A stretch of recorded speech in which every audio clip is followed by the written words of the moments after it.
Hello, everyone, and welcome to Uncivil Law. I hope you're having a great day. And as announced from 5 minutes ago, this stream is going to respond to some of the comments from my live stream yesterday, and also any comments today, as it relates to the Ahmaud Arbery shooting. I thought it would be a good opportunity to try to respond to some of these comments and explain some of my thoughts.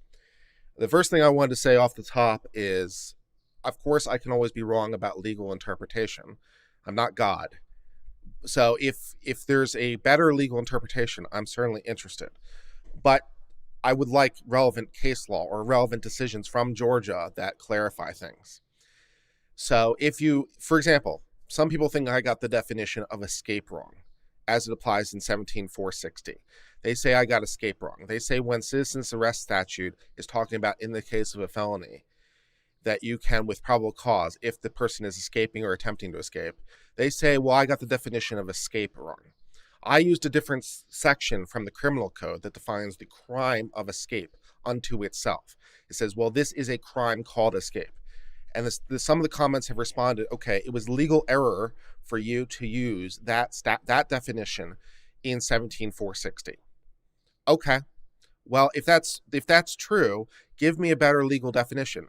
And please provide citation to relevant Georgia statute or relevant Georgia case law, particularly if it relates to 17-460. Because if you're saying that in context of 17-460, escape means something different, then the best authority that you could have would be presumably a court case, preferably Georgia Supreme Court, but Georgia Court of Appeals will do. Some sort of decision that says that in 17-460, what escape means is whatever it would mean. That would be great. Otherwise, provide me some alternative legal definition of escape that's supported by case law or statute. I cited my sources in the last case. I gave you the citation to it. It was on screen. If you don't think that's the wrong definition, cool. Give me a source that's better or different, and I'll be happy to comment to it. So, if you think I got the word escape wrong, cool. Just tell me what the word escape means, and please cite your sources. This is Georgia law, so we're looking for Georgia-specific definitions. I want to make that clear, because if you provide me a definition from another state, that's not going to help you, because every state can define things a little bit differently. So if you say, well, according to the law of Tennessee, this is what escape means, that does me no good, because we're looking to state-specific law, and Georgia is the master of its state law. So citations from outside of Georgia are going to do you no good. U.S. Supreme Court is fine. Court of Appeals for the West Georgia and Fourth Circuit, I think. Court of Appeals for the Fourth Circuit that's interpreting Georgia's law would be fine. But we need something that's interpreting Georgia's laws. Interpreting the law of Tennessee or law of Virginia does me no good. I need to look at what the law of Georgia is or is not. Yeah, the issue of the use of force is also interesting. There's also case law that strongly suggests, and I think Nate's going to do a video about this later. There's a video that strongly suggests that using deadly force, there is a case that actually says that using deadly force to do a citizen's arrest for a misdemeanor or a nonviolent felony is not permitted. So there's a Georgia Supreme Court case that says that. So the use of force element is going to be a real problem. But yeah, we first have to figure out if it applies at all. So people think I got escape wrong. Let me know what's better. All right, so I'm going to respond to some of these comments, because let's respond to some of these comments. I guess I could put these on screen so people can see what I'm reading. That would be helpful, right? So let's put them on screen so people can actually see what I'm reading. I have too many windows open.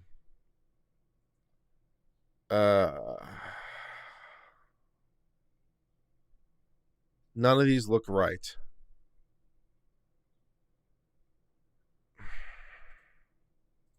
Can any specific window? Edge? No. None of these are working. Well, I can do it. No, I can't actually do it this way. Yes, I can. Hold on.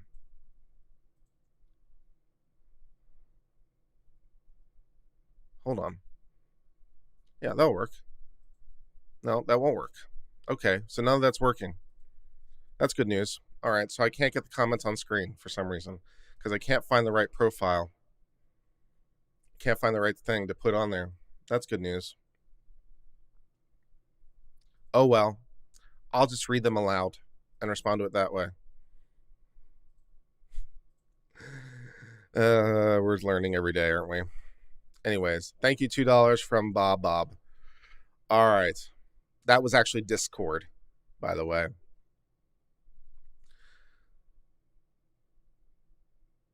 Let's read some of these comments. And Anno Rhinoplasterian says, I think you're confused here. The escape statute you're citing is a criminal charge, not a legal definition. Well, those aren't two mutually inconsistent things. Obviously, a criminal charge does provide a legal definition. But more to the point, again, if you think that there's a better legal definition that applies for the term escape in 17460, I'd love to read it. I provided a citation. It's the criminal code that defines escape. If you think that's the wrong definition of the term escape, cool. What case or what statute would you like me to consider that provides a better definition? Preferably one that's interpreting 17460. Because if your argument is 17460 is a special meaning of the word escape, then the best authority that you would have would be an authority that says, as to 17460, as to the term escape, here's what it means. That would be great. Is there a standard legal principle for reading an undefined word using a criminal statute versus an ordinary definition? Well, it depends what you mean by ordinary definition. But usually in criminal contexts, when you're looking at criminal things, and the citizen's arrest statute is part of the criminal law in so much as it deals with arrests and all that stuff, right? So, it makes sense to read it into that context. But if you think that there's a better definition, if you think that definition is wrong, if you think reading that definition is wrong, then give me a better definition that's supported by Georgia law. Again, if your argument is that when the legislature meant something by escape, in particular, so resorting to particular dictionaries is not going to be particularly helpful. The best authority that you're going to have will be a Georgia statute or a Georgia case that says, by this, here's what we mean. That would be great. Short of that, though, the criminal statute does say, here's the definition of escape. It defines it as the crime of escape, but then again, the citizen's arrest statute also talks about in the case of a felony. Well, what are felonies, right? Because it says if in the case of a felony. So if your argument is that by reading in the term escape from the criminal statute, I'm making a mistake, then presumably I'm making equally a mistake by reading in all the felonies from the criminal statutes. So what are felonies then?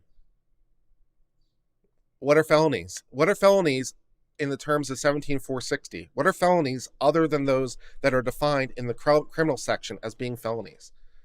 So if I can read all the crimes that are defined by Georgia in its criminal code, if I can read all those into the word felony, why can't I read the word escape from that exact same chapter into the term escape? I'm already importing all the criminal law into the term felony. I'm already doing that, importing all that stuff into the word felony. So why can't I import the term escape? And if I shouldn't be doing that, then what alternative definition of escape should I be using? Please cite your source. That'd be great.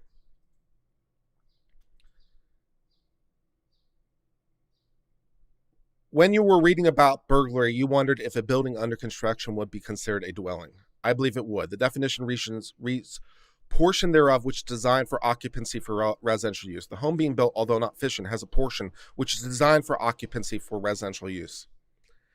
Yeah, I think it's a reasonable reading, but more to the point, Nate Brody, who I trust as a fellow lawyer, has said that there's case law that says a partially completed home counts. So sure, a partially completed home counts. It wasn't the operative legal issue. It was just more of an aside. But yes, a partially completed home seems to count because he cited a relevant case that says it does. And I'm like, oh, okay, there's a relevant case that says it does. Therefore, I will change my legal opinion because there's a relevant case law that tells me the answer that I'm looking for. Okay, great. Now I know the answer because there's a case that says it. Very helpful.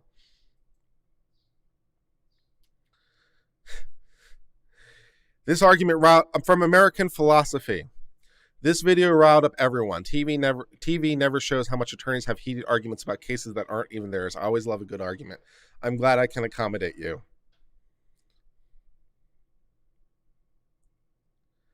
Yeah. Well, if he is escaping, If he is escaping, please cite a source that defines escaping to show why he was escaping. He has to be doing that in the second half of the sentence. Again, the first half of the sentence does apply because some of the comments thought the first half doesn't apply. So I'll get to those in a second. But if you're going to use that second sentence, then you need the escape. So what is escape? Please cite your source. If we're going to go to the first sentence, we can have that discussion too, which we will in a minute. From Brigandand 231, of course you meant armed kidnapping at a bank. They moved the bank manager to unlock the vault. They're also kidnapping the money. Yes, I did misspeak when I was talking about the bank analogy, but everyone followed along, knew exactly what I was talking about. Thank you. Brain, F-R-Y-D-E, brain fried. Cute. Brain fried with a F-R-Y-D-E. Nice. You really need to wonder if the false imprisonment statute was created when the kidnapping statute failed in some context where movement could not have been met. Probably, yes. And this is a point that I previously corrected Matt on. So I previously had corrected him by saying that false imprisonment was the civil, kidnapping was the criminal. That's typically the way this goes. But Georgia, of course, because Georgia wants to Georgia, has defined a crime of false imprisonment just to confuse everybody. But yes, normally in law, when we use the word kidnapping, we mean criminal. Normally in law, when we talk about false imprisonment, we mean exclusively civil. But Georgia, by its imprimatur, has created the crime of false imprisonment to confuse everybody. Way to go, Georgia. It would have been easier just to put in a different definition of kidnapping, but that's not what they did. Okay, this is why things get confusing sometimes.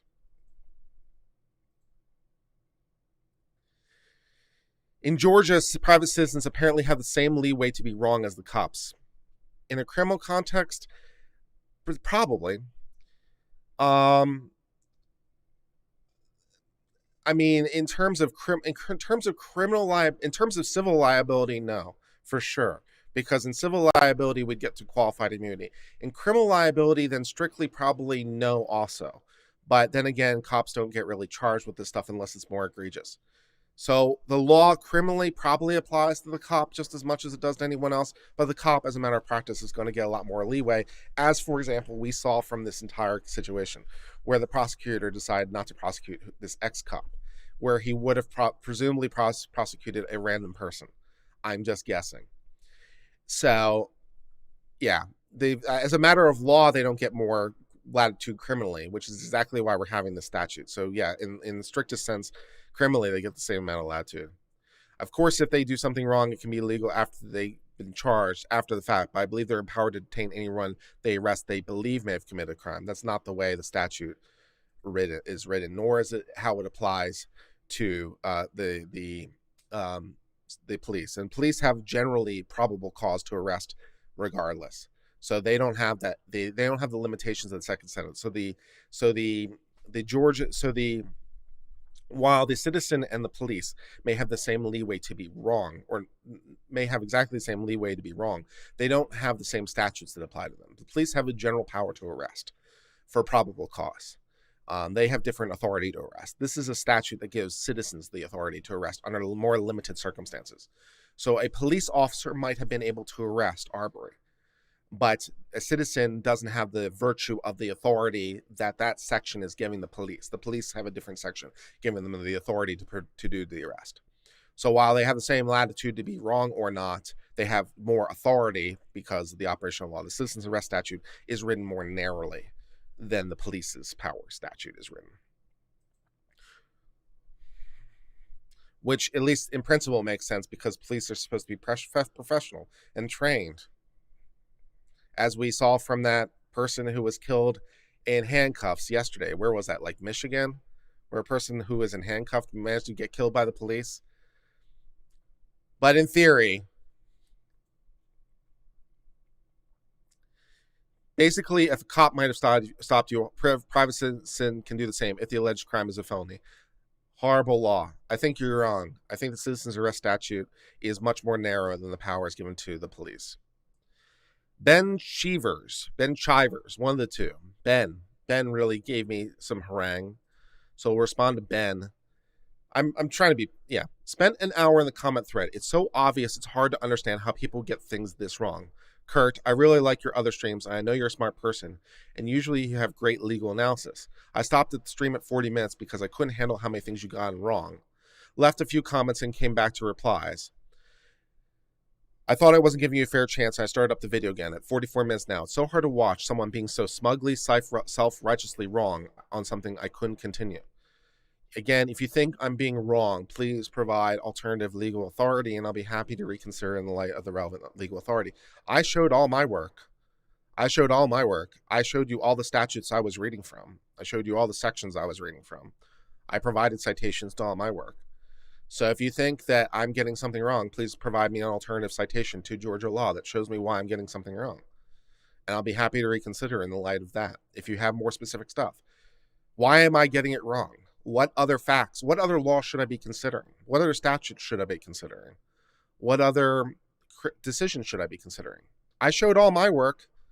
I showed all the citations I'm reading from. If you think I'm getting it wrong, the reason you might think I'm a little smug, and I'm sorry if I'm a little smug, but the reason is because I'm coming out with an informed view. I apologize that I come off as smug, but I'm showing my work. I'm showing my reading. I'm showing why it applies. I'm showing you all the cogs behind the wheels. So, but people are just like, no, Kurt, you're wrong. Why? Oh, you're just wrong. Why? You shouldn't read Escape that way. Okay, what way should I read it? Why should I read it that way? I showed my work. Here's why why should you read Escape this way? Because this statute says so. Now, if you think that statute's wrong, cool. Provide me something else. I'm going to forget about the stream. I really hope you can get a better understanding of this and then maybe rewatch the stream and critique yourself and fix everything you got wrong. For whatever it's worth, I watch all my streams over and over and over again because I'm always looking for ways to improve the cadence, quality, recording. So I do watch them quite a watch. That'd be worth a watch. Yeah, I mean, if you think I got something wrong, cool, let me know. From YMENOW2. Why me now? 2, I suppose. First, 9 minutes. You don't know what you're talking about. I'm talking about the statutes that I was referring to, and I have gone to law school, so I do have some idea of what I'm talking about. Again, if you think there's better statutes, let me know. From Jerome, I mean, murder, manslaughter, killing someone is not law, period. Murder's not legal, that's true. Manslaughter's not legal, that's true. Killing someone may be legal. Depends on the self-defense, right? $5 from Wooly Czar. Love how you show the laws while you talk about it. Thumbs up. Yeah, it's good to show your work, right? That's also, incidentally, why I read from the cases as I'm describing them, so you can see exactly what I'm reading. So I'm not just making it up. And if I misread something, then you can actually see what was actually written and be like, oh, you made a mistake. So people can correct me. The dude stole something, he was unarmed and is dead. So 2 parties committed a crime. It's unclear Arbery committed a crime because what crime? Only one is alive to answer for the unlawful act. Because if not, just like drinking disinfectants, people can come and will stab you because they believe you committed a crime. Yeah, you need a little bit more. That's in the first sentence of the citizen's arrest statute, you need immediate knowledge or immediate presence. In the second sentence, you need probable cause, but you also need to be in escaping. Whatever escaping is, please provide an alternative definition.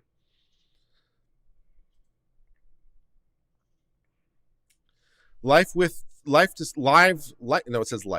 discussions with B live. Hello, life discussions with B live. I think Robert Barnes is incorrect. I say that because if we were to take the sentence by itself, it makes no sense. If the offense is a felony and the person is attempting to escape, you can arrest them on reasonable and probable grounds of suspicion. The reasonable and probable grounds of suspicion isn't referring to the actual crime. The reasonable and probable suspicions is referring to the person who did the crime.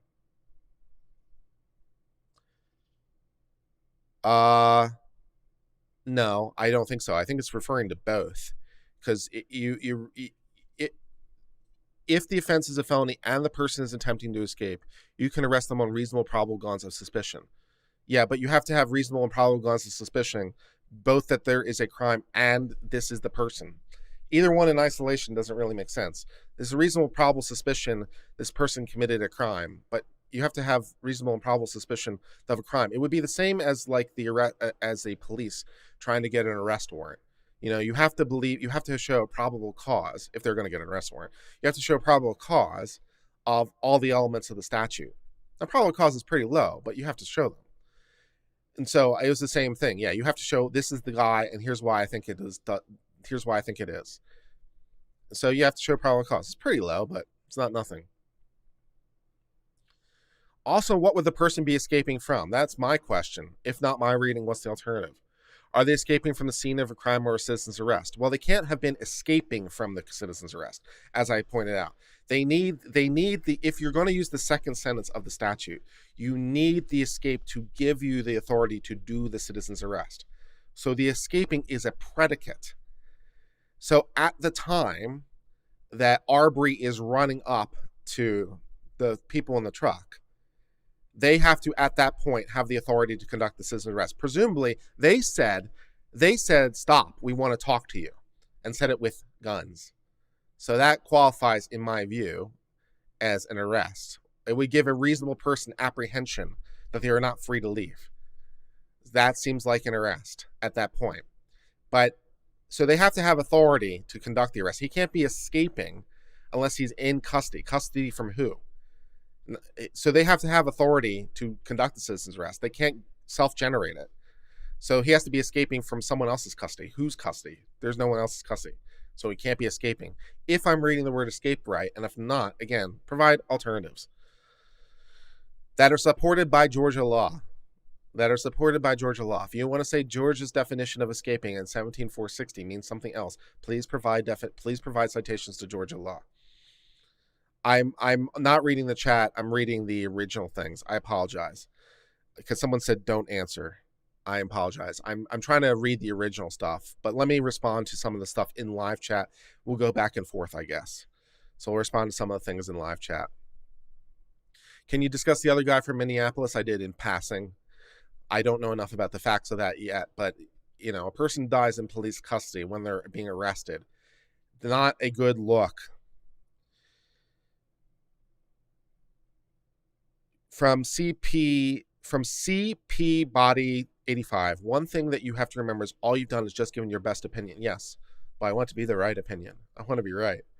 And so that's why I'm coming back and saying, well, if there's something else, let me know. You read into the subject, formed your opinion, you've tried to make your thoughts understood. Yes, I'm trying, but I'm still getting criticism, and I'd like to respond to criticism because I want to get it right. I want to be the best I can. So Georgia provides some definitions of some other things. Good morning. Yes, good morning. Good morning, Cody. Even common use of escape when from Dogbert, even common use of escape would not apply to Arbery out of running in a hap. Yeah, I don't think the common definition really would apply to escape, but you know, fleeing, yes. Escaping what? Even in a common definition. But again, if people want to say no, in 17460, the legislature had this in mind. This is the specific legal meaning. Okay, great. What's your source? I provided my source, the criminal statute. Can I read it in? Well, I was already reading in all the felonies into the word felony. So if I can read in all the felonies into the word felony, why can't I read in the definition of escape into the word escape? They're coming from the same place. I'm already reading all the felonies into the word felony. Why can't I read in the word escape from the same criminal statute? And if I'm not supposed to do that, what am I supposed to do? What's the alternative? There's no explicit legal definition. There's just an ordinary definition. Well, there is a legal definition one way or another. A court's going to have to interpret it one way or another because it has a legal meaning. So they're going to have to interpret it one way or another. So there's some legal meaning out there to be had. If there's no case out there, which I don't think there is, if there's no case out there that seems to define it, then I'm going to go with the criminal statute because it provides a definition and I'm already reading it in a criminal context because I'm already reading in all the felonies from the criminal context. So having already read in all the felonies from the criminal context, when I'm looking to escape, I'm like, well, I'm already reading in all the felonies from the criminal context. Why don't I just go read in the word escape from the same context? Seems perfectly plausible. Give me a better alternative, right? If you're the judge, you know, give me a better alternative that's supported by something. The biggest problem with the statutory definition of anything is the judge will not necessarily allow the jury to know that definition. If terms have to be defined to a jury, then they'll be explained as a matter of law. So if there's a relevant legal definition, then a jury would be explained the legal definition. That's what judges do. They explain the law. So if the term escape means the same thing it does in the criminal statute as a matter of law, then yes, the jury would presumably be informed about that. Not that I think it will get to the jury, because if it were me, Judge Blackleaf, I'd kill it on a preliminary motion. I'd kill it before it ever came up to a jury, because you have to have sufficient facts to argue a thing to a jury. You can't argue things for which you don't have facts. And there are no facts at this time that support the legal definition, because I, as the judge, get to interpret the law. And I've interpreted the law to mean, oh, it's the same thing as escaping. Now, you want to give me a better legal definition, that's fine. But in terms of applying the legal definition of escaping, there's no evidence from the defense to support the definition of escaping within the meaning that I've ascribed to it, which again, I have citations for. So you wouldn't even get the issue, you wouldn't even get it to a jury, because I'd bar the defense, because there's no evidence to support the defense. The jury would never hear in my court about the citizen's arrest argument. The reason they wouldn't hear about it is because there's not evidence from the defense to support it as a matter of law. So it is a legally barred defense. So they would never hear about it. Why is it an issue in this case? Because presumably it might give the defense a argument. So that's why it's an issue. Shannon Davis says, fleeing seems to be more precise, but if we're talking about the way escape is used in common parlance, I could see an argument for it. Depends how Georgia defines it. Yeah, it depends how Georgia defines it. And again, in lack of anything else, having already imported all the felonies into the word felony from the criminal law, why can't I import the word escape from the criminal law that I already imported all the felonies into the same sentence? Because felonies mean what the criminal law defines as felonies, so escape is defined by the criminal law too. Seems plausible. In lack of an alternative, that's what I'm going to do. And then the jury will never, ever hear about it. If you think I'm a bad judge, well, at least you know the way I legally reason. It's a legally barred defense, because you can't argue something. It goes for the prosecution too. The prosecution can't just make stuff up. They have to have, if there's not enough evidence, you won't even get it before a jury. So there's not enough evidence, then you have motion to dismiss. You can get motions to dismiss too. You can get counts dismissed before it goes to a jury. So this swings both ways. This isn't just like an anti-defense thing. It's an anti-prosecution too. So yeah, you can get your arrest warrant and stuff, but if the defense moves, they can move to bar charges, and if there's not sufficient evidence of every element, then the charge will be barred. The jury will never hear about the charge if there's not sufficient evidence to support each and every element of it. They'll never even hear about it. And defense can make those preliminary motions too, and sometimes they work. Sometimes charges get barred by the defense. So what's good for the prosecution is good for the defense too. Yeah, you can't even make that defense because you don't have evidence to support it.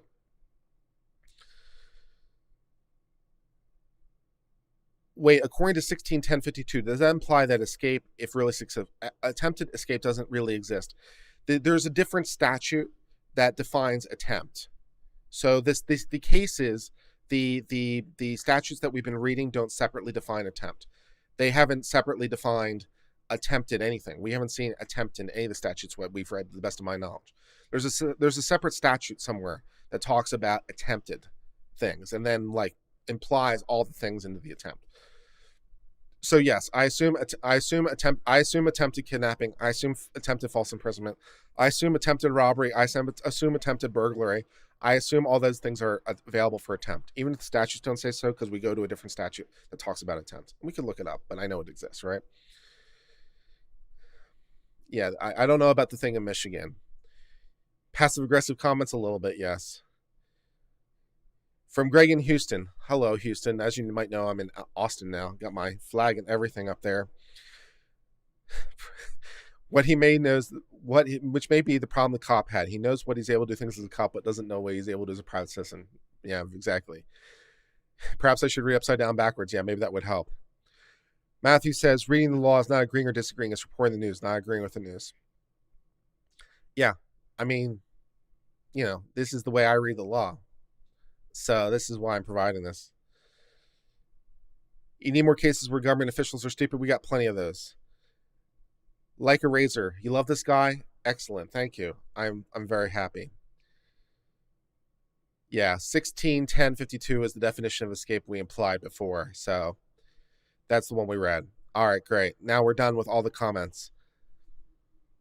Greg in Houston, that's kind of something. You climbed on my case when I said escape means what I say it means in matter of defense. Now you say it wouldn't even matter. I'm sorry, Greg.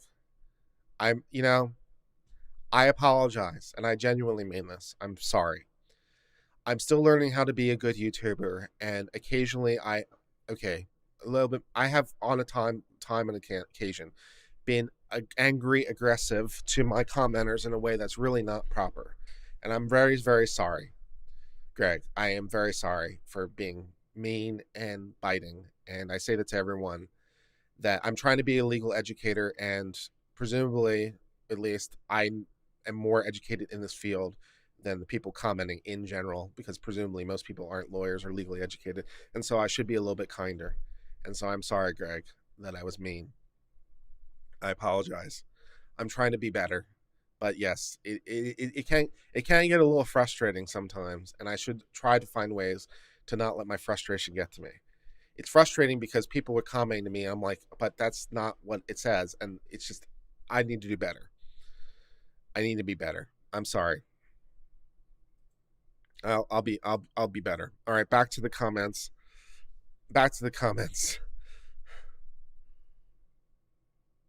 How do I know you're not in Houston, Florida? I don't know. I just presumed, I suppose. All right, so some more comments. We did Brain Fried. Okay, Brain Fried said, I don't think you meet the concept of a hate crime unless you show that the proximate cause, the visiting of the vacant dwelling and following the jog run, was not required. No, that's not right. Hate crime is essentially an enhancement. So you can't have a hate crime in the abstract. There's no such thing as like just a hate crime in the abstract. A hate crime is when you've performed a particular crime with a particular motive. And it's one of the few times in law that motive is relevant. So you have to have the motive of wanting to do it because of a protected reason, such as race. So yeah, you still have to show, you can't have a hate crime in the abstract. You have to have the underlying crime and then also the motivation for that enhancement, which is also incidentally the only reasons the feds would have jurisdiction, but I don't think they will, because I don't think it's a hate crime. It's a crime, but it's not a hate crime because I don't think the statute applies. In practice, far too many people think that having a bad thought should be a hate crime. Exactly so. And that's exactly why there's no such thing as a hate crime in the abstract. You can only have a hate crime because you have an underlying crime to which there was hate. It's essentially an enhancement. There's also a jurisdictional element for the way the feds write their statute. The more standard that gets used, though, the more out of nowhere violence will grow. This case is just dumb people were angry at the world and they found someone who they thought had moral superiority to restrain. I don't know if it's quite that simple. I think things just got way out of hand, but things got way out of hand in a way that's really going to legally cost them. When he resisted, they escalated the issue without a second thought. They didn't need hate. They had something worse, self-righteousness. Very fair point. If I hypothetically scam someone online in a video game, am I safe or am I going to jail? Well, if depending on what you mean by the word scam, but that does suggest fraud. If you're scamming someone, that does suggest fraud. So don't scam people online. Yeah, fraud is illegal. Don't do the fraud. That'd be good.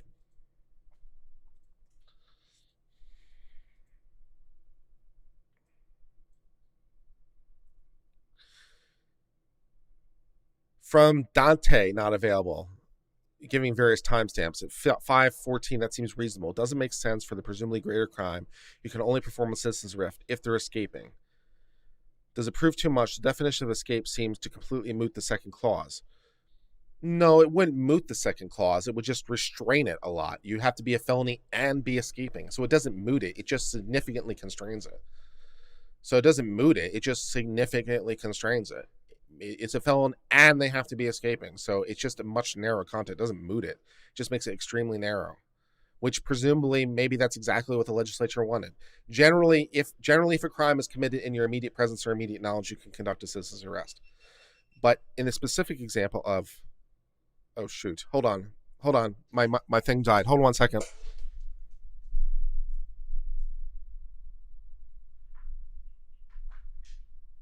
My camera died.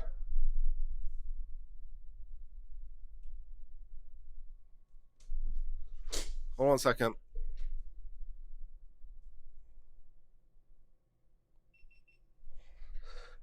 There we go.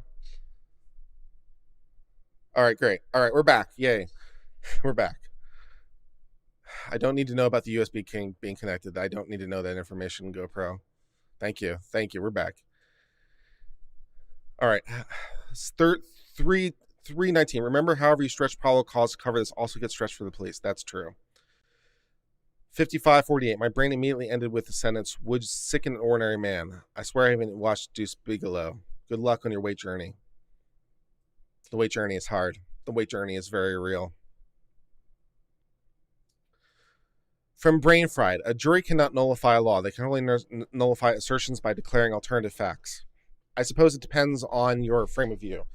But yes, a jury is the one that has to ultimately come back with the conclusion of guilty or not guilty. So if they want to, in defiance of the law, say, no, the law doesn't apply, even though they find the facts that it does, then yeah, the jury is the one with the ultimate power to say guilty or not.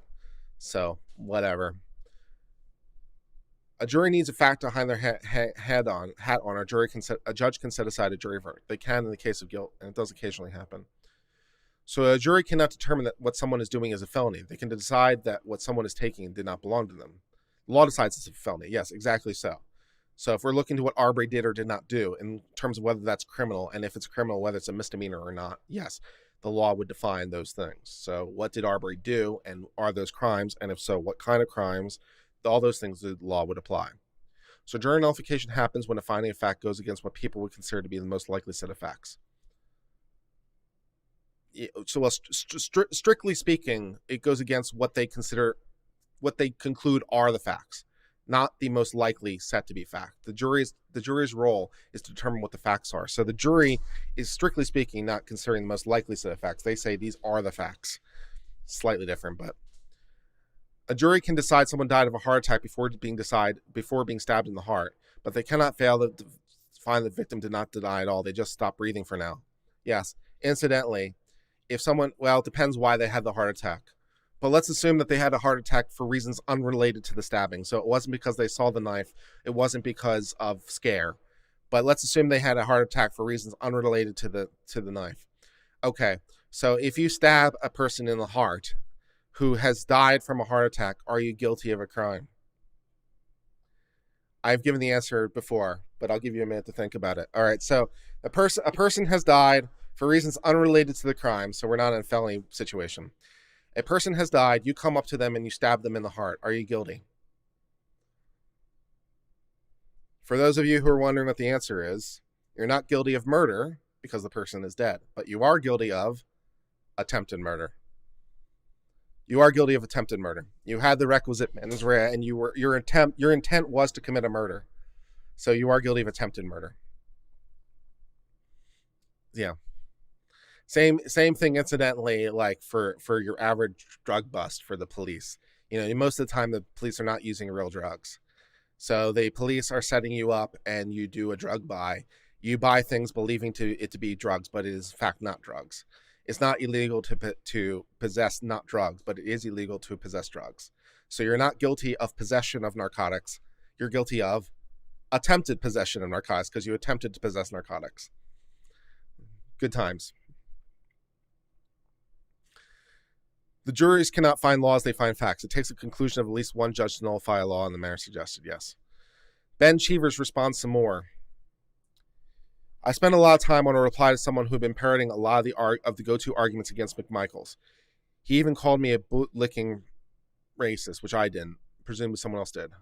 I know his level of intelligence and ability to write and communicate aren't representative of other people arguing his side, but here's a full rebuttal to all his arguments and clarification or correction of most of what Kurt got wrong in his analysis, and also straightforward, rational explanation of the whole ordeal. First, his original comment as a response to my comment. Okay, so here was the original comment, apparently, from Elite Panda 3000. No one saw the murder victim commit a felony. That seems to be true. No one's, because a felony would require each and every element of it to be a felony. So no one saw him commit a felony. The murder victim was never arrested, convicted, or custody in order for him to escape. Those facts destroy citizen's defense. It would destroy the second sentence of the citizen's defense. So it would destroy the second sentence of it, not the first sentence, but it would destroy the second. Me and your hearers were committing an armed kidnapping, wouldn't you know? Attempted armed kidnapping or attempted armed false imprisonment, yes. That's what I concluded. Your hearers came at the murder victim with a gun trying to commit a felony, a forcible felony to be more precise, giving the murder victim a right to defend himself because it's a forcible felony, because it's being used with force. What do you know? It looks like your hearers are the real criminals here. So it looks like a clear case. Stop misinterpreting the law. Okay, so Ben responds. I'm not going to respond to you anymore because you're either very stupid, held hostage to emotions, really young, or being intentionally obtuse, going to debunk your entire comment. Try to be nice to one another. It's like my only rule, really. Try to be nice to one another. It's really my only rule for the chat. Be nice. I don't expect it to do as much as you've been screaming the same thing over and over, full of insults, and seem unable to read or comprehend what's been patiently explained to you multiple times. Okay. The neighbor caught him entering the residence, had seen him on the security camera, and had known about the previous burglaries and thefts. He also saw Arbery looking around before sprinting into the house, attempting not to be not seen, which is all the probable cause you need for intent.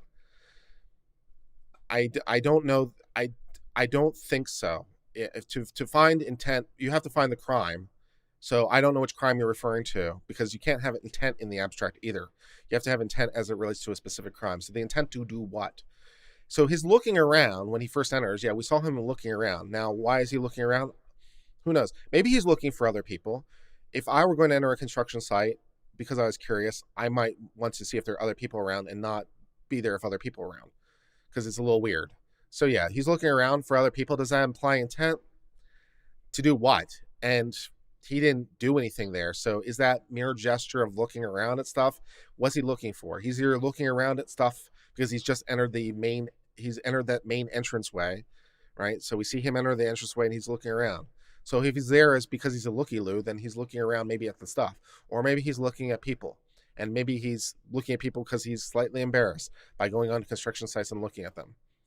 Is it enough to show intent? Intent to do what? No, I don't think so. Sorry, I keep flipping back and I keep forgetting that my thing isn't working. Arbery went there either to steal something or case the joint in the daily to see if there's anything worth there coming back to steal. You're inferring a lot from that looking around. You're inferring quite a lot, even on probable cause. Because again, probable cause is low, but it's not that low. Is it reasonable suspicion? It might be reasonable suspicion. The go-to case on reasonable suspicion is Terry versus Ohio. In the case of Terry versus Ohio, Mr. Terry was convicted for, I forget exactly what, but he was casing a jewelry joint on the streets of Ohio. And what the police saw him do was go back and forth, looking in a particular window 3 times, I think, was the number of times. And the police stopped and frisked him, and I think they found some kind of burglary tools on him or something else. They found something on him that was illegal, and they convicted him for that, I think. Possession of tools, or maybe it was possession of a firearm, I forget. But whatever it was. But yeah, that's like reasonable suspicion. This person, and it was at night, which is also incidentally like notable, when the store was closed. So the person walked back and forth and they said, oh, that might be something. Let me check in this further. Says Terry versus Ohio. So is this enough in Arbery's situation for reasonable suspicion? Probably. Is it enough for probable cause? Probable cause is a bit higher. No, I don't think it's enough for probable cause. Could you get an arrest warrant? Here's how you know if you have probable cause or not. Here's how you know if you have probable cause or not. Or here's a way to know at least. If you, a police officer, had seen this, and if you had taken an affidavit to a judge who's actually doing their job, would a judge issue an arrest warrant for Arbery? I'd like to go into Arbery's home and arrest him. I'd like to go to his house, and I'd like to go into his house, and I'd like to arrest him, please. Can I have an arrest warrant? So you go to the judge with this. Can you get an arrest warrant based on this, on the probable cause standard? I'm going to say no. I don't think so. Him just merely looking around, there's a lot of innocent explanations for that, and we don't have enough context to do more. Is it reasonable suspicion? Under Terry versus Ohio, probably. Is it probable cause? Would a judge sign off? Would you, I mean, really, would you want a judge to sign off on a, would you want a judge to come into your home? Would you want a judge to allow the police to bust down your door and come into your home and arrest you based on just looking around at a construction site? Would you want that for yourself? If the answer to that question is no, I would not like the police to come in, potentially at night, potentially with a no-knock warrant, because they seem to get those quite a lot for no particular reason. I would not like the police to come into my house very much and issue me the arrest warrant that they got based on me looking around in this construction site. I would not like that very much. If the answer to that question is no, I would not like that very much, then no, Arbery doesn't get one either. Be the judge in your own case. Do you want the police to come down and knock at your door because you were curious and walked into a house and looked around and didn't actually do anything? Do you want them to issue an arrest warrant for that? If the answer to the question is no, then you don't have probable cause. That's a good way to look at it. Do you want the police coming busting down your door with the arrest warrant that they got issued on this? And I'm going to go with no.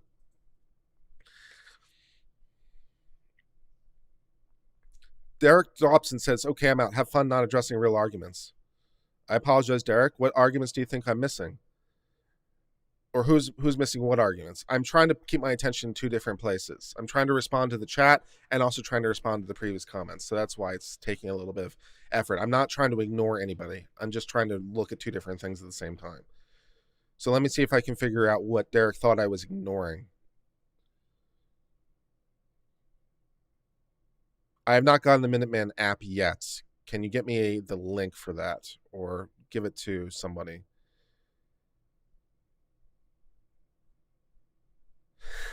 Cremating a corpse would be mutilating a corpse. Yes, if you don't have permission. Yes, it would absolutely be mutilating a corpse to cremate the corpse if you don't have permission. Yes.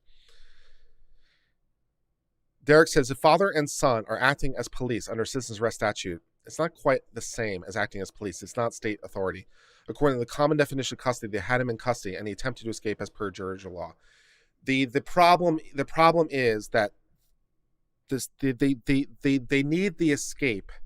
They need the escape to give them the justification to perform the citizen's arrest. So if you're saying, well, he attempted to escape from them once he encountered them, then that would only apply if they weren't performing the citizen's arrest before that point, which I think they were, because they had yelled, stop, we want to talk to you, before he was escaping.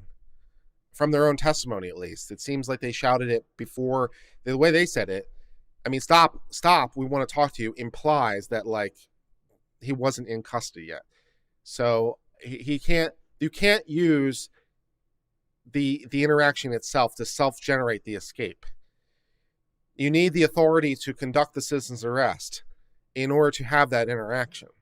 You can't use him escaping from that interaction as a justification for the citizen's arrest. You need the citizen's arrest in order to have the interaction in the first place. So you need the escape prior to the point of interaction. It can't be the interaction. It can't be self-generating. It's not that the interaction itself is generating its own escape. That doesn't make any sense. In order to get the citizen's arrest under the second sentence at least, you need the escape beforehand.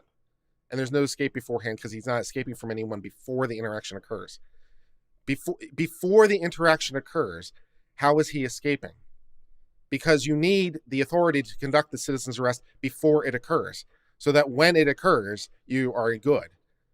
But you need that authority from before. When before was he in custody? Before the interaction.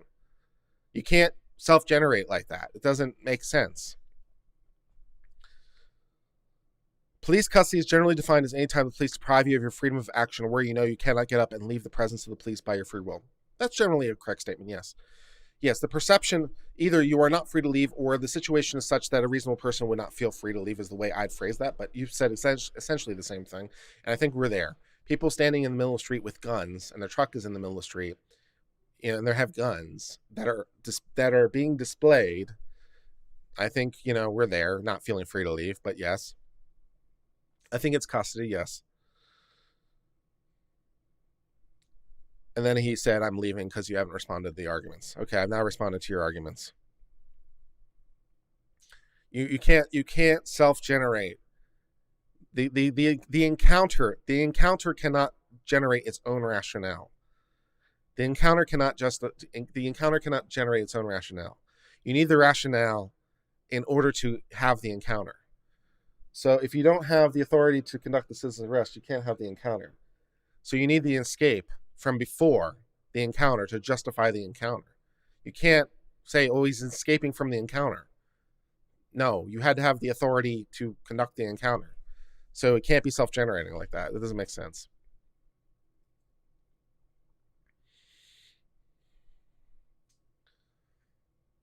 And David says, I don't like police abuse of power. I definitely don't like police abuse of power. No, I don't like police abuse of power. I definitely do not. Quid custodis ipsis custodis. Who will watch the watchman? Me. That's the answer to that question. Cody says, I should note that I do agree here. Escape had to come after the interaction, before. Else, the argument is circular. However, don't forget, people are often booked only by resisting arrest. Yes, but there the statute is different. Yes, there the statute is different because it's the police that are conducting the arrest. And as I mentioned earlier in the stream, this is the citizens arrest statute that we're reading, 17460. This is one that applies to citizens. The police have different statutes that apply to them, that give them different authority to arrest. The police are not arresting you under 17460. 17460 is the one that gives citizens the authority to arrest. The police have their own authority to arrest. And that authority to arrest is for probable cause. So the police have more latitude to arrest. So yes, in the case of a police, you could be arrested for resisting arrest. And presumably, I guess you could be arrested for arresting citizens arrest, but you have to have the citizens arrest. You have to have the authority to conduct the arrest. So the police can arrest anyone on a probable cause standard. If they want to arrest someone in their home, they need a search warrant because, the home is, or an arrest warrant, apologize. If they want to arrest someone in their home, they need an arrest warrant because the home is special. But the police in general can arrest anyone with just probable cause. If they want to do it in the home, they need an arrest warrant. But yes, they just need probable cause. So they're under a different standard. So that's why it doesn't work. The citizens arrest statute is narrower. I definitely saw the Kips. Yeah. The fact that you respond to dissent at all puts you miles ahead of other legal YouTubers looking at you legal. Yeah, he says, respond to your comments, and I will either sustain or reject or overturn them. And he doesn't actually do that. I've left comments. I think I've been shadow banned by Legal Eagle. If you're out there, man, Devin, no hard feelings. Sorry you got the Captain Marvel thing so terribly and horribly wrong. But, no hard feelings. Hopefully we can talk someday. All right, back to Ben Chivers. Going to number 2. This makes sense. Kurt is wrong in the video. He's not reading a legal definition for escape. He's reading the name and substance from a charge from an entirely different section of the statutes. Fair. But again, if I'm not reading the right legal definition of escape, provide me an alternative legal definition. Why can I, in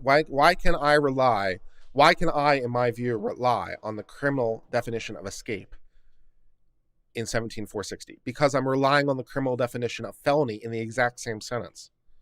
So I'm relying on the criminal definition of escape because I'm already relying on the criminal definition of felony in the exact same sentence. So I'm importing all that language in here. If you think I shouldn't be doing that, then provide a Georgia case or a Georgia statute to the contrary, and I'll be happy to consider it. In particular, the one he's reading is for the offense they can charge you with if you escape police custody or escape incarceration. True. The word escape in the citizen's arrest statute means flee. Here's another place it's used in Georgia statutes from Tiberius Pooh in another comment. Okay, let's see if he's right. And I have to wind up modifying my opinion massively. All right, 17420. Arrest for a crime may be made by a law enforcement officer. Well, right away, we know we're potentially in different trouble. An arrest for a crime may be made by a law enforcement officer either under a warrant or without a warrant if such an offense is committed in such officer's presence or within such officer's immediate knowledge, if the offender is endeavoring to escape, and so forth. Okay. So, yes, those would be fine, but that doesn't actually provide me a definition of escape. So yes, there's another word in 17420 that says if the offender is endeavoring to escape. Okay. What's the definition of escape in 17420? If not the definition from the criminal section. This is an arrest for a crime, right? So presumably it's for escaping as defined by the crime. If not, then let me know. What do you think escape means, and what is the Georgia authority that you think supports that proposition? So yes, you can arrest either under a warrant or without a warrant. So you can arrest under a warrant or without a warrant if the offense is committed in the presence or immediate knowledge. So you can arrest with a warrant or without a warrant if it's committed in your presence. So the police have to get a warrant if it's not committed in their presence, which makes sense. So you can arrest if you have a warrant. You can arrest without a warrant if it's committed in your presence. You can arrest if the offender is endeavoring to escape with or without a warrant. What does escape mean, if not what I said? Don't play any disingenuous games with this. The statute has nothing to do with citizen's arrest. Okay, if not that, then what? You don't have to be LEO to effect a citizen's arrest. In fact, you can't be an LEO and effect a citizen's arrest. If you're a law enforcement officer, the law is that you're a law enforcement officer all the time. So you actually can't be an LEO to conduct a citizen's arrest. Not that you have to be, because you have different authority. So not only do you not have to be, you can't be. If you're an LEO, you're an LEO. Law enforcement officer, if you're a law enforcement officer, you're law enforcement. If you're a citizen, you're a citizen. You have different statutes that apply. So not only do you not have to be, you can't be. There's a separate statute regarding that. It sure is for police. This is just another place where the word escape's common meaning is used. How do you know that? How do you know that? And what common meaning are you ascribing to it? And what is your basis for that conclusion? I showed my work. I provided the relevant definition I'm reading. I'm reading the one from the criminal law. If you don't think that's the right definition, okay, I might have gotten it wrong. I'm not God, but it is something that defines escape. It says this is the definition of escape. It's something. Now, if you think it's the wrong something, cool. Provide me a different something. Provide me a statute. Provide me a case that defines escape, preferably within the meaning of 17-460, but I'll take what I can get. This also, going back to his comment, this also goes along with what I was saying above, how you very stupidly not ear to immediately realize, Kurt, I can see about how your motivation is clouding your reasoning. Okay. Or at the very least, realize how it's been pointed out again, Kurt. Sorry again, I cannot believe you still disagree. Not 100% sure you do, but asking for a citation sounds like you do. Yeah. I don't think that asking for... Sorry, Kurt, I can't believe you still disagree. Not 100% sure you do, but asking for a citation sounds like you do. What? That's how lawyers and judges look. If you want to say this is the law, then provide a citation is how we do law. Right? It's like, here's some authority for this proposition. I provide a citation. If you think I'm making a legal mistake, then yes, I'd like some authority that provides some way to interpret it the way that you're interpreting it.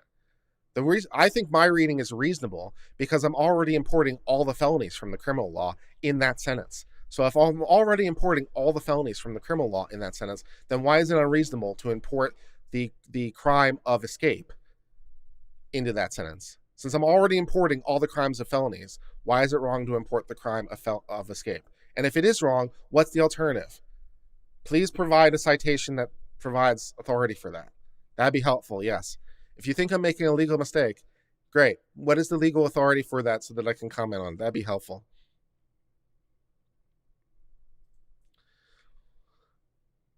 Citizen's arrest statute makes no sense with that definition of escape. Why? It makes sense. It would just be a lot more narrow. It would be very narrowed. So yes, it has to be a felon and the felon has to be escaping. So yes, it would be narrowed substantially, but it makes sense. It's just very narrow. Yes, it has to be a felon who also happens to be escaping. So it can't be so for example, it can't be a misdemeanant who's escaping. So that doesn't work. So that makes sense. It can't be a misdemeanant who is escaping. It can't be someone who did a traffic violation who is escaping. It has to be specifically a felon. So you can't use it for a misdemeanor. You can't use it for a civil infraction. You can only use it for a felony. And you can only use it for a felony when they're escaping. So it makes sense. It's just narrow. 499 from Ghost to Recon. Thank you very much. Hey, just wanted to contribute. Thank you. I'm no lawyer, but what you're saying makes sense. Thank you. I try very hard. I'm not sure why there's so much vitriol in the pushback. Neither am I. I don't know. I think people just want it to be true. I'm not quite 100% sure why they want it to be true. It's a very, very odd thing. Because Robert Barnes said this as well. It's like, if you flip the races, would you come to the same conclusion? Yes, I would. It's like if the people in the truck were black and Arbery was white, would you come to the same conclusion? Yes. Legally, yes, it's the same exact analysis. So nothing on my analysis depends on if Arbery were rich or poor, or they were rich or poor. Would it matter? No. Nothing in my analysis comes out the same way, differently, depending on those factors. So, if it were me who was running up, I should have a right of self-defense. I believe in the right of self-defense. I believe in self-defense very much. I'm a gun rights advocate. I believe in the Second Amendment. I believe in self-defense. I believe in the self-defense. It is your God-given right to defend yourself. And that applies to everybody. Everyone has the God-given right to defend themselves. And if you're the one who starts a thing, then the person who acts against you acts righteously. And you are not righteous because you're the one who started. The one who starts the lethal confrontation is not righteous because they're the one who started. And the one who responds is righteous. And if the righteous one dies, then the unrighteous one is responsible. This is a consistent legal principle I apply consistently to everybody. If you're the one who starts it in an unrighteous way and the person responds in a righteous way because they have the right of self-defense and they die, then you're on the hook for that because you're the one who started this. And we covered the statutes that said that earlier. So going back to his comment, says it makes no sense before you can affect citizen rights. It makes no sense. Again, it makes sense. It's just very narrowed. It's very narrowed when you read it that way. And maybe that's exactly what the legislature wanted. They wanted something narrowed. So if it's in your immediate presence, you're good. If it's in your immediate presence, you're good. Well, what if it's not in your immediate presence? Well, if they're escaping, well, not if it's a misdemeanor. No, that's not going to work. Not if it's a civil infraction. But if it's a felony, sure. That'll give you an additional justification. So it makes sense. It's just narrowed. Johnson versus Jackson speaks a bit about escape. Okay. Johnson versus Jackson speaks a bit about escape. Cool. Let's look it up. So this is Georgia Court of Appeals. 14 Georgia. This is 1976. Court of Appeals, Georgia. Johnson versus Jackson, 1976. Yeah. This is 1976. The citation is 230 Southeast 2nd, 756, for those of you who want to look it up. I'll copy the citation and put it into chat. Why not? Because I can. So that is the case. Let's see if it has anything to argue about that will clarify for us in any way. Let's see. Yeah, so this is actually really good legal authority too. That goes exactly for a proposition that we need to be. Yeah, this is really, really good legal authority actually for the why is this murder proposition? Why is it murder for the proposition for what they did? So I quote this relevance. I can't even chat that much in my own chat. That's sad. It feels like there shouldn't be a limit to how much I can put in chat, but apparently there is. So here's what this case says in part. Moreover, even assuming that the defendant in the case of Carlton intended to prevent the commission of a crime, or that he was attempting to arrest the plaintiff for trespass to land, or attempted deer poaching, it is unlawful to use deadly force to arrest or to prevent the escape of one who's committed a misdemeanor, even though no other means are available. So yeah, for all the people who say trespass, well, you can't use deadly force because criminal trespass is a misdemeanor. We know that because it said it in the statute. So you can't use, you can't use that. So yeah, if he was criminally trespassing, which he wasn't, criminal trespass is a misdemeanor, and so you can't use deadly force to effectuate the arrest. So if you're saying, well, they saw, if your argument is, oh, they saw him trespassing, and that gave him the justification. First of all, no, he wasn't criminally trespassing, and even if he was, we know from the statute that criminal trespass is a misdemeanor. It's not a felony. It says so in the statute. We covered it yesterday. So even if you're like, oh, well, he was committing a criminal trespass in my presence, so I'm in the first sentence. I had immediate knowledge, and it was in my immediate knowledge because I saw it happen. I saw him go onto the property, look around, and come back out. Unfortunately, that's a misdemeanor, not a felony. So you can't use deadly force to effectuate the arrest. So even if, I was conducting a citizen's arrest because I saw him commit a criminal trespass, first of all, no, you didn't. And second of all, even if you did, you can't use deadly force because of this case that we just cited. So you can't use deadly force, which they were doing because they had their guns out. That's deadly force. So you can't use deadly force to effectuate the arrest of a misdemeanor. So that also screws them. Good case law.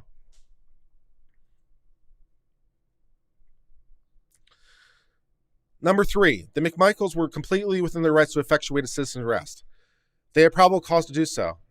You need to have probable cause of each and every element. You need to have probable cause of the crime. And again, the way you know if you have probable cause is that if you had a judge who was paying attention and the police came in with an affidavit and said, here's what I observed, do you have probable cause of each and every element? Because it's not a crime unless you have each and every element. You have to have every element of a crime or it's not a crime. You have to have every element of the crime for it to be a crime. Do you have every element of the crime? Of what crime? Criminal trespass? Well, it doesn't matter anyway because the second sentence doesn't apply because it only applies to felonies, and criminal trespass isn't a felony. It's only a misdemeanor, and you can't use deadly force anyway. Reasonable suspicion would be met. So this is from another comment I wrote regarding the standard they need to arrest and what immediate knowledge means. Okay. Reasonable suspicion would be met if Arbery is walking down the street and you recognize him as the person who's committing burglaries and thefts from the neighborhood. If you knew that he was the person who was conducting them, sure. Maybe. But there's no evidence here of that. And he's also not escaping.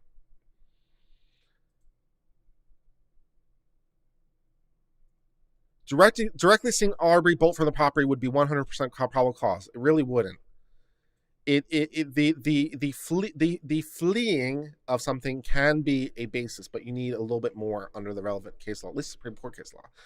So like merely running is not enough, but if you're in a special context, then yeah, maybe. Is it enough because it's being done also in your presence? Is it enough to effectuate arrest? If you're the police, maybe. But the police have a little bit more latitude because the police have probable cause for any crime, and these guys don't. They only have probable cause in the case of a felony and it's escaping, so they have to have probable cause of all those things, or it has to be a crime in their immediate presence or immediate knowledge. So if these crimes are not in their immediate presence or immediate knowledge, the first sentence doesn't apply. If those previous crimes or previous things are felonies, he's not escaping, so the second sentence doesn't apply. Where am I from? I live in Austin. So that's where I'm from. I need a very brief break.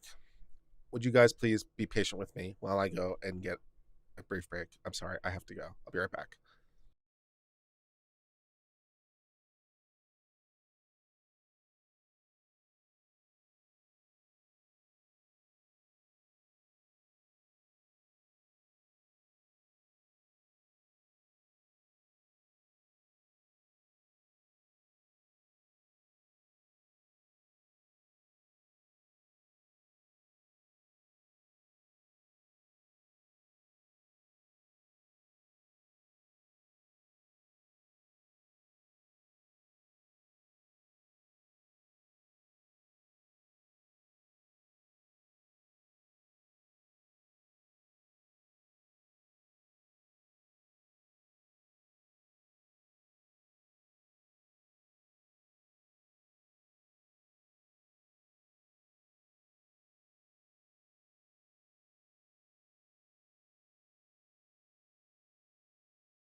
Sorry, I was out.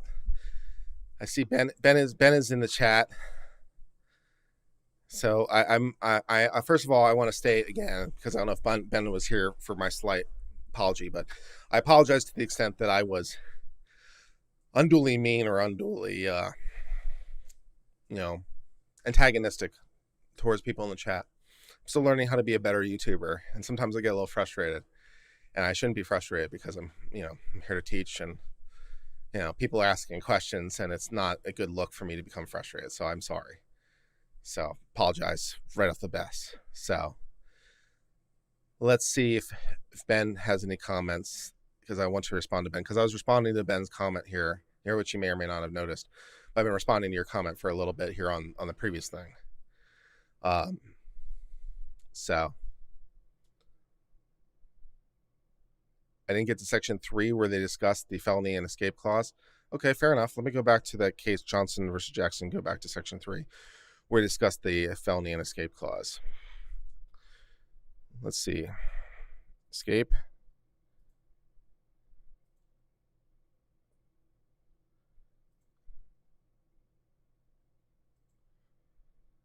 There's 2 places where the case mentions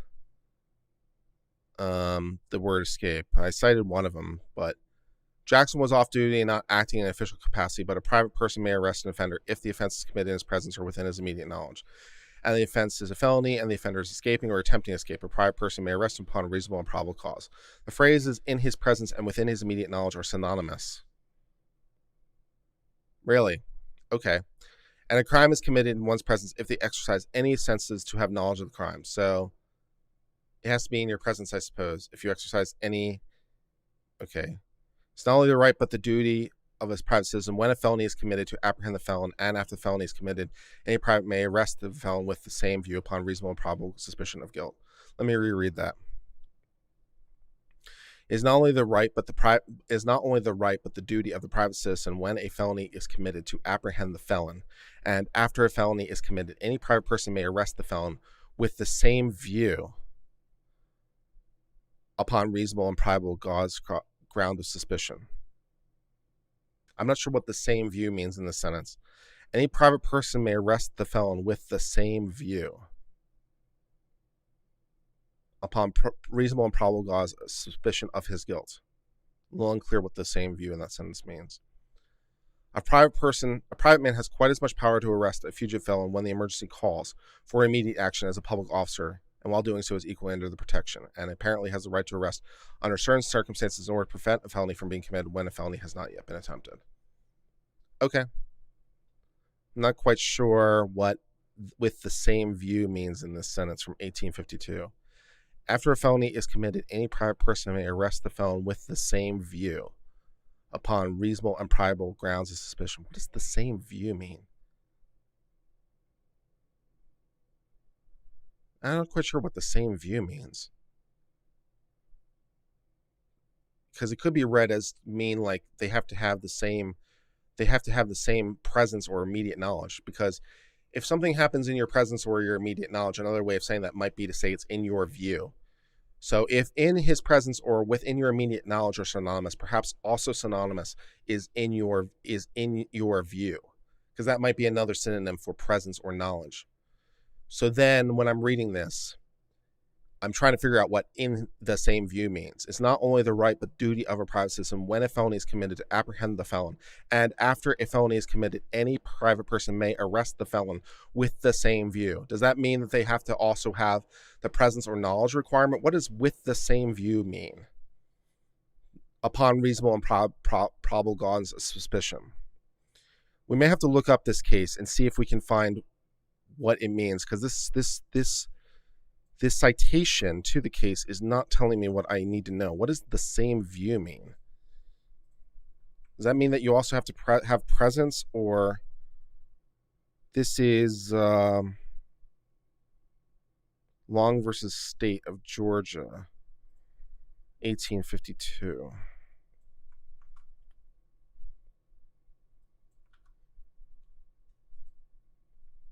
Let's look this up and see if I can figure out what that is.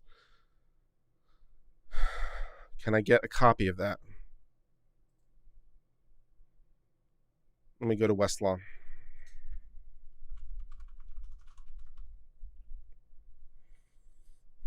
What does in the same view mean?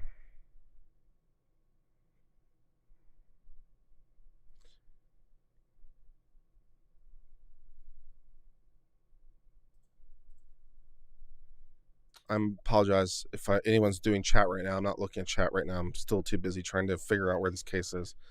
So talk amongst yourselves for a minute while I go look this up. Long versus State, Supreme Court of Georgia. Red flagged.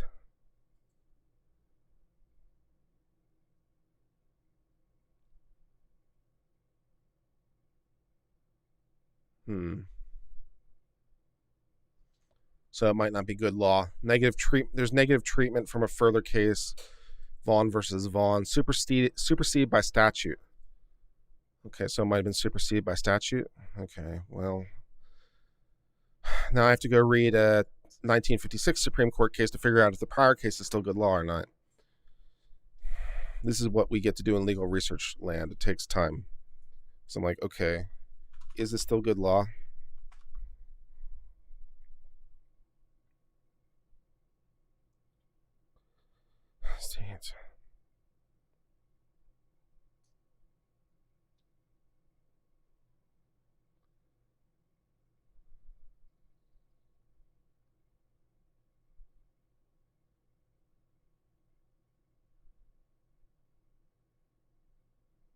Okay, so this deals with jury charging instructions.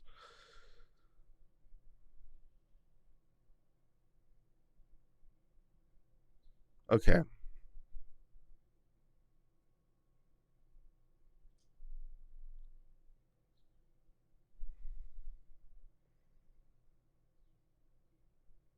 All right, so this case does not overrule the other case. So this later case just deals with a jury charge instruction. So the prior case was only overruled to the extent it dealt with jury trial instructions, not in terms of the substance that we're looking for. So it appears like it's still good law. Okay, great. So let's go read the case and see what with the same view might mean and see if we can get any further clarity on that language.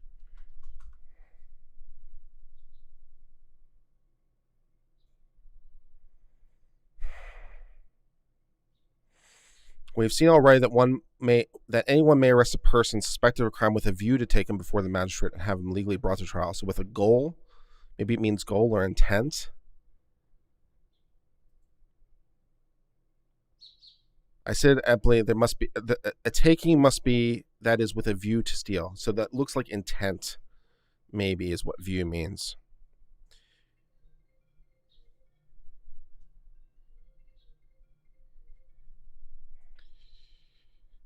The duty of a private person to apprehend with a view to take him before the magistrate. Okay, so that's the word view in that sentence. Any felonies, okay, is the duty of a private person when a presence whose felony is committed to apprehend the felon with a view to take him before the magistrate, and after a felony is committed, any private person may arrest with the same view, with the same intent, upon reasonable probable cause of suspicion. Okay, all right. So with the underlying intent, okay, that makes sense. Okay, so view means intent. All right. So with that, so now having understood that view means intent, let's go back to the language and reread it with the modern language.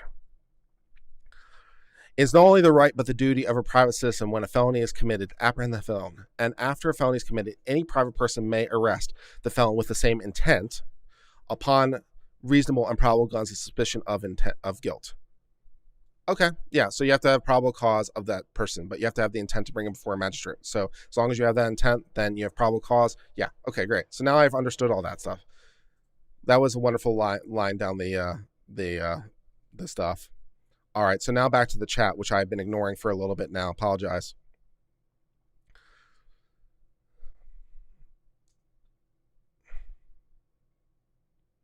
Yeah, and David Pham points out that looking around houses is a pastime. Yeah, I've looked around houses, and there are video of kids doing it and videos of another couple doing it. So yeah, looking around a house that mean that the person believes the person's committed a crime? Well, not quite believes. You have to have probable cause, which again is a little bit of a higher standard than reasonable suspicion, but not as much as preponderance of the evidence. So it's not quite the same thing as believes.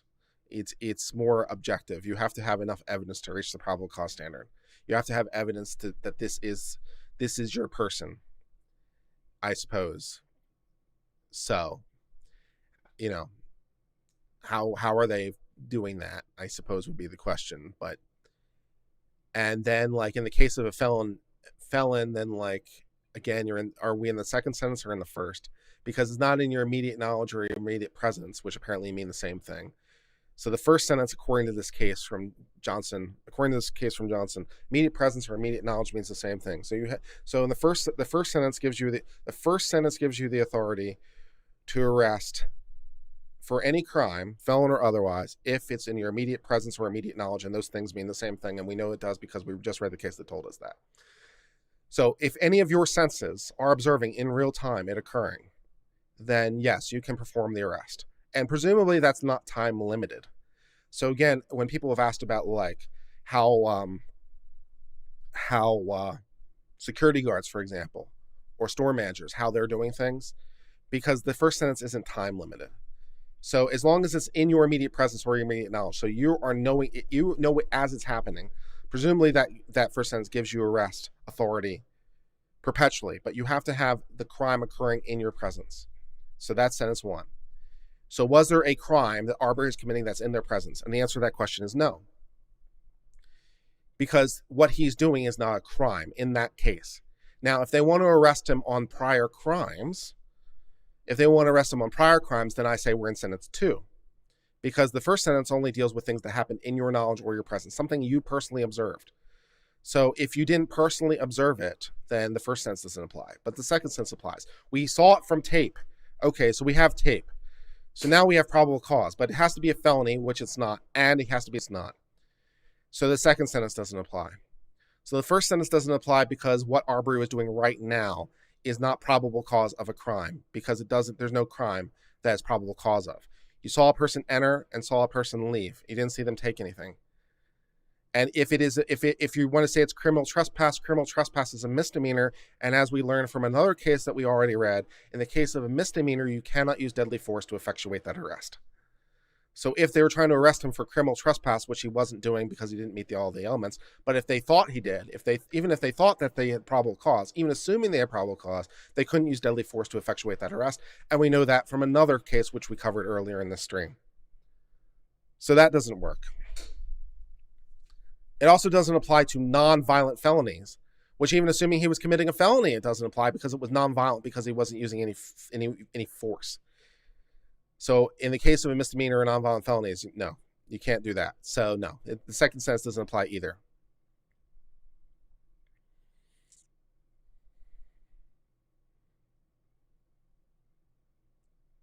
But let me see if I can respond to some of Ben's comments, because I've been trying to respond to a whole bunch of stuff at once, and I don't want to leave Ben aside.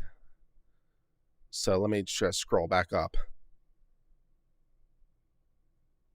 to where you sort of entered the action and just try to respond to some of these comments, because I want to be a good person. Wow, you've been here for a little bit. It's going to take a little time. Okay, so we'll just start with, there just wasn't one theft. Yes, that's fair, but we have to figure out what section of the statute we're on. Is it one they observed? If it's a prior theft that they observed, then maybe, but that's not what we know. They presumably heard about it. Maybe they saw tapes, but it's not contemporaneous. And the second sentence doesn't apply because it's not escape, because we don't have a better definition of escape yet. Then Ben said, Arbery can't claim self-defense because he was fleeing a felony. No, he wasn't, as far as I can tell. There's no evidence to suggest that he was fleeing a felony. What felony? Burglary? What is the intent to commit a felony? You have to enter to get to a felony. You have to get to burglary. To get to burglary, you have to be entering the property with intent to commit a felony or theft therein. What is being shown on the tape to an observer that shows that intent? Him looking around is showing the intent to commit a crime. I mean, that can be a lot of things. To know whether or not it's probable cause, here's the question you should be asking yourselves. If you went into a house because you were curious, assume you're such a person that you want to look into a house because you're just curious, and you look in the house because either you're looking around at the various things in the entryway because you've entered the house for the purposes of looking at. So either you're looking around to get a sense of your bearings, or maybe you're looking around because you're kind of embarrassed about this hobby, and you don't. And if other people are there, then you want to leave. Either one makes sense. And so based on this, we want to say, well, he was casing the joint based on that alone. So in order to get to probable cause, you had to say, okay, based on that, if a police officer showed up with that video and an affidavit that says, yes, this is authentic video, based on that, would a judge issue an arrest warrant? Because if you have probable cause, you can get an arrest warrant. So should a judge issue an arrest warrant that the police could then execute by busting down your front door and arresting you inside your home based on this? That's enough to get to intent for burglary, the intent to commit a felony therein? I sincerely hope the answer to that question is no. I sincerely hope that entering a property and looking around, either because you're looking for people or you're looking at things because you're curious, I sincerely hope that that is not enough on itself for a judge to sign off on a warrant, which only has to meet probable cause and say, yeah, I have probable cause of a burglary based on that. I sincerely hope that's not enough to form the intent, to show intent. If it is, we're all in a lot of trouble.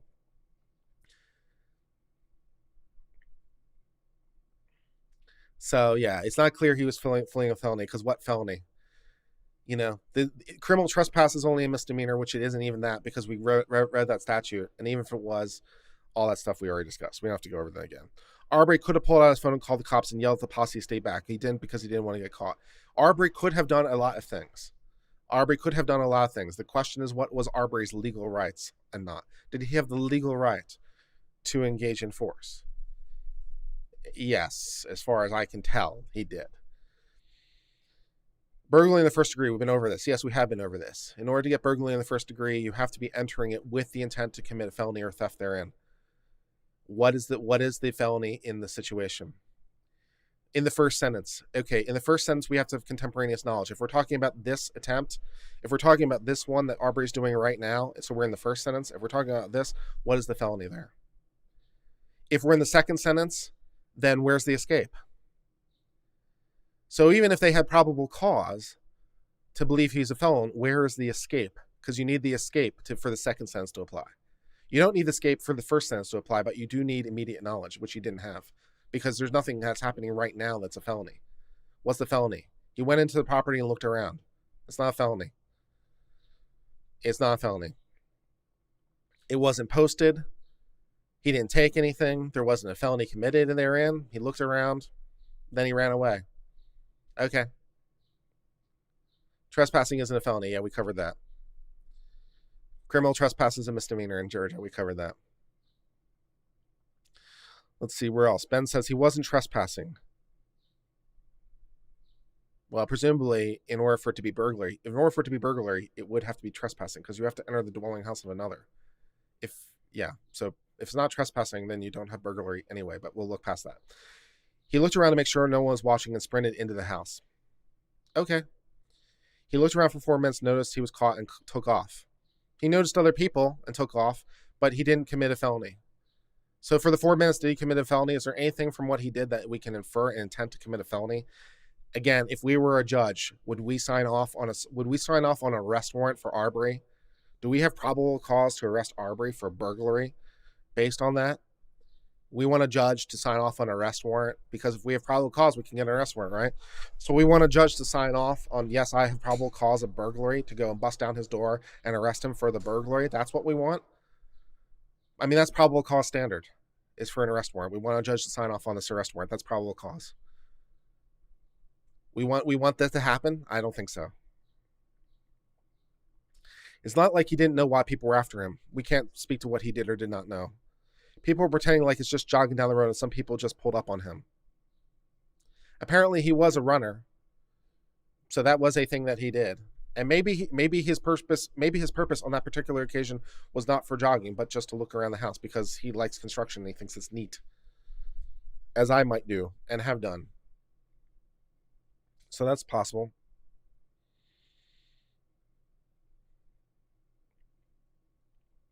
Ben says you need to find proof in court. They only need probable cause. To convict, you need proof of intent through action.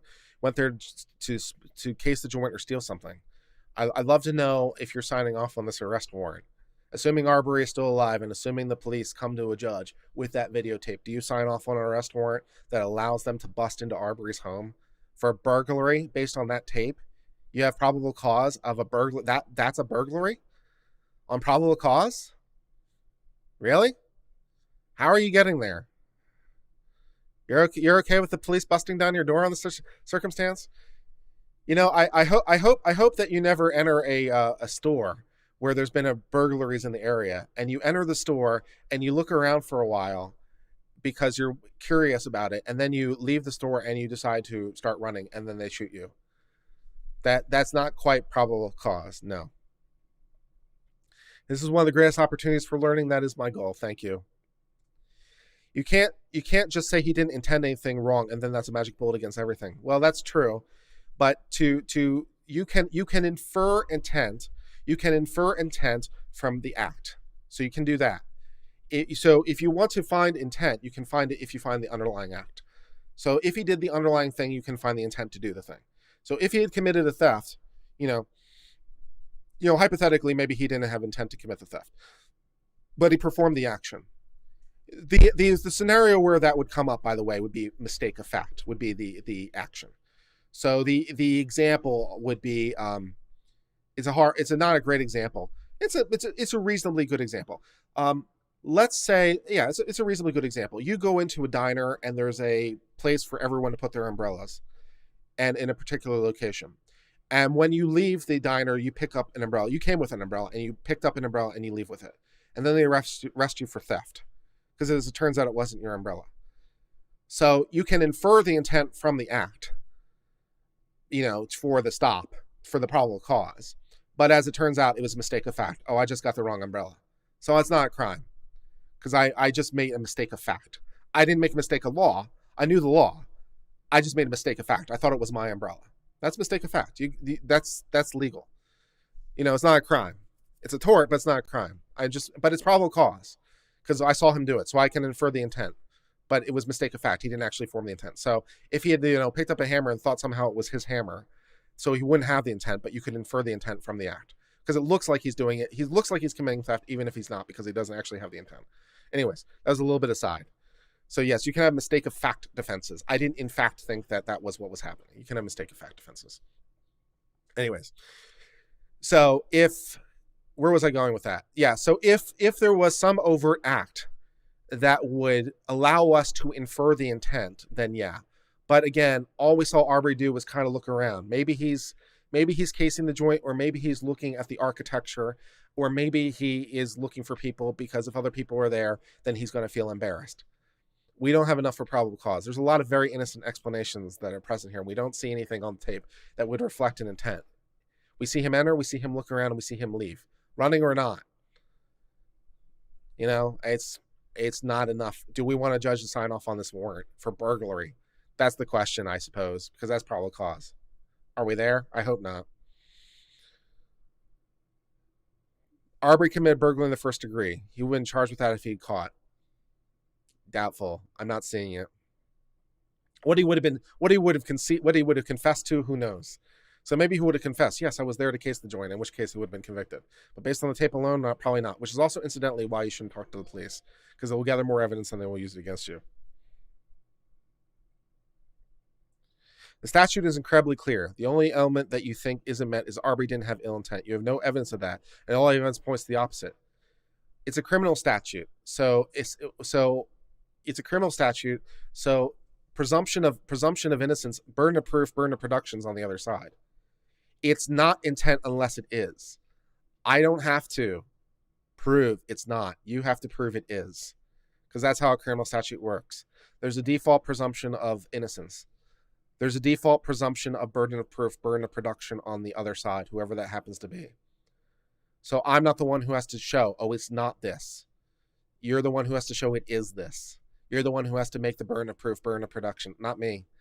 The default assumption is it's not crime. You have to prove it's a crime. Now you have to prove it to preponderance of evidence. So you got that going for you. But you still have to prove it's preponderance of the evidence. And what is the evidence that's available for this particular encounter? The evidence that's available for this particular encounter is that he went into the place, he looked around for a while, and then he ran away. Is there enough there on a probable cause standard to infer intent to commit a felony or theft therein? His intent was to commit a felony or theft therein. From that, I sincerely hope that that gesture is not enough to make an intent to commit a theft or felony. I sincerely hope that merely looking around is not in and of itself enough to form that, to show an intent to commit a felony. Merely, I mean, because again, it seems to me that if you're going to say that he had the intent to commit a felony, then everyone else who visited that property has the same intent, because they all did essentially the same thing.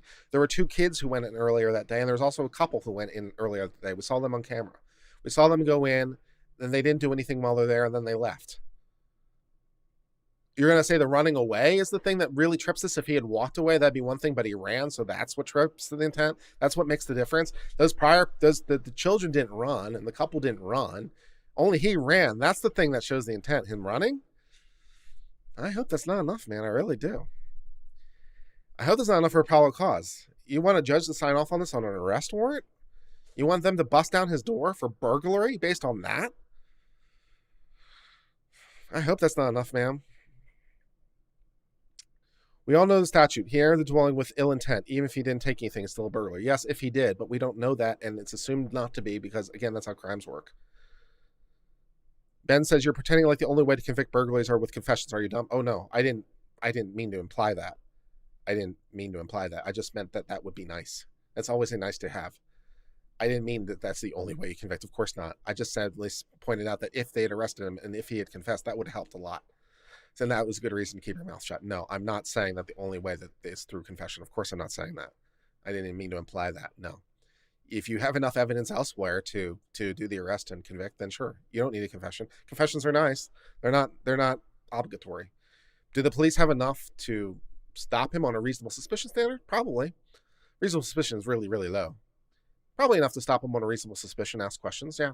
On a probable cause standard to arrest or to get an arrest warrant?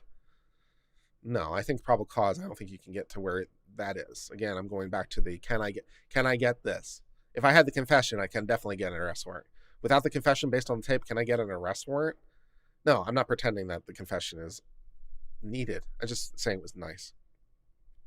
Stop this special pleading. We all know how he was there. His actions prove intent. He had no other reason to be there, except for maybe looking around because he's curious, like the couple did and like the children did.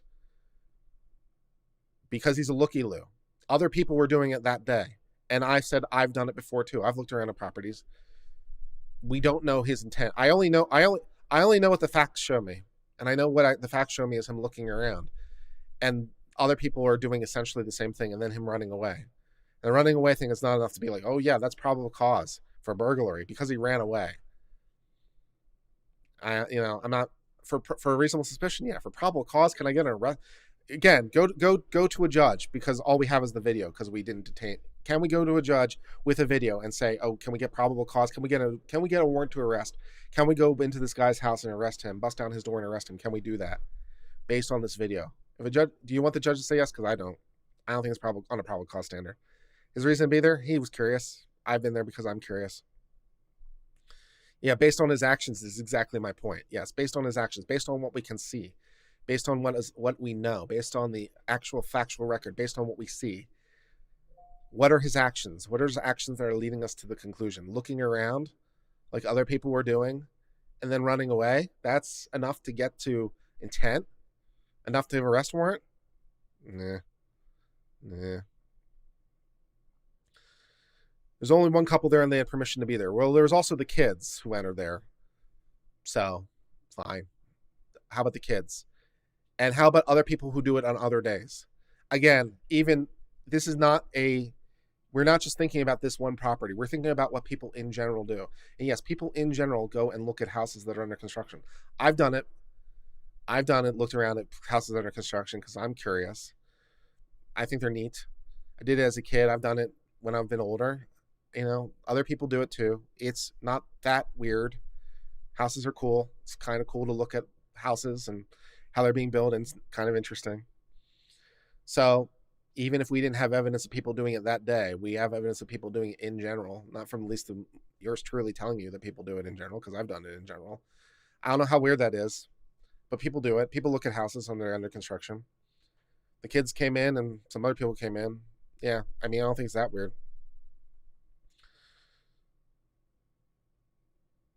He was searching the place. Just because he didn't find anything to steal, was looking to see if there's anything worth stealing at night, doesn't mean he's not guilty of burglary. Yeah, that's true. If you know that, that's true.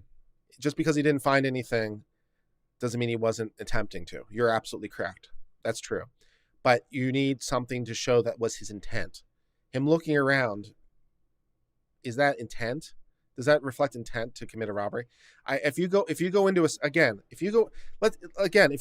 store, even if it's in a high crime area where lots of crimes happen, if you go into a store and you start just looking around, at stuff, and then you leave the store, even if you start running away, you're telling me that's attempted burglary, or people can infer burglary?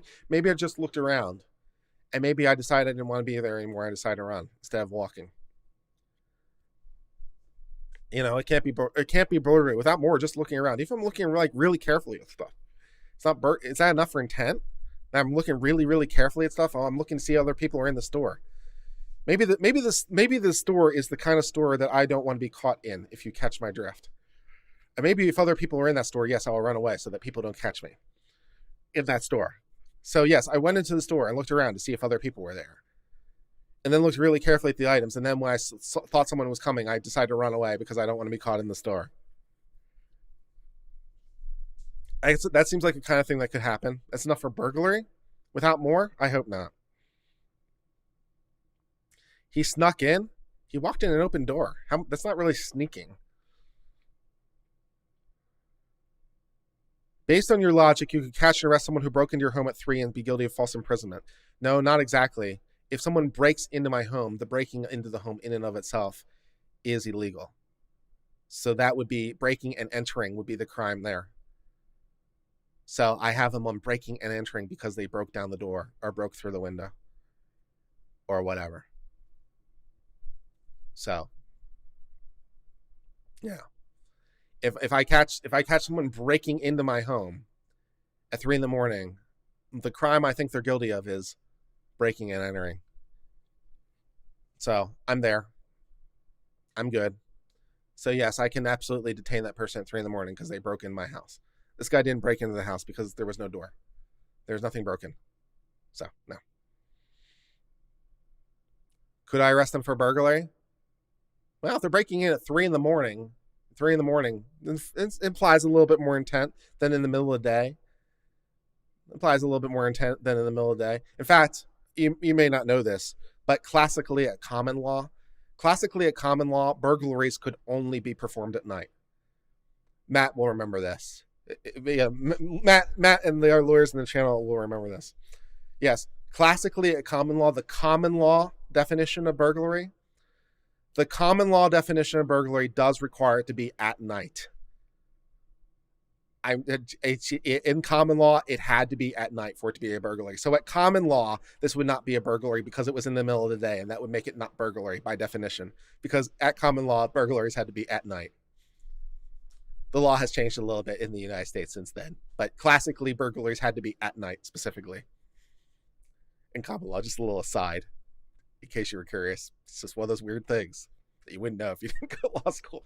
Burglaries had to be committed at night? Yeah, they had to be committed at night. Oh, okay. If it's in the middle of the day, it's not burglary. Don't ask. It's just the way it is. Do I have any thoughts on the deputization argument? I don't think there's enough for deputization. I don't think the things that the police said are enough to constitute a deputization. Be on the lookout. Call us if you see anything more. That's not deputization. You need a little bit more than that. Keep your eye out. Call us if you see anything more. Let us know. Not quite enough for deputization. You need a little bit more. Ben does have some interesting views. That's fine. That's why I'm happy to go one paragraph further in the decision. Which decision am I going back to? The one in Johnson.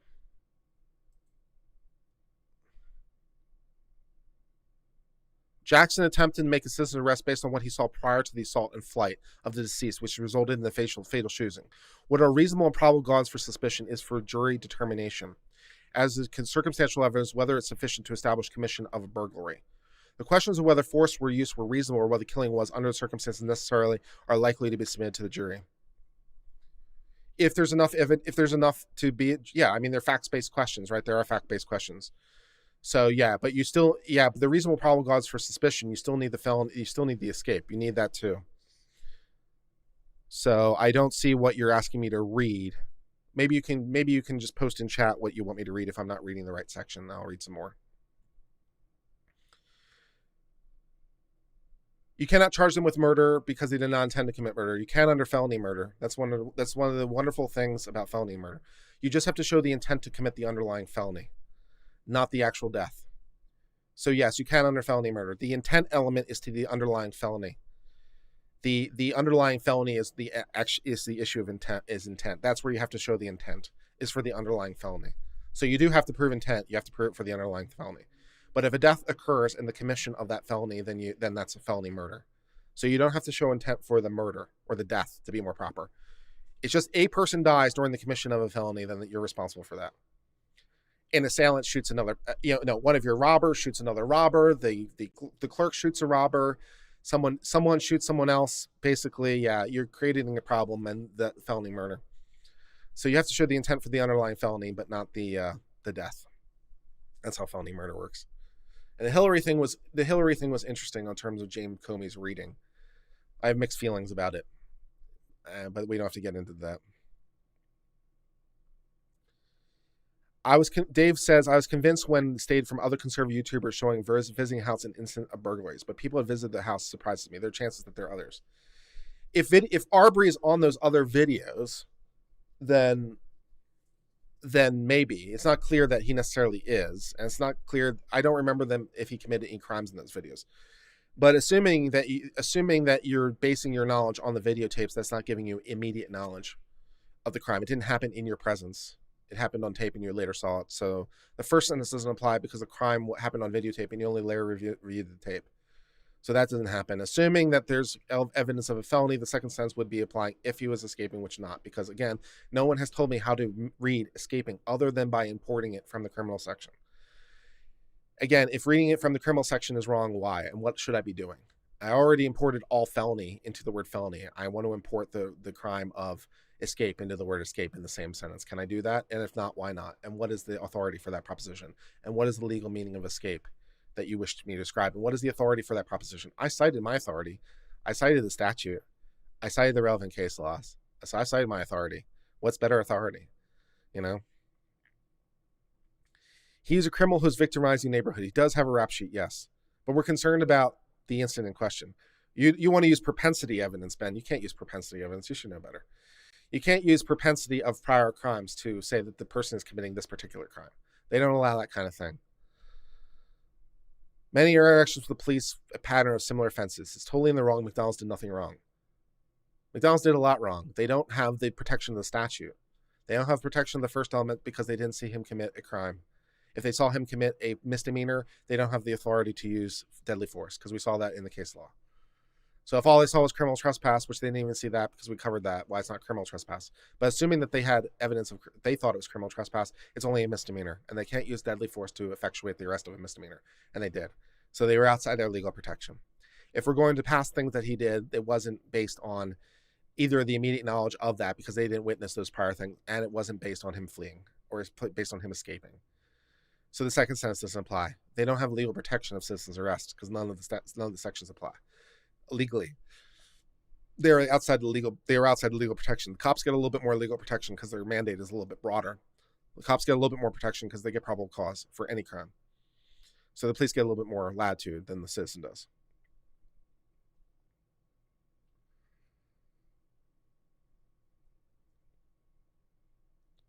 Tim Pool calls himself left center, but made 25 minutes talking about Arbery's previous charges, showing him the same video of him being in the house. His prior charges and prior convictions are not legally dispositive as to this. Just because you've committed 99 robberies doesn't mean the 100th one is a robbery. Just because you commit lots of robberies doesn't mean this one is a robbery. If we could convict you, you did this robbery because you did the 99 previous ones. If that alone was enough, we'd all be hosed. You need a little bit more. It's enough for pattern. It's enough for, but we need a little bit more. It wasn't a house being built. It looked like any other simple house. Well, except for the fact that it was open. Can you answer my super chat? Oh, apologize. I missed your super chat, Law. I'm so sorry. I've been trying to respond to these things in force and in time, and I'm so sorry for missing super chats. I did see a $10 super chat. I'm so sorry. Law gave me $10. Okay. I'm so sorry, Law. I apologize. I apologize to the super chat people. That was very rude of me. But again, I'm trying to do so many things at the same time. I'm still learning how to YouTube. I'm doing so many things at the same time. I'm trying to respond to the prior comments from the prior stream. I'm trying to respond to the comments from this stream. I'm trying to look up the case law that people are citing me. I'm trying to do so many different things at the same time. It's very awkward, so I apologize. And then I'm trying to also respond to super chats. I let that slide. I'm so very sorry. Law gave me $10. Thank you very much for the super chat for Law for $10. Is holding a firearm, not pointing at a person, constitute use of force? Probably by itself, probably in and of itself, probably no, probably not. Merely pointing a firearm at someone by themselves is a misdemeanor under Georgia law, I think, because I seem to remember reading that, looking up the brandishing statute. But the possession of a firearm in and of itself would make it an armed whatever. So, for example, if okay, here's a great example. You go into a grocery store, you have a gun on you in your pocket, and you say, "I have a gun. Give me the money." Now, you never even touch the gun. You never even touch the gun, and it's well concealed, so people can't even see it because you have really big pockets. So they can't even see that there's a gun. They can't see an outline. They can't see anything. Right? You go into a store. You say, "I have a gun. Give me the money." They give you the money and you leave. Is that armed robbery? Yes, it is, because you had a gun on you. That makes it an armed robbery. Even though you never presented the gun, you had the gun on you. Now, whether or not the police can ultimately prove that, of course, is a whole other set of worms. But in the abstract, yes, you performed an armed robbery because it was on your person. So is merely having the gun in and of itself a violation? No. Is merely pointing it at someone considered use of force? Well, yeah, pointing use of force, someone would definitely qualify use of force. If you point a gun at me, that would definitely qualify use of force. It's a misdemeanor. And also, to the extent you're doing other stuff, it makes it an armed fill in the blank. So it makes it attempted armed kidnapping or attempted armed false imprisonment. Their intent, assuming that they were trying to conduct a citizen's arrest, their intent was to conduct an imprisonment. That's with a false imprisonment, right? Their intent was to conduct the arrest. It says it in the statute, right? False imprisonment is when you, without authority and in deprivation of civil rights, conduct the arrest and blah, blah, blah. So there was an arrest. Whether it's lawful or not is the whole question. If the citizen's arrest statute doesn't apply, that makes it a false arrest. If it's a false arrest, then it's false imprisonment. If it's false imprisonment, it's a forcible armed felony because they have guns on them at the time. And they're being displayed, more to the point. So yes, it's a forcible felony at that point because the felony is attempted. The felony is either attempted kidnapping or attempted false imprisonment. Take your pick. Either one's a felony. Assuming that they don't have the citizen's arrest statute, either one's a felony. And they are conducting the felony with the use of arms. That makes it an armed, and they're attempting. So that makes it attempted fill in the blank. If not, self-defense, your gun goes off when you try to stop someone from grabbing your gun. No. If I try to grab your gun, and if you're opposing the lethal threat to me and I try to grab your gun and the gun goes off, regardless of how the gun went off, even if like my finger slipped and pulled the trigger by accident and the gun goes off and hits me, you're still responsible for that because I have the right of self-defense and not you. So if you're opposing the imminent threat, I have the right to self-defense, not you. And so then that makes you guilty for the murder because I have the self-defense right, not you, because you're the one who started this party. Thank you, Law, for the $10 super chat. There was 70 Danish krona for Mosaic Task Force. Is putting a knee on the throat for several minutes only allowed for arrest of felonies because it's deadly force? I would say that putting a knee on someone's throat for several minutes is an excess force in any case without more. Without more, putting a knee on someone's throat for several minutes seems like excessive force in any case. And you can't use deadly force just for the hell of it in conducting a felony. I assume this is the one from Michigan. He was already in cuffs, right? So like putting a knee on the threat, I think is excessive force. So that's going to be a problem for him legally. It's probably criminal. It's not going to be a felony because he was lawfully under arrest, but he used excessive force. So you're probably looking at some kind of manslaughter or negligent homicide charge would be the best out of that Michigan thing that happened without more, but I haven't gotten deep enough into it. So yes, you'll probably be looking at some sort of criminal liability there. And there's also a super chat for $5 from Ben. About to be caught up with the stream. We're being really honest and genuine with going through this and giving good arguments. I misread you earlier. No problem, and that's a little bit on me. that's a little bit on me as a YouTuber, and a little bit on me getting frustrated, and a little bit on me being antagonistic, a little bit on me not being a good teacher in that way. People are asking me questions and they're challenging me, and I got angry and I shouldn't have. So that's a little bit on me. So I appreciate your apology, and I offer one of my own in exchange. To quote our hero Rick, we are not understanding each other. Hopefully we understand each other now better. So yay. You still don't agree with me, but none of my conclusions have been crazy? That's cool. Yeah, fair enough. Good deal. So we're still neck deep into Ben's comment. Now we're going back to Ben's comment from before. Still neck deep in Ben's comments. The appeals court in Collins versus Salado seems to treat the term escape in a sense that falls outside of it. Escape. Looks like they give it more a colloquial meaning. Fair enough. Cool. Let's check that out and see if Collins versus Salado gives us any sort of clarity and see what it has to teach us. So this is Court of Appeals from 1983.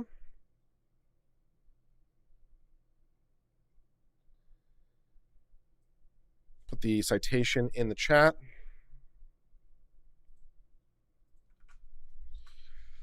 Collins versus Salado. Let's see what it has to teach us about escape and whether or not that provides any additional clarity from the Court of Appeals for Georgia.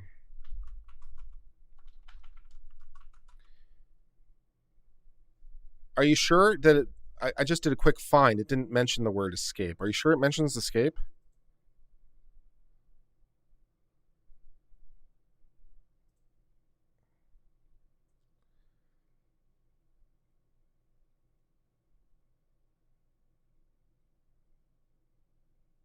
Collins versus, I am looking at the right case, right?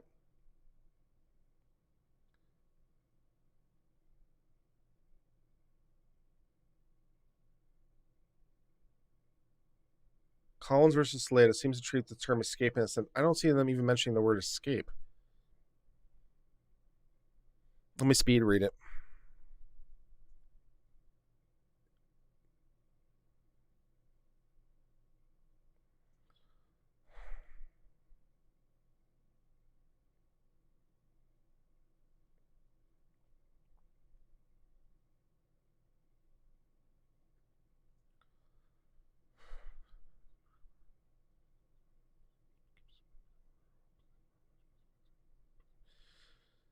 What's a different analysis of the clear probable cause for him to court? Strong court found probable cause to mere existence of probable cause decisive factor did not occur with immediate knowledge of any officer. Okay, appellant. Okay, so let's see. Appellants. This is referring to the case. Appellant's alleged crime did not occur in the presence of or within the immediate knowledge of any officer. The only possible justification for warrantless arrest, therefore, was if the appellant was endeavoring to escape, or if for other cause there's likely failure of justice for want of a judicial offer to issue a warrant. So this is under the police's arrest power, but still it's something. Assuming without deciding that there was probable cause to believe appellant had committed a crime. Okay, assuming without deciding there's probable cause to believe appellant had committed a crime, and that based upon the telephone calls he received, appellant was justified in ordering officers to investigate appellant's alleged flight from town. It's clear there's genuine issues of material fact remain regarding the legality of the warrantless arrest.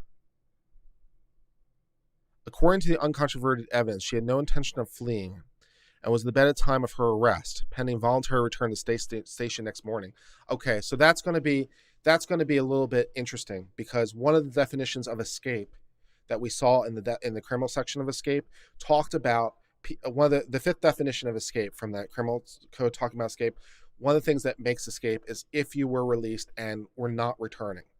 So if we had evidence that this person is out of jail but is required to return to jail for some reason. So if they were not intending to return, then that would be escape, because they are in custody even though they're outside of the jail at that moment, because they have an obligation to return.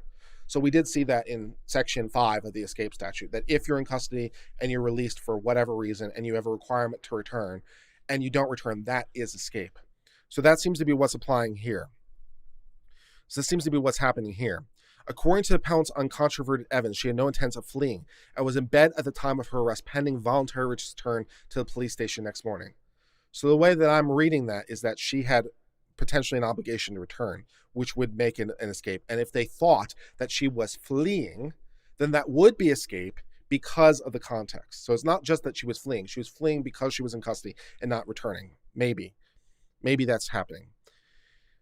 Applicant was never questioned concerning the allegations of the flight, nor was she ever apprised of the basis of action, whereon she might have avoided immediate arrest by controverting the hearsay allegations concerning her flight. Instead, appellant was arrested from her house, apparently bent solely on the effectuation of immediate arrest without a warrant.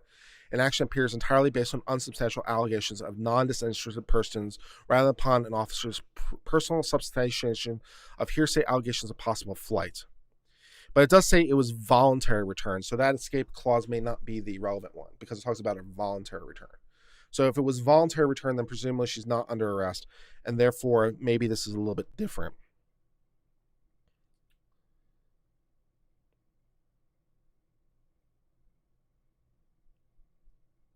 In making the arrest, may rely on information around direct observation so as long as it's reasonably corroborated. So it talks a little bit about the authority of the police, which is a little wider, as I mentioned.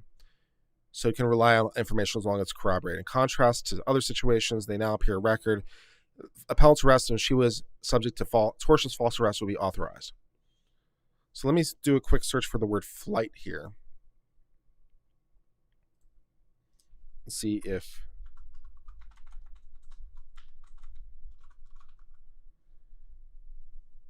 Okay.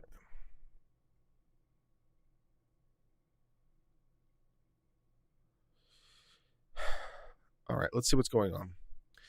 Burke accepted from one of his customers a check which ultimately proved to be stolen and forged. The Burke is a bank, I know that. The Burke employee who accepted the check identified the appellant, who had previously done business with the furniture company, as the person who had tendered it. Burke informed the police, providing them with the appellant's name and address. After she was contacted by the detective, appellant voluntarily presented herself for questioning. She is informed that, however, she'd have to see the appellee, the officer handling the case, and she'd have to return the following morning to do so. According to the deposition that evening, she's apparently preparing to leave. Both of the were restored, told them they investigated. In fact, one of the calls was the same. The testimony, impending flight appears. However, based solely on that, the police station had someone about picking her up. So it's not 100% clear if that fifth section from the escape thing applies or not. When she's directed to apply, is that indicative or not of that? So that's a little unclear from this fact pattern. So they suspected her of it, and she was told she had to leave. Now, the court later describes that as voluntary. But is it voluntary? Even though the court describes it that way, it's a little unclear. The court might be not being as precise with its language as we would want it to be. And then it goes on to use this thing about flight in this context. So I agree with your idea here. There is an idea here that might be relevant to the context we're talking about. So this is some relevant case law that might be relevant. It's a little bit outside the same context, but it's not nothing. And it talks about the only possible justification was therefore if the appellant was endeavoring to escape or if such cause was likely to be... Okay, so in this section, the only possible justification for warrantless arrest, therefore, was if the appellant was endeavoring to escape or if for other cause there was likely to be failure of justice for want of a judicial officer to issue an arrest. Assuming without deciding probable cause had been committed, and appellee was justified in ordering officers to investigate the flight, it's clear no genuine issues of fact remain regarding the legality. According to the uncontroverted evidence, she had no intention of fleeing and was in the bed at that time, pending her voluntary arrest. So they use the word voluntary here. Never questioned concerning the allegations nor ever apprised of the basis. So they do talk about flight. The language is a little bit strangely phrased to me, and it's not 100% clear from this language that what they're talking about. And it's not clear that this other authority to arrest might be indicative, but they do talk about flight. But it's not clear that they said, well, if they had intention of flight, if they'd shown flight, then we would have been good. It's simply saying, well, they didn't have flight. It's not, strictly speaking, saying it's required. But I like your idea here. I don't think it quite reads on the situation, but a different lawyer could have a different opinion about this. A different lawyer, there's something here that a lawyer could argue from. I don't think it will work, but I do like your idea. The language is a little bit unclear exactly what they're talking about. They use the word voluntary. I'm not quite sure that that's applicable. They talk about flight, but it's not quite clear that they're saying, well, if they had flight, because they're just simply saying, well, there is no basis to do this arrest. So they say, well, they say there's no basis to do arrest. And they say, well, there's no evidence of flight. But it's not clear that they're saying, had there been evidence of flight, they would have been able to arrest. They're just simply saying there's no evidence of flight. But they're not quite saying that that would have been sufficient. They're just saying, well, they didn't have, they seem to be saying, the court seems to be saying, well, they didn't even have that much. That seems to be more like what the court is saying. They didn't even have that much. They didn't even have flight, let alone escape. But the language is a little bit muddled. So I think you could try to argue this point. If I were Arbery, if I were the Macmillan's lawyer, I would feel good being able to argue this point. I don't think I'd win, but I think it's a good faith argument. I think there's a good faith argument to be made for Macmillan's lawyers here. That this Court of Appeals proposition stands for the point that flight would be sufficient. I think the context is going to kill it, and I think there's some other things. So if you ask me as the judge to interpret this, if you ask me as Macmillan's attorney to argue this, I'd argue this. If you ask me as the judge to interpret this, I wouldn't read it as applying to this circumstance because the way the language is in the structure and the language from the escape clause, the language from the escape criminal section is pretty clear on its own face. So that's pretty clear. And this other language is a little bit, it's a little bit muddled. So I would argue this if I were the Macmillan's lawyer. I just wouldn't necessarily expect to win. But then again, I've been surprised. Sometimes I argue stuff and it does win. So I would argue this. I just wouldn't expect to win. But good idea. Good idea. Good job. Good job.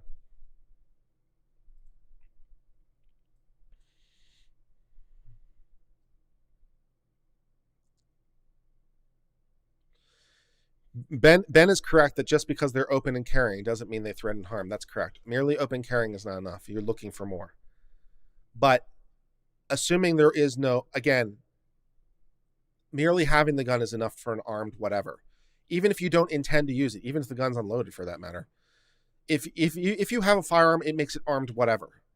So even if they didn't have the intent to use it, even if they were just merely open carrying, it's still armed whatever if they're not covered by the citizen's arrest statute. Because if it was in their pocket, they would have been armed whatever. Even if the gun was not displayed, it would have been armed whatever. As long as they had a gun like within their reach on their person, it's armed whatever. So the mere fact of having the gun is enough. Again, you go into a store and you say I have a gun, and you do, and you commit a robbery. Even if they never see the gun, it's armed whatever. So, that's. So yeah, merely open carrying is not enough. But they were open carrying in the middle of the street with their car in the middle of the street, and they were saying, "Stop. We want to talk." Stop would be, if you're stopping someone, another word for stopping is arresting. You're arresting movement, right? So yeah, that makes it attempted, armed, false imprisonment.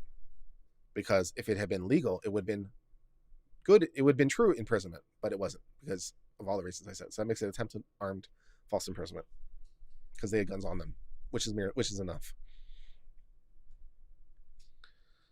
When does it become brandishing? There's a different law. There's a different law that deals with brandishing. I think it requires you to point it at the person or something like that. And brandishing by itself is a misdemeanor. But if you're using it as part of another crime, then yeah. So if you merely brandish, it's a misdemeanor. But I'd have to go up the statute, but it doesn't matter. They don't have to be brandishing. It doesn't even have to be displayed as long as it's on their person. It makes it armed. So they're there. Yeah.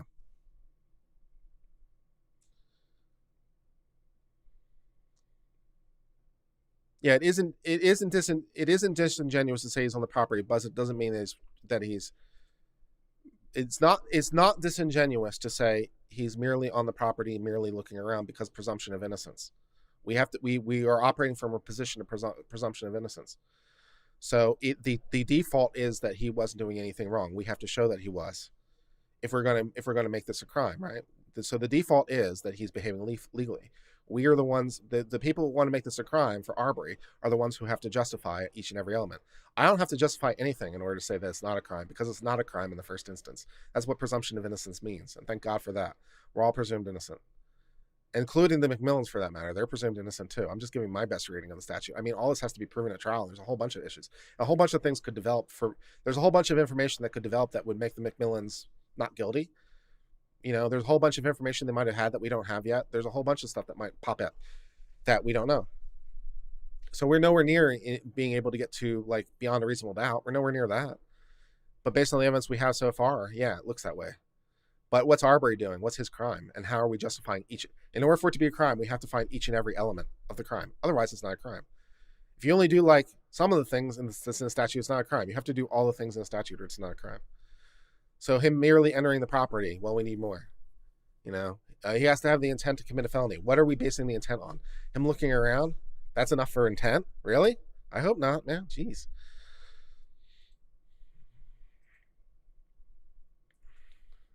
Yeah.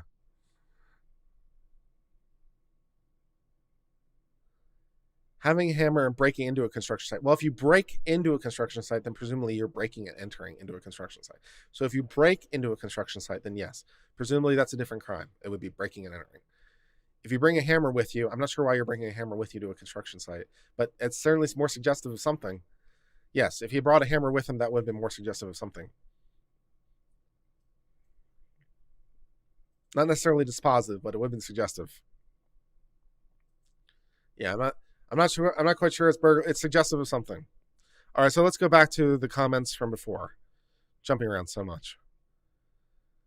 Reasonable suspicion would be met if Arbery is walking down the street and you recognize him as a person who's committing burglaries and thefts from the neighborhood.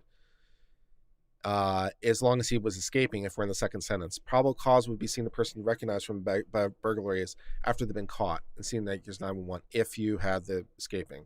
Directly seeing him bolt would be 100% no, not so much. Neither McMillans came at the murder victim with a gun trying to commit a felony on him. Well, that's where we're going to disagree. The felony is attempted false imprisonment or attempted kidnapping. Take your pick. They are legally pursuing Arbery, which they had every right to do. No, they might have had a legal. It depends what you mean by pursuing in this sentence. They had a legal right to like follow him and a legal right to surveil him. That's what a private detective would do, which is incidentally one of the differences between stalking and what private investigators do. I wasn't stalking, I was surveilling. There's a legal difference there. Yes. So it depends what you mean by pursuing. Could they like follow him? Yeah, probably. So it depends what you mean by pursuing. But they already right to do so. It doesn't make any more right. But they thought Arbery was armed because of 2 prior instances. I'm not sure what would lead you to believe he's armed in this particular instance. The first was a handgun stolen out of the vehicle by someone during the thefts and burglaries. 99 certain at the hands of Arbery, though it's irrelevant. I'm not sure how you're reaching that conclusion that it was Arbery who stole the gun. 99% certainty. Was there video or fingerprints or something? I mean, that's a lot of certainty. How are you reaching that conclusion? And because one of the McMill to 99% certainty, one of the McMills find Arbery hiding in a bush and call 911 when they saw Arbery appeared to be trying to draw a gun from his pocket or waistband, which has allowed him to escape from the car. I don't know. Maybe they saw him reaching for a gun, and that might be something that might be interesting. So you might get into that if they really thought he was reaching for a gun. So it was unclear from the video, but I'm sure that will be developed at trial. So if they really saw him reaching for a gun, then we might be in a slightly different analysis. You're also saying because McMillans were openly carrying firearms, they gave the murderer the right to the victim to defend himself dear law. No, that's not. Merely open carrying is not what is going to do this. Merely open carrying is not enough. You're wrong about this. Arbery is fleeing a crime and he knew it. That's why they chased him. Probably recognized Elder McMillan from his dealings with the DA. He thought he was caught and ID'd, which is why he tried to take the gun and kill them both. Even assuming that, why did he respond that way? Because presumably he didn't respond those ways in prior crimes. But you cannot use self-defense after fleeing a crime. Under some circumstances, that's true. In the case of felony, yes, but not for a misdemeanor. Which, incidentally, the self-defense statute only bars it after a misdemeanor, but not after, or only after a felony, but not after a misdemeanor. Arbery was in no danger, which is another reason he could not use self-defense. He was covered under the third section of the self-defense statute because they were committing a forcible felony and he was privileged to try to stop. He was privileged to try to stop the felony if no other reason, because it was a forcible felony. So he had the basis to stop the forcible felony, assuming that he wasn't the first bad actor. The McMills never threatened Arbery or even brandished the guns at him. Standing in the middle of the street with your car in the middle of the street and forming what is effectively a blockade kind of is a threat. And also saying, stop, we just want to talk when you have guns is kind of a threat. If you don't perceive that as a threat, I don't know what to tell you, man. If you're running down the middle of the street and someone else is in the middle of the street and their car's in the middle of the street and they have guns and they're saying, stop, we just want to talk, and you don't feel threatened by that, I don't know what to tell you, man. I'd feel threatened by that. The other McMillan didn't even have a weapon readily in hand. Did he have it on his person? If so, he's hosed. The Elder McMillan in the bed didn't even have a weapon readily in hand in the bed of the truck. The person in the bed of the truck is presumably going to be held for responsibility as accessory or conspiracy. So he's going to be held responsible as an accessory to all this stuff. The fact that he didn't have a gun on him is irrelevant. That's one of the negative downsides that comes with conspiracies and accessories, incidentally, is that you get imputed for what everyone does. It sucks. So yeah, I didn't have a gun on me. I didn't shoot anyone. Were you part of the conspiracy or accessory? Yes. Then great. You're equally guilty. That's why it doesn't pay to join conspiracies. So if one of them had a gun on them, then they all had a gun on them as far as the law is concerned, pretty much, because they're all part of a common activity. They're all part of the common agreement, which seems manifest from the tape. The guy who's driving knows to be there. You cannot use self-defense after fleeing. We covered that. What do you know? Arbery's a real criminal here. He's a criminal. He's victimized and got exactly what he deserved when he was caught. Okay. This brings me to another point. It's absolutely disingenuous because it relies so much on special pleading. People attempt to defend Arbery by saying that if they were jogging, the two men pulled guns, they do exactly the same thing, which is try to fight for their lives. I don't know that they would, but that they could is operative. Whether or not they would do the same thing, I don't know. Whether or not they could do the same thing, then sure, absolutely. Because we're looking to what the law allows. So yes, if they were driving down the street, they could do that because yes, for the reasons I've all said. This is beyond arguing in bad faith. Arbery wasn't jogging for one. Okay. Maybe he was, maybe he wasn't. Maybe he was looky-looing, and that's fine. He also wasn't solely rolled up on by armed men. Yeah, it depends on your point of view, but okay. He just fled a crime, and these men had been chasing him for a couple minutes. He had more than enough time to process this situation. And like I said, he could have called 911 and told the McMills to stay back. He could have done that, yes. $5 from Q Squared. Wish you could analyze the law on cases and respond to comments like this all day, every day. Much enjoyment. Very successful to you. Thanks, Kurt. Yeah, this is taking a lot longer than I wanted to. This is supposed to be a quick in and out thing. And we've been at this 2 hours and 19 minutes. This is taking way more time than I thought it would. But then I've been responding to these comments, responding to the live chat comments, doing case law research and all that stuff. So this is the most thorough educational experience we're all getting now. $10 from Andrew Beckus. Thank you, Andrew, for the super chat. Love this analysis. Would you be willing to review Stephen Molyneux's video about the truth about Arbery sometime? It's 141 videos and makes silly arguments, in my opinion. I'll think about it. I don't know if I necessarily want to get into the game of reacting to everyone else's videos. That's, produce my own content. But I thought about it. Where was I? Arbery was in no fear for his life, whatever. Well, even if he wasn't in fear for his life, he would have been protected under the third section because he's attempting to stop a forcible felony in progress. So even if he didn't have fear for his life, he still would be justified in the use of deadly force because he's attempting to stop the felony in the forcible felony in progress, which incidentally is against him. So even if he didn't have fear, he would have been covered under the third section. If Travis has his weapon in his hand and low ready when Arbery could have made the decision to get the gun. Arbery does a slow jog in front of the car. Yeah, turns to take away from the McMiffles briefly. But after seeing the weapon as a point at ready, he thought his chances. So he jukes towards him at full speed. Yeah, that's one way to characterize it. I mean, we can't know fully what's in his head, but we did see him go around and then come back. We don't know why he was doing that because they were on the left and he's coming around the right. So presuming his intent was to try to disarm them, to fight them, then it might make sense to do what he did, right? Because he's putting the truck in between himself and the gun. So they're like in front of the truck on the left-hand side. So you could come up on the left-hand side, but then of course you have no cover. So he's coming up on the right-hand side. He's using the truck maybe as cover and then comes to attack.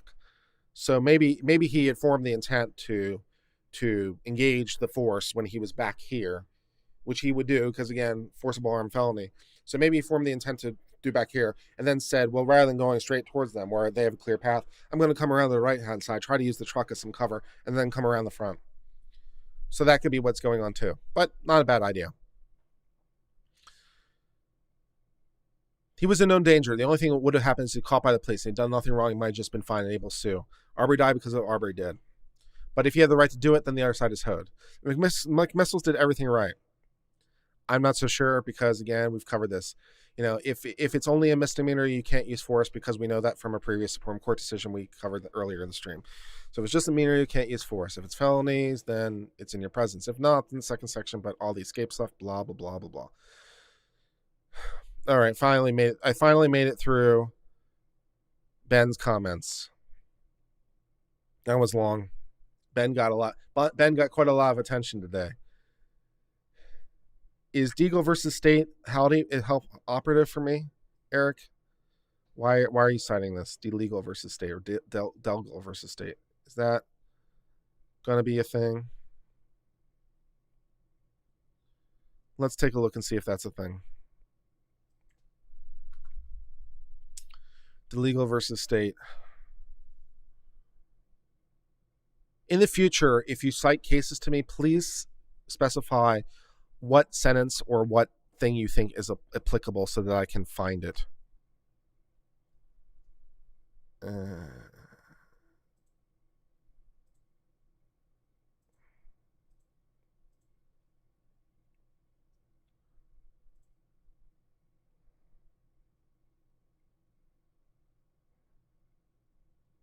I can't find a case by that name. You don't have a citation by any chance, do you? Like that says like this, the case number? $4.99 from David Pham. Appreciation for the chat. Appreciation to you. $2 from Q Squared. I don't do reaction videos except legally. A little bit, yes. A little bit, yes. So in the future, if you want to cite a case for me to look up, if you could provide like the citation number, it's usually like number, some letters, some numbers, like F third or SE second or something like that. If you could provide the citation, and you could also provide like a few words that says what it's about or what sentence you want me to look at, that'd be helpful. Because I couldn't find Deagle versus State. So I apologize. If you give me a citation that I can actually find, I will be happy to look it up. New rule, make sure you do head notes for Kurt. Yes, please. Thank you. Q Squared, $2. Help me help you. Jay Laster said, just wanted to do another comment. While I'm not a Georgia resident, I did make a citizen's arrest while a Chicago resident. Many years ago in the 80s, I had a very short career in law enforcement, nowhere near the length of this, but I knew the laws regarding arrest. About 15 years ago at work, I had a nearby nursing home assaulted a resident while off property, apparently trying to rob. Witness followed the guy and asked for help. My neighbor and I got the guy on the ground. While I was under control, I went to get my cuffs. Even that put me in some jeopardy. Yes, it does. Please ask me a few questions and gave me back the questions. What I didn't do is go to the home and get him. Yeah, fair enough. Yeah, your mileage will vary in various states. Different states have different citizens arrest statutes. So yes, Jan found my case for me. Thank you, Jan. Deagle versus the State, Georgia, 1900. Thank you.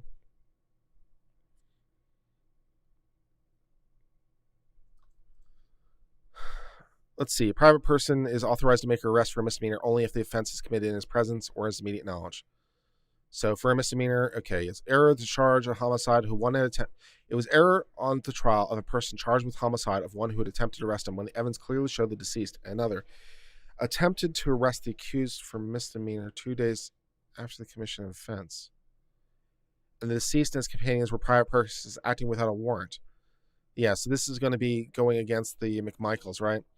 It's error on the trial of a person charged with homicide of one who had attempted to arrest him when the evidence clearly showed deceased and another attempted arrest 2 days after the commission of offense, and when the deceased and companions were private persons acting without a warrant, to give in charge the jury law authorizing officers to make arrests without warrants, and especially erroneous to instruct the jury.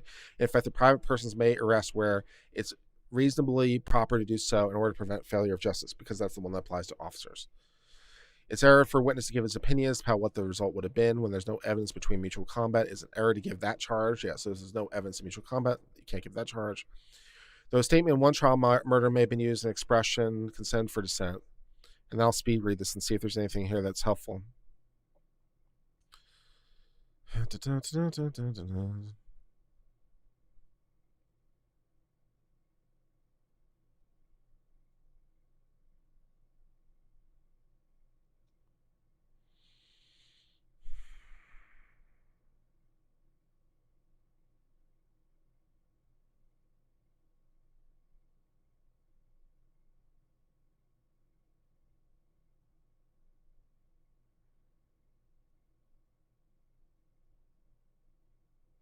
This seems like it's a fact-specific thing. It doesn't seem like it's applicable to us because it's talking a lot about the facts of exactly what's happening here. It doesn't really seem to stand for a universal legal proposition that we can use. Just an error. It was an error to charge them from the same statute the police used, and some other legal errors here. Yeah. I offered plenty of case law citation from circuit court was a reasonable unlawful arrest looked like, and whether or not those could apply. Well, if you give me the citation again and you give me the thing, then I'll try to look it up. I'm paying attention to 5 different things at once. I'm paying attention to this chat. I'm paying attention to the prior comments. I'm doing some case law research. So if I'm missing some of your comments, please bear with me. I'm doing the best I can, but I can only keep my attention in so many places at once. I'm doing the very, very best I can. So I apologize if you've said it.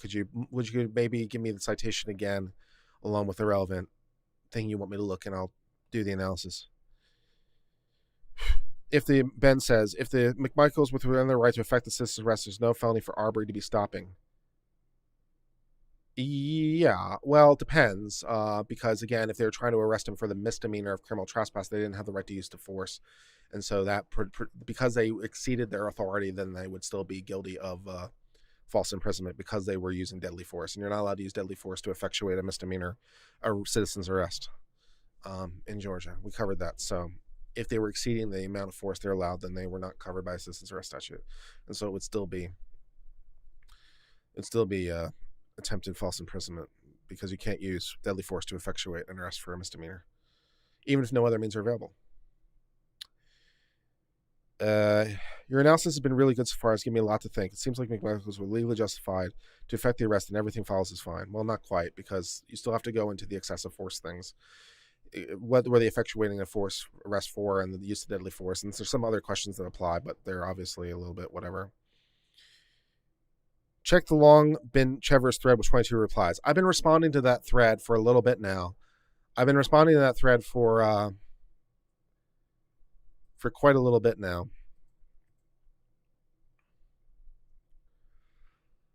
But I'll go over some more. You're reading the charge of escaping the citizen's arrest statute. It's not applicable.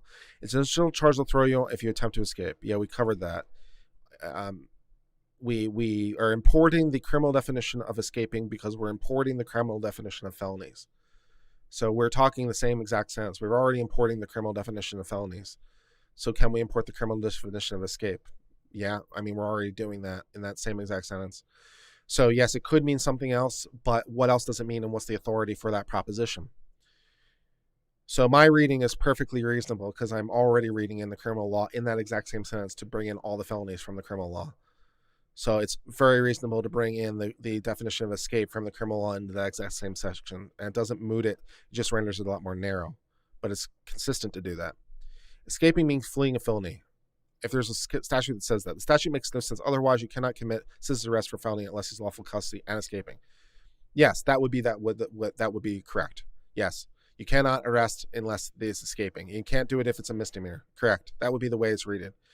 That's retarded. It may be retarded, but it's a consistent reading of the statute, and I don't have any better reading because I don't have a better definition of escape. You found the charge escaping an entirely different section. Well, I wouldn't say entirely different. I found it in the criminal section statute, which I've already, once again, I've imported all the felonies from that exact same section. So I've already imported all the felonies from that exact same section, so I'm importing escaping from that section too. It's totally disingenuous. If you really think it applies, then I doubt your credentials. Well, I don't know what to tell you there. I just want to be clear. It's so simple. I'm having a tough time how you made the mistake. A mistake of charging escape with a different section. Because I have nothing better to use. You scrolled it up and it specifically says escape and other offenses related to confinement. Yeah, fair enough. that is, because escape also relates to confinement. So escape relates to confinement, and also other things relate to confinement. This is a little bit more disingenuous you thought. You had absolutely nothing to do with citizen's arrest, which is an entirely different section. It is in a different section. That's true. But I'm importing it for a reason. I'm importing it because I'm already importing all the felonies, and I don't have a better thing to rely on. So in trying to define escape, I have something that defines escape. It's in a different section of law, but I don't have anything better to use. And it's providing a definition. So it's a reason, and I'm already in a criminal context. So I'm in a criminal context importing the criminal law into a criminal context. And I already imported it in this exact same section. You really soured me on the channel. I thought you were the first thing from an ideologue. I don't think I'm an ideologue. I'm just trying to interpret the law as best I can. But the outrageous conduct in this case, I'm a little bit of an ideologue, but I consider myself conservative, which probably isn't what you thought. Because I think most of the people that are going the other way are more left-leaning, and I consider myself right-leaning. But I believe in the fundamental right of self-defense, so I believe in everyone's right of self-defense, including Arbery's. So that's kind of where I'm coming from. The McMeisters are the only one to suffer an injustice. That's the law most morally correct. Well, morals is outside my purview, and I'm not sure it's morally correct. I don't agree with that personally, but we're not really here to discuss moral. We're here to discuss law. You state the statute's been the same since 1891. I believe it's been totally unrelated before the escape sentence was written. Yeah, probably. It might be. It might be. So yeah, if you want to go back and try to figure out, I'd have to find out when the escape statute was written. Might be, but I can't find any case law about it. But that's a reasonable argument. You know, if the escape section was written after 1891, then yes, it wouldn't be originalist to necessarily to read it in that light. But I don't have anything better to do. But if you can make an originalist argument, I'm totally down for that. If you can make an originalist argument, I'm totally down for that. If you want to say that the escape statute doesn't read because it came after 1891, I'm totally down for that. Just give me a better reading based on some reading about why this thing meant something before, but based on when it was adopted. I'm totally down for some originalism. I'm totally down for not using the statute, but I don't have anything better to work from, and it's the one that applies, or could apply. But I'm totally down for that. It would be a little bit interesting in terms of originalist perspective how you would view that, because then you would also you might run into the same exact problem. This is an interesting question on originalism, which is more philosophical, because it would get into the question of like, how do you view that in originalism? Because again, when you're talking about felonies, for example, if you're going to do that with escape, then you'd have to do that with felonies. So you would be applying, because then you'd mean exactly what it meant at the time. So you wouldn't read in the felonies from the criminal statute. You'd read in the felonies as they existed at the time, presumably, because then you wouldn't be able to expand on that either, because it meant only what it meant then and nothing more. Now, you could get into an issue of whether the legislature meant that to be open or meant it to be closed. Did they intend for that to be open or intend it to be open, closed? And you could get into some case law with that issue and trying to figure out if that has been classically understood to apply to all felonies, including ones that if a felony is created today, can I arrest them for that today or not under citizen's arrest statute using that language? If I can, then the language is open, and then I can bring in new stuff from here too. And if I can't, then I can't do the escape thing. So do I have to interpret felonies in the light of 1891, or do I also interpret escape? So if I interpret escape in the light of 1891, then am I interpreting felonies in the light of 1891? And if so, if a felony is created today, does that mean that I can't arrest for them? So if it wasn't a felony, if what Arbery didn't do, if you want to stick with the definition of escape in 1891 on an originalist understanding, then you might be stuck with the definition of felony as existed in 1891. So then we'd have to go back and figure out whether or not Arbery committed a felony that is still a felony on the books, because presumably if it's no longer a felony, then that wouldn't work. So you can presumably take things out of the scope, but you couldn't add things back into the scope. So it would have to be a felony in 1891. So we'd have to go read some 1891 criminal statutes. That would be fun. Let's not do that. But yeah, if you want to go back into originalism, you might be stuck with the felonies that existed then too. If you want to, but you'd have to go into how it's interpreted. And because it's a criminal statute, I'm assuming because felony is intended to be open, the word escape is also intended to be open and can be redefined. So I would think that would be applied. But I think you could have an interesting originalist fight on that point if you want to have an originalist fight. The trial court's not going to have an originalist fight on it, though. They're not going to get that deep into it. The Court of Appeals might, but it's pretty interesting. Interesting idea. Unrelated above, but the house wasn't being built, it was renovated. It looked like any other house from the outside. They didn't have probable cause to believe it was burglary. Well, they didn't have probable cause because they didn't have probable cause of one of the essential elements. They didn't have probable cause based on what they know and based on what they observed. So were they watching the video in real time? Was that what was happening? Were they watching that feed in real time? If they're watching the feed in real time, then they could rely on that. If what they saw was him go into the house and come out of the house, then I don't think they have probable cause, because they don't have probable cause of one of the essential elements of the charge. And breaking into a home is illegal. That's true, but you have to break into it. That's true. You forgot to include the mounds of other evidence Arbery was victimized in the neighborhood. I didn't so much forget as it's just not material, because we're trying to determine what he is guilty of now. Because just because he's guilty of other stuff doesn't mean it's propensity evidence. We don't do propensity in law. So yeah, he did some other things. Is he guilty of this particular thing, and what are the conclusions? He's a known criminal. Okay, what is your basis here for this particular crime? I didn't so much forget as it's propensity evidence, and not particularly relevant to what we're trying to determine. And someone fit his description been terrorizing the neighborhood. There've been ton of 911 calls and other burglaries. Kurt, I know you're nice, empathetic, and feel bad, but absolutely caused every event which led to his death. He was there to check in daylight if there's anything worth stealing at night. He was doing the same thing a week earlier and hid in the bushes and fled in the car parked in the area. So much wrong with your analysis. He's gonna stop watching. Extremely motivated to reach a certain conclusion. I don't know that I'm motivated to reach a certain conclusion, but I won't deny that, like every person, I am somewhat inclined to interpret the evidence in light of the conclusion I've already reached. So most people have a cognitive bias, and I won't dismiss it here for myself, in the interest of being honest. Most people have a cognitive bias to interpret things in the light of conclusions they already come to. So most people have a cognitive bias where they interpret evidence to support propositions. They amplify evidence that supports their proposition and diminish evidence that goes against their propositions. So it is quite possible that I have a cognitive bias towards my conclusion. That being said, I would respectfully submit that you might also have a cognitive bias towards your conclusion for the exact same reasons. So we are both being challenged by our own biases, and we're both being challenged by forming new evidence to support the conclusions we've already drawn.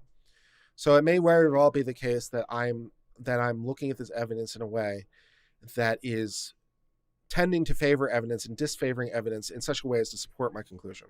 Now, I don't think I'm doing that. I'm trying my best not to do that. But it's a fair criticism, because I have cognitive biases like everyone else, and I might not necessarily be aware of my own biases, even though I'm trying.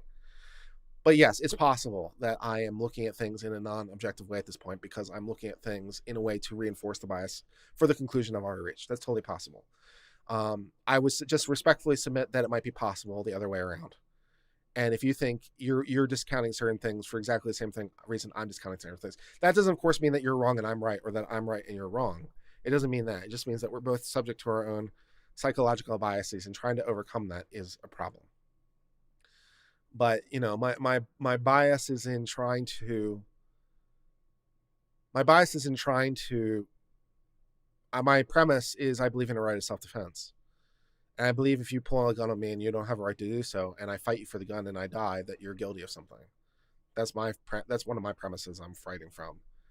And I'm also looking at the evidence as best as I can, as though, if you come to me as a judge based on the when it comes to probable cause, would I as a judge issue a warrant, or should I, more to the point, not would I, because who knows what I do on any given day, but should I issue a warrant on probable cause, because that's the standard for a warrant? Should I issue an arrest warrant for Arbery based on that he's committing a burglary, in order for the police to go into his house and arrest him, potentially with whatever force they're going to use? Should I sign off on that arrest warrant based on what we can see on the tape? Now, I really hope the answer to that question is no. Because I really hope the answer is just merely looking around at stuff, even if, it could be a casing, but it could be a lot of things. And then he heard someone and he ran away because he was startled, and he didn't want to be there. So, but it's susceptible of an innocent explanation. Are we there on a probable cause standard to find the intent? I kind of really hope the answer is no. Because if the answer to that question is yes, then the police are going to come bust down Arbery's door. And I don't think it can be yes. I don't think we have quite enough. And I can't, as a judge, I certainly can't look to his criminal record as supplemental basis. That's definitely wrong. I'm definitely not going to issue a probable cause warrant based on things he's done in the past. I'm definitely not going to do that. So can I arrest him? Can I issue the probable cause warrant based on this? I hope the answer is no. I hope I'm not at probable cause for that. And I hope a judge looking at that wouldn't issue it. Because I don't think that's enough. I don't think going in and looking around, because maybe you're looking for people. Maybe the reason you're looking for people is because if other people are there, you don't want to be there because you feel a little embarrassed. Or, maybe because they're doing business and you don't want to bother them. But if no one's there, if no one's there to doing business, no one's there doing construction, no one's else is there looking around. And it's like, yeah, you want to take a look. And then when someone pops in, yeah, you run away because you don't want to be in the presence of anybody. I can see that happening instantly. I kind of hope it's not enough for probable cause. Is it enough for reasonable suspicion? Yes. Is it enough for probable cause? I sincerely hope the answer to that question is no. But yes, it's totally biased. It's totally possible I'm being biased. But I'm doing my very best to apply the law as best I can.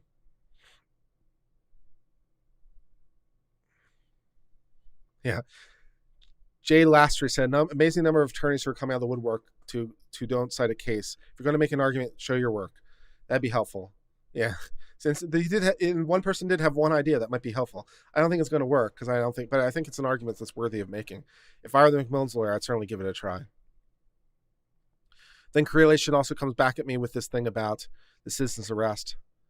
A citizen's arrest occurs when a citizen prevents a suspect from leaving a scene. Yes, a citizen's arrest would certainly occur at that point. That would be a thing that would be a citizen's arrest, yes. How am I doing?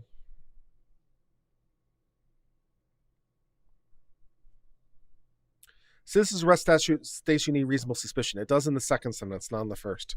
So it's important that we not conflate those, but they don't have immediate evidence of a felony. Because merely entering the property is at best. Merely entering the property is a criminal trespass, if that, but it's not because he didn't have notice not to enter. But even if there was signs saying do not enter construction site, unless he broke something to do it, right? Unless he broke something to do it, then it's only a misdemeanor. So they didn't have evidence of a felony, and you can't use deadly force to effectuate the arrest of a misdemeanor. So therefore, because you can't use deadly force, you're outside the protections of the citizen's arrest statute, and we're back into attempted felony false imprisonment because we don't have justification to use deadly force.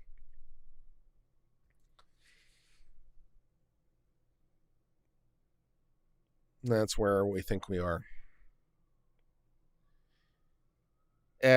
Going back to the previous comments, at 25, you seem to think a felony is needed to commit a citizen arrest. Not true.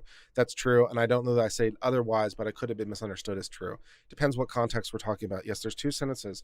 I agree that any offense committed in your presence or immediate knowledge, which again we have case law that says that's the same thing.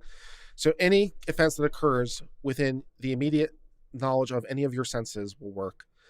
And then in the case of a felony, then some other stuff. Nowhere does it say a citizen may not arrest for the offense of criminal trespass. That's very true. I don't think it was a criminal trespass. Even if you think it is, they can't use deadly force to effectuate that arrest because a criminal trespass is a misdemeanor under Georgia law, and you can't use deadly force to effectuate the arrest of a misdemeanor under Georgia law. There's a Georgia Supreme Court that says that. So, yes, you can try to arrest for criminal trespass. I don't think it was criminal trespass, and even if it is, you can't use deadly force to do it. And then someone says the house is dwelling. Yes, we're there. We're there. This is dwelling. We're fine. 29. You try to defend the criminal by saying criminal trespass is not the reason when I report a misdemeanor's cause. First of all, it wasn't criminal trespass because all the elements aren't there, and if it was a misdemeanor, and so the second sentence doesn't apply. Only the first sentence applies, and he can't use deadly force to effectuate that arrest because we've seen that from the case law. At 30-37, you state there was a no trespassing sign, which is untrue. I'm pretty sure I didn't say that. Oh, I apologize. I misread that. At 30-37, you state there was no trespassing sign, which is untrue. Every site has to have these signs by law. Well, I don't know that's true. Maybe it's true. No one can work at a site until all health and safety inspections have been passed. That's probably true in terms of them being able to work there. But whether or not every site has to have a no trespassing sign as matter of law, okay. There's a newspaper article which shows you the no trespassing sign and another on an electrical box in the front of the house. You not only see the no trespassing sign behind the box, but on the box itself it says no trespassing. Okay. Were those like readily available for him to see? I mean, I'm not. So there was a no trespassing sign somewhere, and there's one on the electrical box. Was it readily visible? If it was readily visible, then yes, congratulations. Congratulations, if it was readily visible, then congratulations, you've got into criminal trespass because he had notice. Congratulations, you've gone into criminal trespass because he had notice. Great. So now you have authority under the first section because you saw him leave the house. Great. You saw him leave the house. It was posted. Now you have enough evidence to conduct a criminal trespass arrest. Fantastic. Unfortunately, it's a misdemeanor, and you can't use deadly force to effectuate a misdemeanor. And so you're outside the protections. So, sucks. And yes, that's deadly force. When you have guns out and displayed, that is deadly force. That is absolutely deadly force. You have guns out, displayed, stop. You're saying stop, which incidentally is the moment they're trying to effectuate the arrest. Stop. That's an arrest because you're arresting their movement, right? You're arresting them from moving. They were moving. Now you have arrested their movement. You've said stop. They say they said stop. The moment they said stop, they were trying to effectuate an arrest with guns. That makes it deadly force. Guns that are out, and they're not in holsters, incidentally. Not that I'm sure it's 100% matters, but it's not like they were in a holster. They're out and about. Now, whether they're pointed or not, or open carried or whatever, it doesn't matter. But yeah, we're there. So sure, you're there, but it doesn't matter. You're there for criminal trespass. Great. The first sentence applies. Yes, you can effectuate arrest. You can't do it with deadly force, though. 31 minutes. I knew you were going to start lying. I'm not trying to lie. So I stopped basing the review on the nonsense goal. It's clear you're a left-hard. I'm really not. I'm more conservative. I'm really right-leaning. And a LGBTQ plus alphabet soup community designee. I'm none of those things either. Who supports the lies and destruction of not only our beautiful society. No, I'm more right-leaning. I'm more conservative-leaning. I believe in a right of self-defense. I'm coming at this from a fairly conservative place. I'm coming at from a place which I want to conserve the right of self-defense. I want to conserve the right of self-defense of a person. I want to conserve civil liberty. I want to conserve civil defense. I want to conserve freedom. I believe these are right-wing values, at least to me. I believe in liberty as a right-wing value. I believe in self-defense as a right-wing value. As a right-wing value to me, whether or not they're left-wing values to you. I'm only speaking for myself. As a right-wing value to me, I believe in liberty. If you believe in it for left-wing reasons, that's cool. As a right-wing value to me, I believe in liberty. As a right-wing value to me, I believe in the right of self-defense. As a right-wing value to me, I believe that if a person without authority poses a gun to me, I have a right to try to fight them for the gun, and if I get shot, they're guilty of something. I believe it. I think these are more right-wing values, but that's my perspective. If you think they're left-wing values, okay. But it's right-wing to me, at least. I wish to conserve liberty, conserve freedom, conserve civil defense, all that great stuff. I hope every one of you weekend Matlocks are pursuing your racist incident riots with your blatant misinformation. I don't believe in rioting. I don't believe in civil distress, and I don't believe this was racist, and I've said that before too. You're a disgrace to your community as well as blacks everywhere, you big gitch. Okay, apparently I'm a disgrace. Apparently I'm a disgrace to my community and also a disgrace to blacks everywhere. I'm not sure how that's possible, but noted. Yeah, okay, that's a thing that happened. Yeah, someone called me a liberal. I was like, I don't know about that. Trespass, what about the murder? We're talking about a lot of different contexts at once, right? We're talking about who did what and when. So we're trying to, because if Arbery was doing a criminal trespass, if it was posted and he saw and it was readily seeable, if it could be readily seen from a place of public view, if it could be readily seen and it wasn't hidden somewhere, but if it was readily seeable that it was posted, then sure, we're up to criminal trespass. He's entering the property and he's been given prior notice from a person by the sign, so we're up to criminal trespass. Great. So that's a misdemeanor. So that gives me authority to conduct a citizen's arrest because I saw the person fleeing from a place where it was posted. So now I have enough for probable cause for a citizen's arrest for a misdemeanor. Fantastic. However, I can't use deadly force to effectuate that misdemeanor, and I was, so yeah. So then it becomes murder. So assuming Arbery was committing criminal trespass, because assuming it was posted and assuming it was readily seeable and all that good stuff. So assuming he was committing criminal trespass, then great, you can conduct the citizen's arrest for the misdemeanor, but you can't use deadly force to do so. And so because you're outside your authority to do so, therefore you're guilty of felony murder. Yeah, you're the whitest black man. You're the whitest black man, I guess, of being accused of being a black man. I am so freaking white. I am all the white. Yes, I am red haired, and I did do ancestry DNA test, and I am 100% European. 100%. European ethnically. I have 0 African, Asian, Native American, South American, anything else in my DNA. I am all the European. Yeah, I I've made this comment very jokingly, and I wish to emphasize for the record, this is a joke. I am joking. This is a joke. Okay, it's joking. All right, but I've commented jokingly that a lot of the people who are white nationalists, a lot of those people wind up doing DNA tests, and they wind up at being some fraction of African American, which is hilarious. As like, man, maybe I should do that. Maybe again joking. Maybe again joking, but I should be a white joking nationalist joking because I'd be the better one because I'm more white than most white nationalists are. But I'm not a white nationalist because I don't believe in ethno-states. I don't believe in racial superiority. I was just pointing out that I'm more qualified, apparently, than a lot of these guys because I'm more white than a lot of these guys. And thus ends the joke.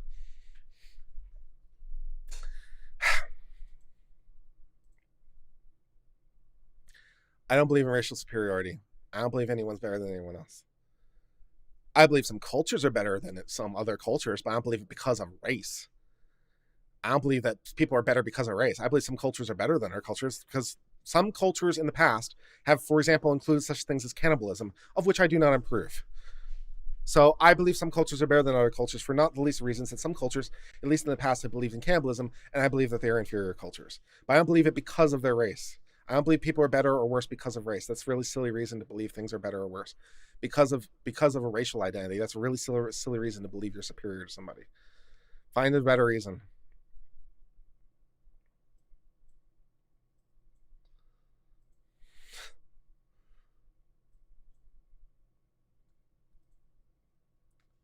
I generally agree with your assessments given the report facts. However, you seem to be jumping the gun and exonerating Arbery and convicting his father's son. We don't have all the facts. Yeah, that's true. I mean, everyone's entitled to presumption of innocence, to be sure. And I'm making an assessment based on the information we have, and a lot more information could be decided. So what the ultimate outcome of trial could be, I mean, God only knows what the ultimate income could be. But do we have probable cause? For this, we do. Yeah, we've met the probable cause standard. In case you're wondering what probable cause looks like, this would be it. Yeah, we have probable cause to believe felony murder. Now, whether it is felony murder, we have a long way to go. And there might be a whole bunch of things. But based on what we know so far, yeah, we're there.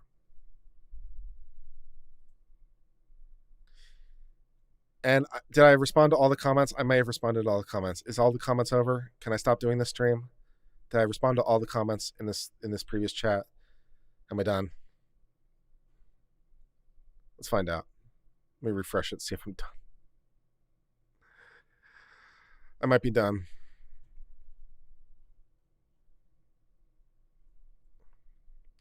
A lot of people challenging my definition of escape. Yes. Oh God. Thank God I'm done. Yay. Took a turn into demonetization land, and here's $2. Yeah, probably getting demonetized. It's probably getting demonetized. Yes. Good times. I just got on. What did I cover in the last 2 hours? Oh Lord. Well, we're almost done. But in the last 2 hours, basically, I've been responding to the comments I've been getting from the Arbery situation and trying to respond to the legal analysis. I've been doing a lot of legal analysis on the stream, and we've been reviewing quite a few cases, one of which looked kind of promising. The language is a little bit muddled and I don't think quite stands for the proposition that they want it to stand for. But it's something. It's better than nothing. So if I was McMillan's lawyer, I'd definitely throw it out. I don't expect it to work, but it's not the worst idea. But it's not quite enough. And we've been mostly arguing about whether or not they were escaping or not. And I've been pointing out why the answer to that question is no.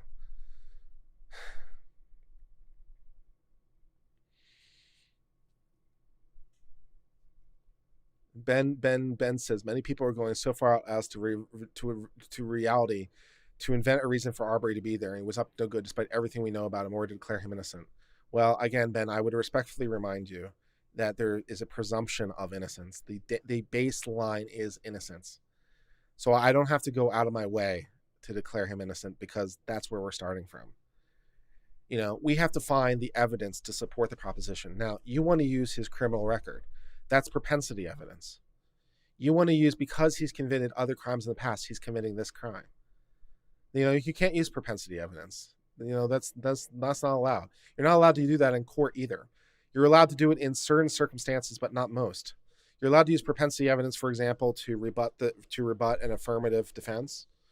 You're allowed to do it to rebut um, perjury. So if he perjures himself in the stand, you can bring in stuff to. Strictly speaking, you're not bringing it in as evidence at the point. You're bringing it in to counter the perjury. But either way, you can bring it in to counter the perjury. So if you lie on the stand, you can bring it in. You can bring it in not necessarily as evidence, but you can bring it in as character, which the jury hears it either way. Technically, it's not evidence, but it doesn't matter. You can bring it in for if it's part of a unique pattern. So if you're trying to show like a pattern evidence, and so in New York they call this Molyneux. Other states have essentially the same thing. So if there's like a unique signature, unique pattern, and so this crime fits a unique pattern of crimes that have been similar enough that you can bring them in the past for that. But these other crimes don't seem to be similar enough, as far as I can tell, to bring it in for that reason. So there doesn't seem any reason to bring in the propensity evidence. So we can't bring in his prior crimes or prior bad acts because there's no legal reason to do so. It seems none of the exceptions appear to apply. There can't be any perjury. No one's testified yet. So because we can't bring any of that stuff in, we're looking to what happened on the incident in question. So if they had probable cause to believe a felony, then we might be in the second sentence, right? But he has to be escaping, and we've gone over that.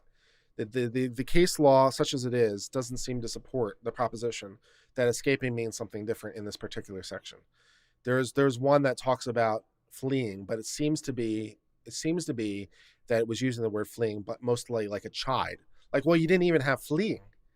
So there was one that talked about fleeing, but it seemed to be more as a chide of like, you didn't even have that much, rather than as like if you had, then it would have been. But I see how you could read it the other way, but I don't. To my legal mind, and this is my legal mind, it's not clear enough to overcome the clear definition from the criminal statute, which I have a reason to bring in because I'm in the criminal context. So this criminal statute is very, very clear on its own language.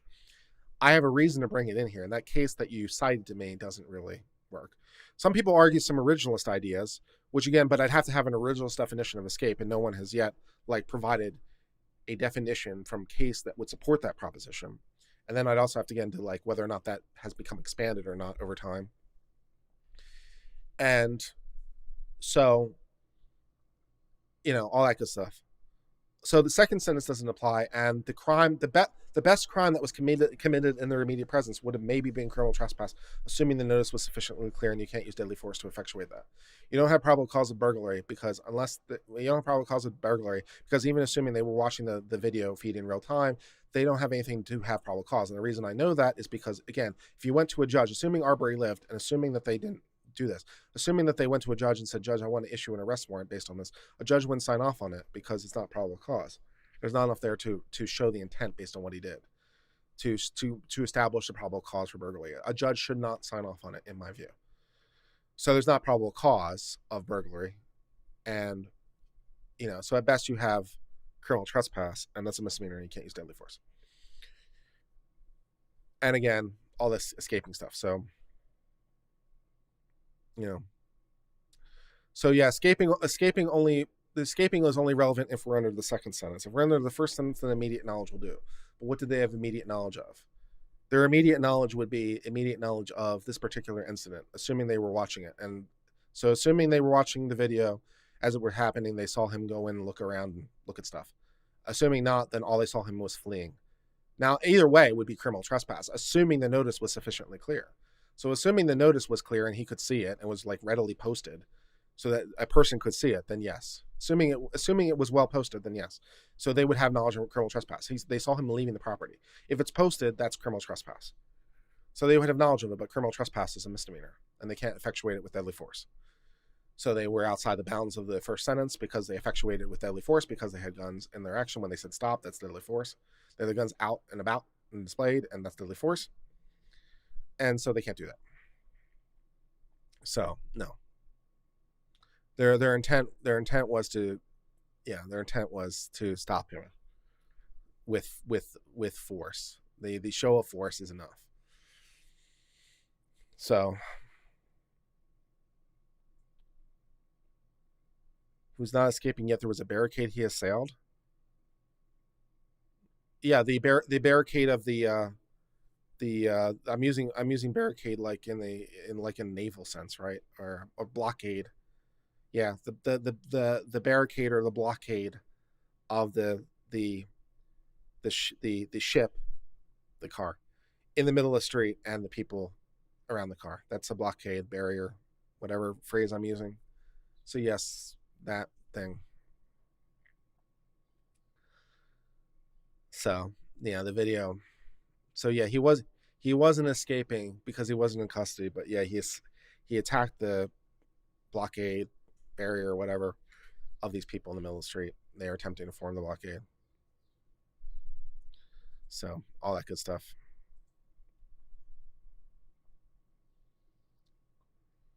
All that good stuff. My painting fell down, by the way. It's sitting on the floor. I don't know if anyone noticed, but it fell off its hook. So very sad.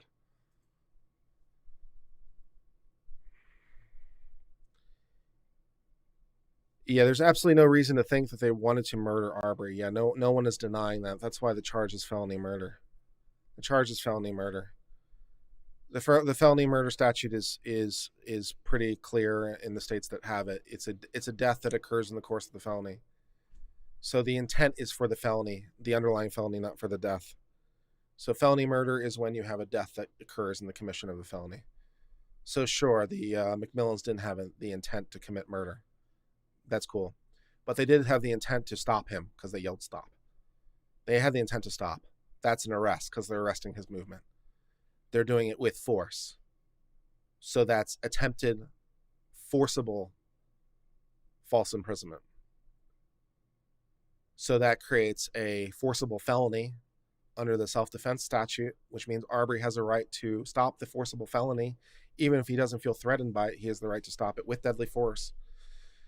And so then him attacking them is justified and him getting shot is not. And so the felony is false imprisonment, attempted false imprisonment. A person died during the commission of that felony, therefore felony murder. Therefore, it is first-degree murder. And that is the statute as it applies in most places.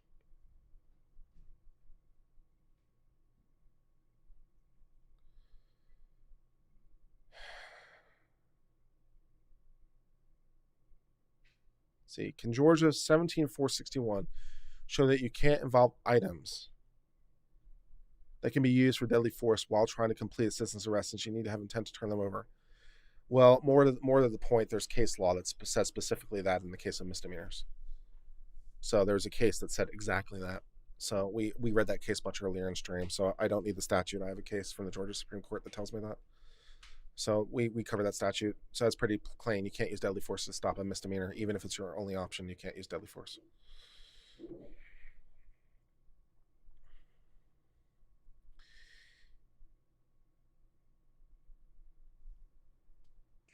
They didn't make any threats. Stop. We want to talk when you have guns. I think constitutes again. If you're assuming you are doing, again, just think about it from your point of view. Just put yourself in this place. All right, you are just running down the street for exercise. You're not even entered a business. You're just merely running down the street. Okay. All you are doing is running down the street. You haven't entered anything. You haven't looked at anything. All you're doing is running down the street. Okay. This is the premise. All right. A bunch of people are now standing in the middle of the street. Their car is in the middle of the street. They have guns in their hands and they say, stop, we want to talk. Do you feel threatened by that or not? If you're telling me you don't feel threatened by that, I don't have to tell you. I feel threatened by that. If I'm doing absolutely nothing wrong, if I'm just merely running for my daily exercise and there's a bunch of people with guns in the middle of the street, their cars in the middle of the street, and they're in the middle of the street saying, stop, we want to talk with guns, yes, I perceive that as a threat. I perceive that as a threat. If you don't perceive that as a threat, I don't know what to tell you, but I perceive that as a threat. I perceive that there is a serious implication. Much like a mattress on a boat in the water, there is the implication. I hope my Parquet Rex joke worked.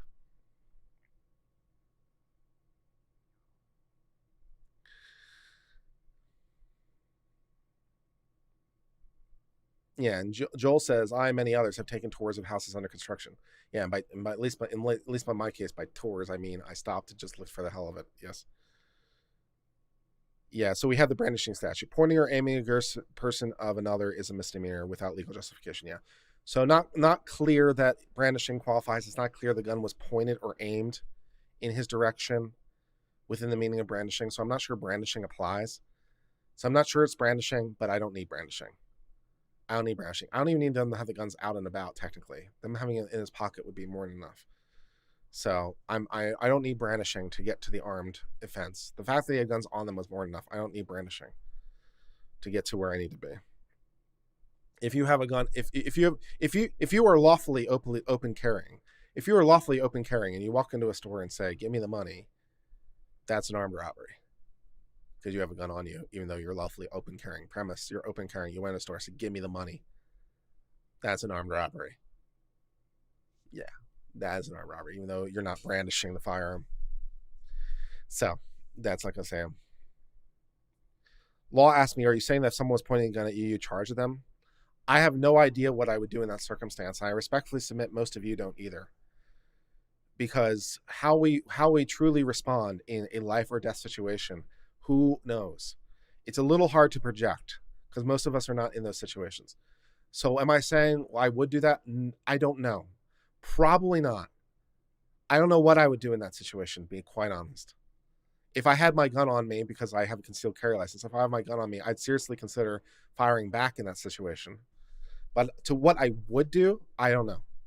And I submit that probably no one else does either. What do I have the right to do? I have the right to do it, though. It's within my legal right to do it if I'm so inclined. Running away is also an option. If running away is an option, it's always the best option. But in the premise I gave, running away wasn't really an option, the way I set up the hypothetical. So, yeah. I don't know what I do. And John is right. Yes, if you declare that you have a gun, even if you don't have a gun, yes, it might be armed robbery too. A lot of statutes are written that way. People believe that you do because you told them. So yes, even if you don't in fact have a gun on you, it can still be armed robbery if you tell people you have a gun. Yes, he's correct. There's statutes. Some of the statutes are definitely written that way. I don't know if they're all written that way, but I definitely know that some are written that way. Yes, if you tell people you do, it qualifies. Yeah, see, it is a conservative position. I think I have the legal right to do it. I think it's conservative. There's no the reason to think Arbery's in danger of being shot. Really, man. I want you to try to put yourself into this position. I want you to try to put yourself in this position. You are running down the street for whatever reason to get your daily exercise, and in the middle of the street is parked a car. And on this car, in the bed of this car is a guy, and there are two other guys, and some of them have guns as you're running down the street towards them. And as you're running down the street towards them, towards this car that's parked in the middle of the street with a guy on the bed of the truck and two guys, and some of them have guns, and they yell, "Stop, we just want to talk." Are you seriously telling me that in that situation, you wouldn't feel like you're under threat of being shot? In this hypothetical, you wouldn't feel like there's a threat of being shot? You're running down the street and there's a car parked in the middle of the street. Someone's on the car and someone's outside the car and some of them have guns and they say, "Stop, we want to talk." You're telling me that you wouldn't feel like there's a threat of you being shot in that situation. Is that what you're telling me? You would not feel like you were being threatened and you wouldn't feel like there's a threat of you being shot? Really?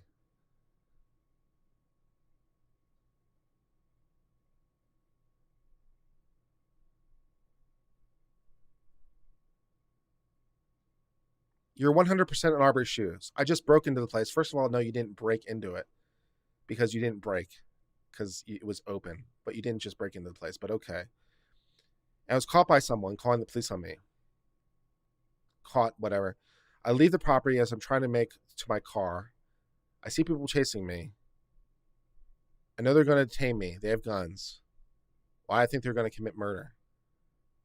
You don't feel like there's a threat of you being shot? Okay. I don't know what to tell you then. If that's the way you feel, that's the way you feel.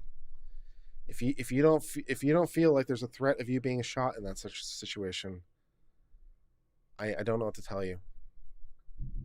Does stop, we want to talk when you have guns, not imply that there's a threat if you don't stop? It implies something. I mean, if you really feel that way, then I guess more power to you. But okay.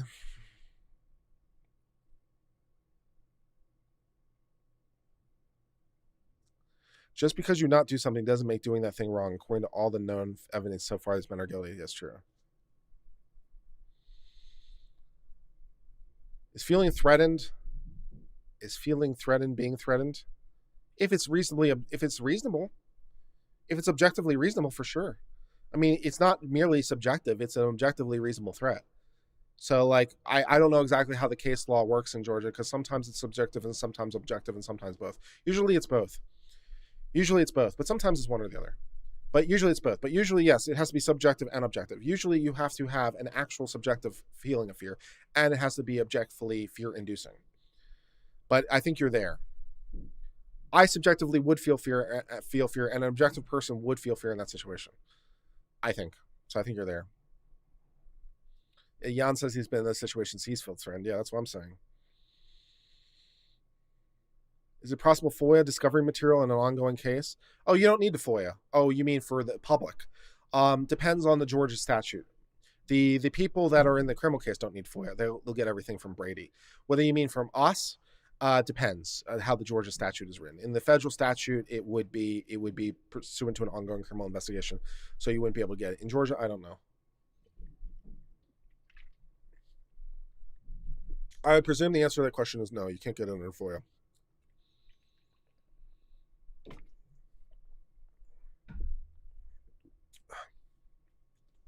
But I don't know that.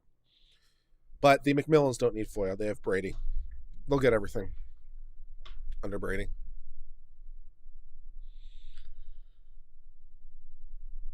Yeah, just be nice. Be nice to each other. Jan is right. Be nice to each other. Be nice to each other. Let's keep decorum here. The thing is, he knew why people were after him. You assume that he knew that, and that's a bit of a reach. I mean, it's not impossible that he might have known, but I don't know. That they knew why he was there. I don't know. Maybe not. Maybe not. I don't know that I would necessarily. I mean, I'm trying to put myself into that position. I'm having a difficult time because I'm not a criminal. I'm with a criminal record, so I don't know. But because I like looking at houses, but I'm not a criminal. So if I were looking at houses and I heard a noise and I ran away, and then later I saw people with a truck, I don't know. At least in my circumstance, I'd connect the dots. It wouldn't be obvious to me because at least for me, I wouldn't have criminal intent. So I wouldn't be like, oh, they're arresting me because of the criminal intent. So my own lack of criminal intent I wouldn't draw the conclusion. I don't know that I would draw the conclusion if it were me. But then again, I wouldn't have entered with criminal intent. So I wouldn't be like, oh, they're there because of this. So I don't know. I don't know if Arbery would make that connection or not. I don't know if I'd make that connection or not. But then again, I don't know how that would impact me if I had a criminal record.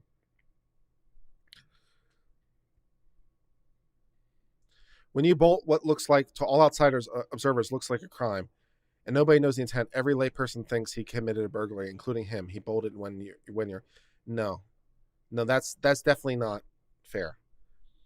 That's definitely not fair. What it looks like to everyone else and what I think subjectively in my own head are definitely not the same thing, particularly if I'm the person who's doing it. So if to everyone, because crime often requires a mens rea for specifically this reason. We require the mental intent. Now again, you can infer intent from the act, but we don't have to. And we can also if there's no trespassing sign and I went in and I saw it and I ran out, what is going through my own head and what's going through every reasonable observer's head are not definitely the same thing. Because, if it were me and I just decide to ignore the sign or something, even though I'm technically guilty of a criminal trespass at that point, I wouldn't be perceiving myself as a criminal. I'm just a looky-loo. I'm not here to do anything wrong. I wouldn't perceive myself as a criminal in that situation. And so it wouldn't necessarily connect the dots. So I don't think it's fair to say to every reasonable outside observer it would look like this. Therefore, in his own head, it looked like that. I don't think that's a fair conclusion to draw. Again, from going to another example, because a mistake of fact is another situation where this would come up. And it's happened where people have accidentally stolen each other's cars because their keys will work in each other's cars. It's happened occasionally. So, to every outside observer, it looks like an armed car. To every outside observer, it looks like Grand Theft Auto. But to you in your own head, your key worked because, especially in older cars, right, where they weren't sophisticated computerly. So in older cars where they're just normal keys, I mean, those keys can only be cut so many different ways. So, there's a 1 in 10,000 chance. But yeah, every once in a while it has happened. Every once in a while it has happened. A person gets in the wrong car and starts driving. So to every reasonable outside observer, yeah, you're committing Grand Theft Auto. To you in your own head, you're just driving your own car home and failed to notice all the details that would have alerted you to that not being the case. It has happened. It is definitely, I've definitely seen cases where it's happened, where two cars that are basically the same are in the same lot, and the guy gets in the wrong car and drives away. And he's like, oh, it's like, did you not notice like the baby seat in the back, and did you not notice the garbage? Amazingly, no. People have an amazing ability to filter stuff out. When you're just expecting the ordinary, people can filter out details. It's amazing sometimes what people cannot filter out. But yeah, so like to everyone else, it looks like Grand Theft Auto. To me, it just looks like I was trying to drive my car home. And incidentally, I'm not guilty of anything because I had a mistake of fact. Because it was a reasonable mistake of fact, because my car was there and my key worked and blah, blah, blah. So in that hypothetical, yes, mistake of fact. So I'm not actually guilty of a crime, nor am I in my own head. I'm just driving my own car home, as it were. But to every outside observer, it looks like Grand Theft Auto. So yeah, what it looks like to a reasonable observer and what it looks like in my own head are not exactly the same thing.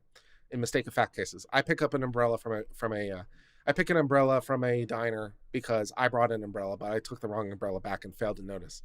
To me, I'm taking my umbrella home. To everyone else, it looks like I'm guilty of theft. So what it looks like to everyone else and what it looks like in your head can definitely be different things.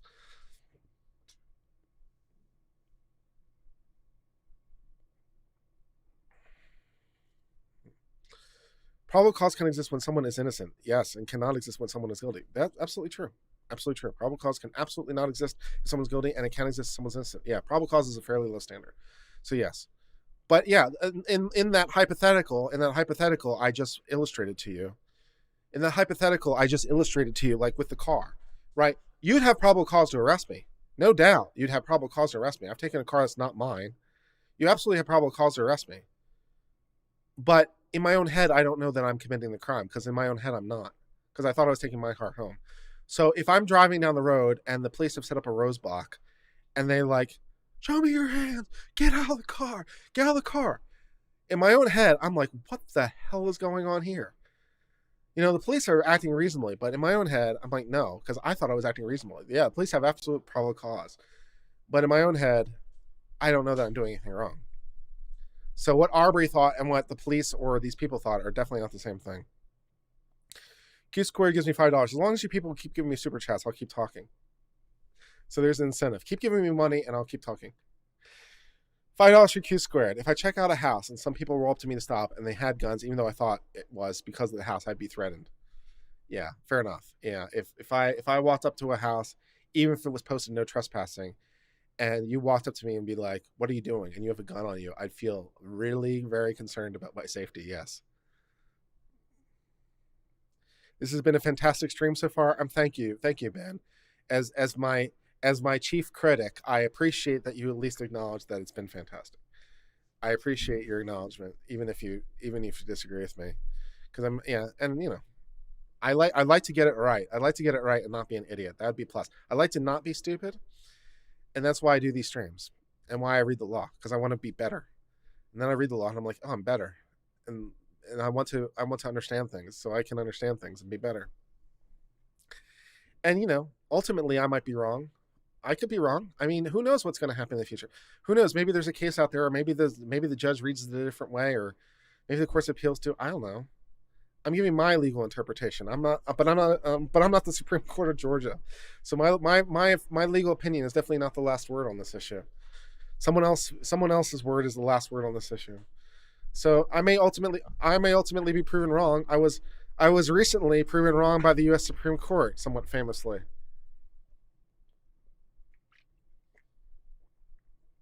We all remember that from Kansas v. Glover, right? We all remember that wonderful live stream. When I look at when I did the live stream, I've gone back and watched that since. We all remember that. I'm like, man, Glover got hosed. There's no way this is okay. My prediction, Glover wins 6-3. What was the actual answer? The actual answer, Glover loses 8-1. It was me and Sotomayor on a raft by ourselves against the entire rest of the bench of the Supreme Court. So, I got that one wrong. I was like, oh, this is, it doesn't make any sense. It doesn't make any sense. 6-3. Here's how I think the vote's going to come out. Glover wins 6-3. Glover loses 8-1. Got that one wrong. Oops. I still think my reading is better. So it's me and Justice Sotomayor. I'm not sure how I became a Justice Sotomayor fanboy, but apparently it's me and Justice Sotomayor and versus everyone else on that one. So, not sure how that happened, but yeah, apparently that's a thing that happened. $2 from Q Squared. Keep talking, Ombre. I really enjoy these. I'm glad you do. Can't stand Viva Fry? I'm sorry. I kind of like Viva. I do his channel. But, not everyone's to everyone's taste. It's okay not to like people. I hope you like me. But yeah, if you don't like Viva, that's cool. I think Viva's a better presenter than me. I think his editing's better. I think his presentation is more like what I want to be. I'm being the best presenter I can be. I don't think I'm as good as Viva. But then again, following some classic advice, I compare myself to who I was yesterday, not to who someone else is today. So the wrong comparison is to compare myself to Viva. The right comparison is to compare myself to who I was yesterday, or a month ago, or 6 months ago. I think I'm getting better. I think I'm improving. So, that's good. That's the right metric. Am I better than I was? Yes. And hopefully I'll be better tomorrow. Ben says, I hope you say what I saw about how much I love your channel and your content. Thank you, Ben. Yes. Thank you very much. I appreciate that, Ben. I appreciate that you love my content and stuff, even if we disagree. But I try to explain why. I try to explain, show my work, show the analysis. People come with cases. I read the cases. I'm like, here's what they say, and here's what they don't say. I'm like, okay. Then there's this one thing. It's like, okay, man, maybe there's something here, but I appreciate it. Try to show my work. Legal is such a joke. Yeah, that was a point when I really felt bad about myself. I really felt bad about myself because Legal Eagle made the same legal mistake I did in reading in the reading in the knowledge requirement into the second section. If you go watch his video on the Arbery thing, he made 2 legal mistakes, at least 2 that really caught my attention. One legal mistake he made is he made the same legal mistake I did. He also read the knowledge requirement from the first sentence into the second sentence. And when I realized he made the same legal mistake I did, I felt worse about it. Because I was like, I thought I was better than that. I thought I was better than Legal Eagle. And he's making the exact same mistake I made. I thought I was better than that, man. He's making the same mistake I made. That means I'm no better than him. I thought I was better than him. So that was a real blow to my ego. Being reality checked by Legal Eagle because he made the same legal mistake I did. I was like, oh, damn it. Damn it, I thought I was better than that. And the second legal mistake he made, which I couldn't fully believe he made that mistake, but the second legal mistake that really caught my attention was when he was talking about the stand your ground law. And he said, stand your ground doesn't imply outside the home.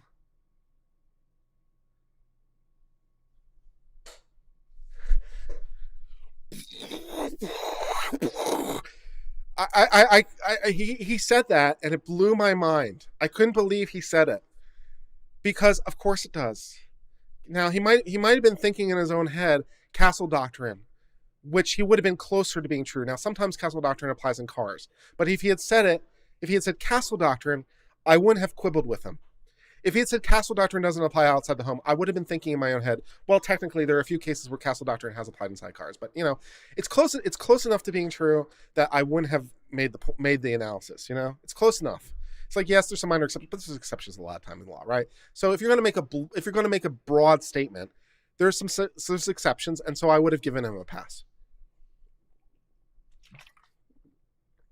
But he didn't say Castle doctrine only applies in the home. What he said was, stand your ground only applies outside the home, inside the home. And I'm like,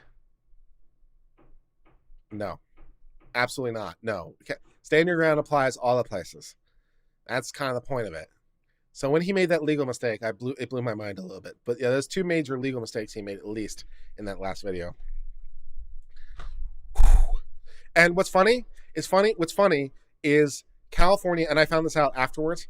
What's really, really funny about it, California is technically a stand your ground jurisdiction. I know you wouldn't think so, but technically it is. And now how that actually manifests at trials, who knows? So who knows what's actually happening at trials and how juries are charged and whatever. But technically, by the letter of law, California is a stand your ground jurisdiction. Who knew, right? So who knew? But yes, technically California is a stand your law jurisdiction, and technically it's the same answer. But yeah, so the fact he got it wrong, California law does not escape him, because yeah, surprise, surprise, California is technically stand your ground, which isn't totally surprising when you figure like California's Old West history. It's a little surprising when you think about their current demographics, but yeah, technically they're a stand your ground jurisdiction. Karu had G comments previous video. Discord you? Sure. Jan, I'll look at Discord. Discord me. If there's some comments I missed along the way, that's cool. Eladian gives me $200 South Korean, I'm going to assume. Okay, you win, take my money. Excellent, thank you. I will happily take your money. It's appreciated as always. Thank you. So I'll wait for Jan to catch up and send me a text of whatever it is I'm supposed to be responding to, because I didn't want to diss anybody.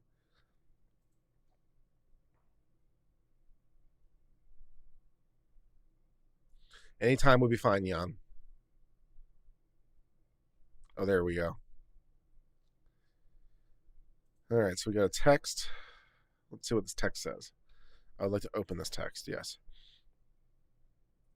Okay. I feel like I covered this already, but I'll cover it again in the sense of getting it right. So here's what Jan sent me as text to comment to. Says, I usually like your legal analysis, but this one left me quite confused. First, the second part of 17460 in the legal definition of escape are relevant to this cause, as the fact that Arbery was minutes before his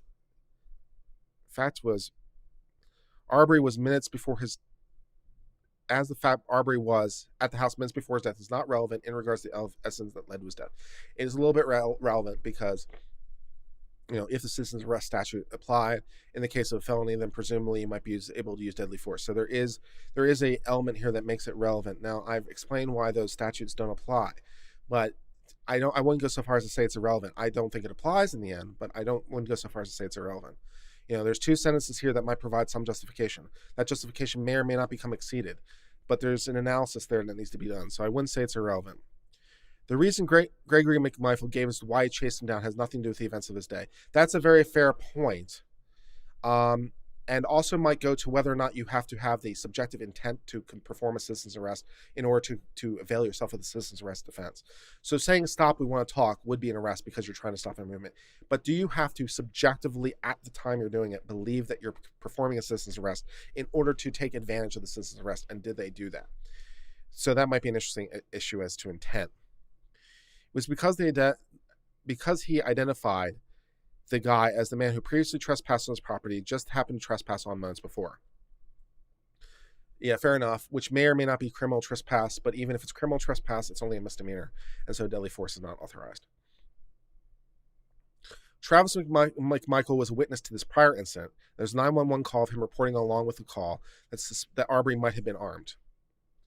Yeah, fair enough. Then the statute is a little unclear on your ability to, and the case law is a little unclear on your ability to effectuate an arrest under the first sentence in terms of time. So it says that if you have immediate knowledge, you can conduct an arrest, but it's a little unclear on the time, and the case law seems a little unclear on time. It's unclear if that has to be immediate or if it can be at some point in the future. So it's not clear if the arrest also has to be imminent or not. The statute, the way it's written, doesn't seem to be limited on time, and the case law, as best as I've been able to determine, it's a little unclear in my mind. So it's a little unclear if there's a time bar or not. I think there's been some language that suggests yes and some language suggests no. But there's some, so it's not clear that prior justification would have worked. Could you, Assuming all that they saw was criminal trespass, which again is a misdemeanor, so we'd only be under the first section, can you arrest from that prior trespass at some point later in the future? A little unclear. But even if you can, again, you can't use deadly force because we have a case law that says that very clearly. This is stated in the second paragraph of the narrative of the police report. Thus, if there's no time to a limit based on arrest, it's a little unclear if there is or not. The case law is a little contradictory. If I were doing this as a real judge, I would read it a lot more thoroughly and spend a lot more time. Based on my reading so far, it's a little unclear in my mind if there's a time limit. But assuming there's no time limit, if he could have been able to arrest him, he reasonably could have expected to be able to arrest him now. Yes, but again, assuming all they know is criminal trespass, then that's not a felony. Furthermore, the pondering of whether or not Arbery actually committed a felony is irrelevant.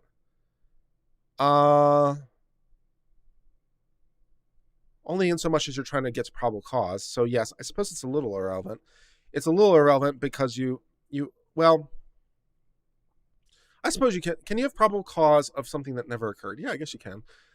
So yeah, you can have probable cause of something that never occurred. So yeah, it's a little irrelevant to go into what they're trying to determine. Karu96 gave me SE key $20. Thank you, or from Swedish Krona is super, super appreciated. Thank you, Ben, for coming back. Yes, this stream isn't going anywhere. It will be available for rewatch as soon as YouTube does its processing, which takes some amount of time. So when the stream is done, it will go public, and then it will be available. You know, YouTube takes time to process. So, I don't know, sometime later today, I guess. However long it takes YouTube to do whatever YouTube does. So whether or not Arbery actually committed a felony is irrelevant. A little bit. If he were alive today and there's a prosecutor looking to charge him with criminal trespass and burglary, they would. Criminal trespass, I think you can get there. If it's posted burglary, again, I don't think so. Because there's not enough evidence of this as being a burglary, because we don't, in my view, have enough for probable cause. I don't see the judge citing that a arrest warrant. There's enough to investigate it, but not enough to arrest or charge. Unless you want to arrest for prior incidents, which, you know, if there's prior incidents there, then that's fine. But the police have more latitude on probable cause basis. So if the police have probable cause of a prior incident, they could arrest him. In terms of the McMissils, we're lawfully trying to arrest, they aren't. Arbery's guilt can only be found by a court. That's true. Fair point. McMichaels had to act on what they thought or reasonably could have been doing. Well, they had to act with probable cause, not reasonably. So probable cause is a little bit different than reasonably. Just as police officers have the right to arrest people based on an apparent probable cause. Yes, police do, but they're under a different statute. The police have wider latitude than a citizen's arrest. The police can arrest on general probable cause. A citizen cannot. Citizens have a different statute. Even if no crime is later committed, the arrest is not automatically unreasonable. Fair. In addition, the standard for police officers to detain or arrest people, even when plainly unlawful, is not always found to be unreasonable, even when no clear case law has established it. I don't know if you're talking about that in terms of QI or not, but yeah, certainly, like police get QI. The police get qualified immunity. So when you say here, in addition, the standard for police officers to detain or arrest people, even when it's plainly unlawful, is not always found to be unreasonable, even when no clear law has been established. So I don't know if you mean that in a civil context or in a criminal context. In a criminal context, a prosecutor is unlikely to charge you as a police officer, even if they would charge a normal citizen. So technically speaking, criminally, the police are under the same criminal statute as your average person.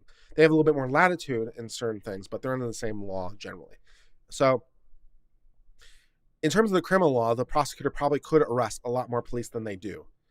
That they don't. They tend not to arrest you unless it's really, really clear. So if you mean criminally, then yes. If you mean civilly, in a civil context, the police get qualified immunity.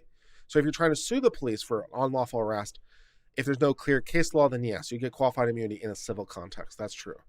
This is not a civil context that we're in, and even if it were, these are not going to get qualified immunity because they're not police officers, nor were they acting as police officers. In my view, what the police did in terms of asking to watch out and call and all that stuff does not go far enough to make it deputies or police action. Not far enough. I would find it hard to believe a court would find a lay citizen's understanding of what the law is, what reasonable probable cause to arrest someone, would be held to a higher standard than a police officer. It wouldn't be. It would be held to exactly the same standard. And this is why ignorance of the law is no excuse. And also why, like, at least in law school, they make a fairly strong point of saying, you know, if you're wrong on a citizen's arrest, you're going to have a bad day. So no, it's the same exact standard for probable cause. Again, when you're looking criminally versus civilly too. We're in a criminal context. Criminally, police and civilians, as far as I can determine, criminally, police and civilians have exactly the same standard. So theoretically, the prosecutor could arrest a lot more police, but they don't. But they could. Civilly, the police get extra protection because of qualified immunity. Hopefully, qualified immunity will go away or be substantially modified, but that's a thing for another day. Emory Law Journal has a good article discussing these police mistake of laws, and the court finds it to be an unreasonable arrest. Fair enough. To a regular person, Arbery repeatedly trespassing on a dwelling in a neighborhood that several break-ins and stolen property, including a firearm, will probably amount to reasonable suspicion of a burglary. It has to be something that they personally witnessed and personally observed. And this is not a burglary. You don't have evidence of this being a burglary. And it's not, if you're saying that they actually saw those previous things, but it seems like the answer to that question is no. So they don't have the imminence that seems required. If the police could arrest them based on those facts, why couldn't McMichael? Because the police have wider latitude. Because the citizen can only arrest under of their personal knowledge and their personal sensory perception under the first statute, and they can only arrest under the second sentence if it's in the case of a felony and is also escaping. The police have more latitude. The police can arrest because they can arrest on probable cause generally. A citizen cannot arrest on probable cause generally. That's not the way the statute is written. And then someone else commented, I don't think finding probable cause for at least a misdemeanor offense is challenging in this case. Even beyond uncertainty is plenty of precedent for a police officer of their own understanding to establish probable cause. Yeah, you can probably get probable cause for the criminal trespass, especially if the notice is posted, like people have been saying. If the notice is posted and readily apparent, then yeah, you can get probable cause because you have the other half of it. So the only half that you're missing is the notice. If you have notice and it was reasonably, as long as it's not hidden, as long as it's not just off this side or like down on like I don't know exactly where it's in, but as long as like you could see it readily, then yeah, you're there. If it's off to the side, then no one could see it. Like if it's, tucked away in a corner, then no, not so much. It's also incidentally like why in a lot of cases when there's no trespassing, people put up more than one sign because to avoid that exact issue. We want people to actually notice it. Note the legal standard set in Otwater versus Lara Visto, United States Supreme Court. An arrest made on a misdemeanor that does not involve a breach of peace can be ruled to be valid under the Fourth Amendment. Sure. An arrest made on a misdemeanor that does not involve breach of peace can be valid under the Fourth Amendment. Sure. It's a misdemeanor. Yes, you can arrest on a misdemeanor. Sometimes. Depends on your state. Incidentally, Virginia law does not allow you to arrest on a misdemeanor unless it's ongoing. So if it's a misdemeanor that occurred in the past, you can't arrest on it. You can only give them a citation for it. Nice little trick. Unless it's an ongoing misdemeanor. So at least in Virginia law, if my Virginia law is as good as I think it is, and I'd like to think it is, yeah. If assuming criminal trespass is a misdemeanor in Virginia, which I'd have to look it up, but yeah, assuming criminal trespass is a misdemeanor, and you catch the guy outside the house, then well, you have to get into a contemporaneous issue about whether it's complete or not. But whatever, it doesn't matter. That's too far aside. For example, in City of Chicago versus Morales, the case found the court while the law which the police act was vague on its face and arbitrary enough to violate due process.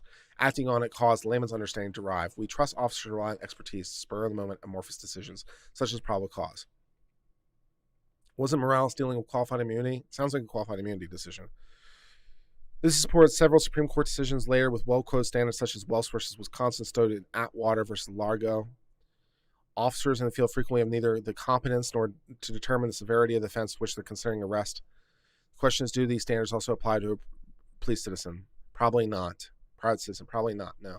Police get more latitude because of their official state function, because of qualified immunity, because of sovereign immunity, because of a whole host of reasons. If they do not, the whole concept of citizens' arrest laws come into question, as trained police officers will be held to a much lower standard than a regular citizen. Yes, they are.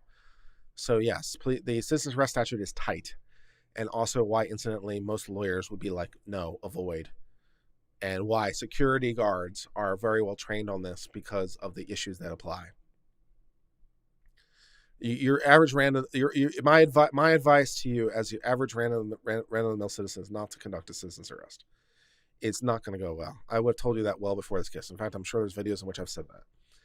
If a citizen is not allowed to use their own layman's understanding of what 1746 allows and what's relevant, yeah, you can't do that. No, these are provisions of law. You can't rely on your layman's understanding. They are provisions of law that require you can't. No, and in turn, the law is too vague to be considered enforceable. Broad is not the same thing as vague. Expressly to a layman, no. Broad is not the same thing as vague. The law can be broad but not vague.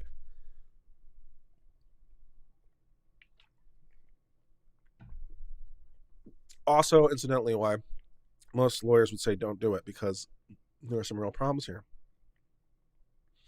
This was getting at the last part of my comment. Probable cause needs to be established under a standard the layperson can reasonably expect it to follow.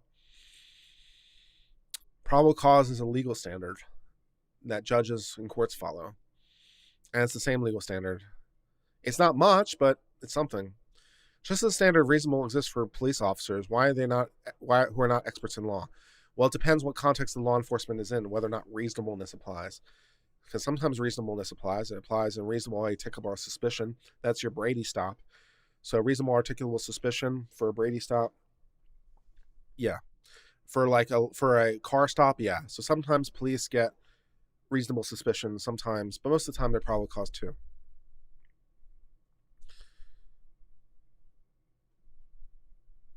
Reasonable misunderstandings or misreadings by the law by police are generally accepted due to this. The police do get more latitude, both as law, especially in civil context, and in crime, because of a whole host of reasons which we can question the legitimacy of those reasons, but yes.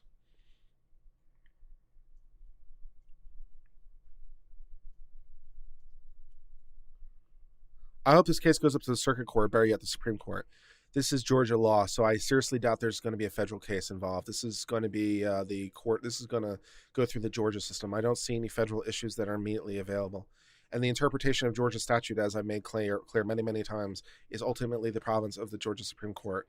The federal courts cannot overrule Georgia on its law. They can say it's not compliant with the federal law, but they can't say this is not the state law. The state is the sovereign of its own law. The best the federal can do is say that it's inconsistent with federal law, or it's not valid under federal law, but they can't interpret the state law. Only the Supreme Court of Georgia can do that.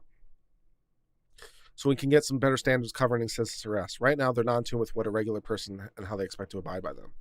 I don't know if that's true or not, because, again, reasonable people should probably not do citizen's arrest. Probably a bad idea.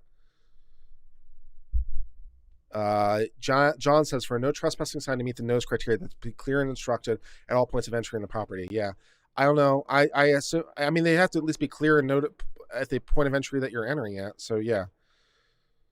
So that's what we think.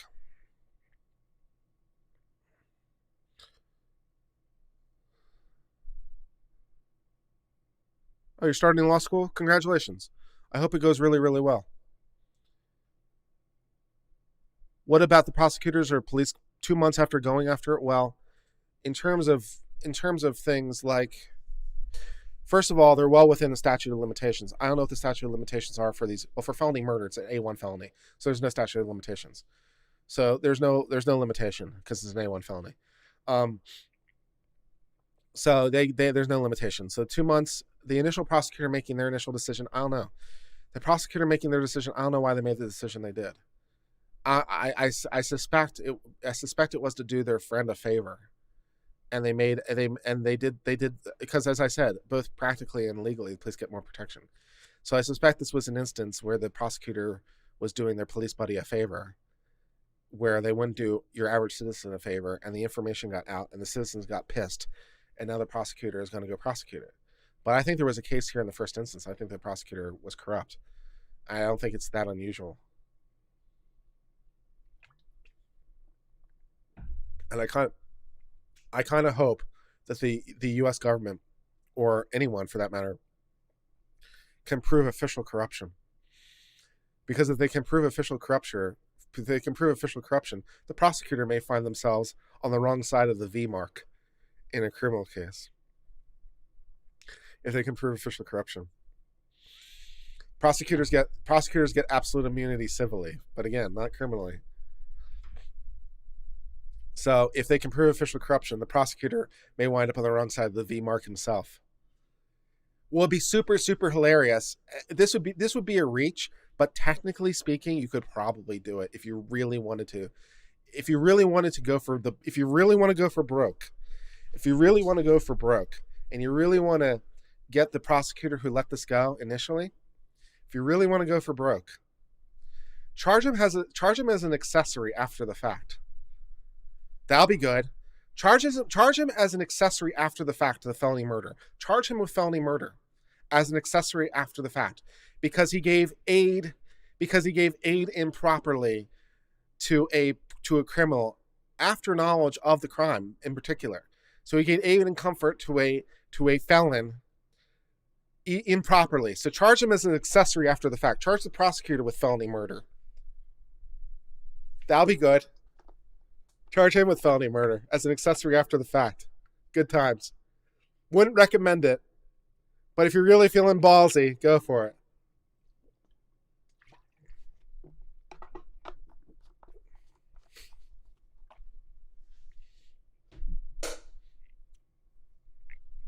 You know, I mean, he had full knowledge that it was a felon. He was giving aid and comfort to a felon after the commission of a felony. That makes it accessory. So charge him as an accessory after the fact. That'll be good.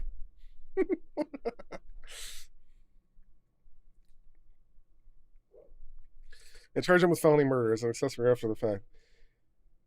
That's a little bit much. That's what we call that. That's a technically legally right, but a practical overcharge.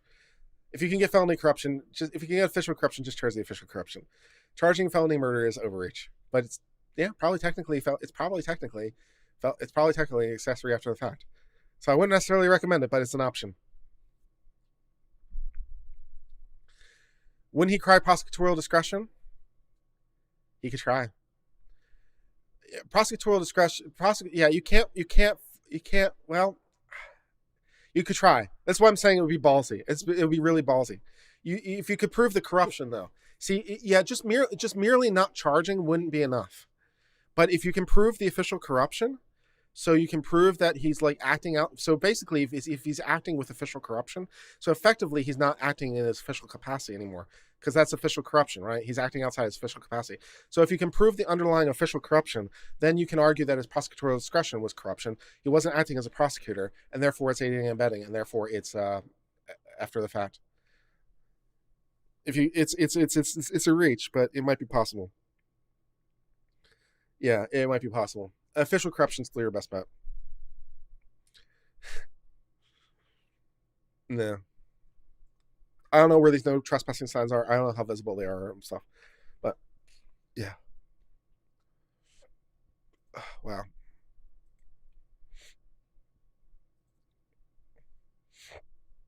Yeah, I'll charge the prosecutor. That'll be good.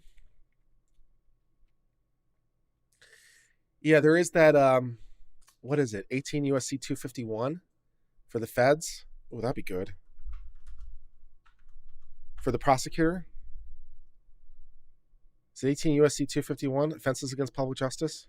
I think it might be. Can we get him on a federal charge? Let's find out. Can we get the prosecutor on a federal charge? Let's find out. Is it 251 or 231 or something like that?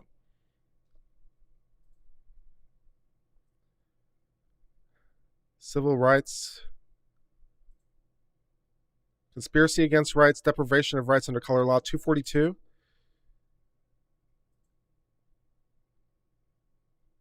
Whoever under color of law, statute, ordinance, regulation, or custom willfully subjects any person to deprivation of rights, privileges, or immunities, or different punishments, pains, or penalties on account of such person being an alien or by reason of color or race that are prescribed for the punishment of citizens. No, that doesn't quite work. I was hopeful, but no, that's not going to work. Because he didn't deprive anyone of anything, and he didn't differentiate it unless you can prove the prosecutor did it because of race. If you can prove the prosecutor did it not just because of a favor to his buddy, but if you can prove specifically the prosecutor did it because of race, then you might be able to squeeze it into 18 USC 242. If you can prove the prosecutor did it specifically because of race, then under color of law, any person who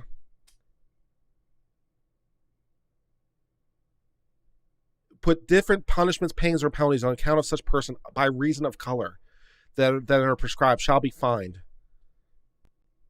for 1 year. So you might, if you can prove it was because of race, you might be able to squeeze it into 18 USC 242. That'd be good for the prosecutor. That'd be fun. 245? No. No.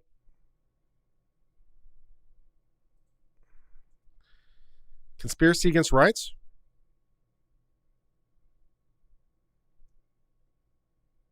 If two or more persons conspire to injure, threaten, oppress, or intimidate any person in any state in the free exercise and enjoyment of any privilege, well, who did they intimidate? No, because Arbery's dead. That's not going to work. You could get halfway there, but you can't get all the way there. Hate crime acts? Can we charge him with a hate crime? Whoever, whether or not acting under a law, willfully causes bodily injury, no. Blah, blah, blah. Whether or not acting under a law imposes bodily injury, no. Circumstances, no. Special jurisdiction, no. Shall undertake pursuant to the guideline, no. No. Okay. So if you can prove specifically race, you might be able to squeeze it into 18 U.S.C. 242. That's a reach, but you might be able to squeeze it in there. So maybe we get some federal in there. That'd be good. What about the poorly articulated idea sequence in the citizen's arrest second sentence? What about it?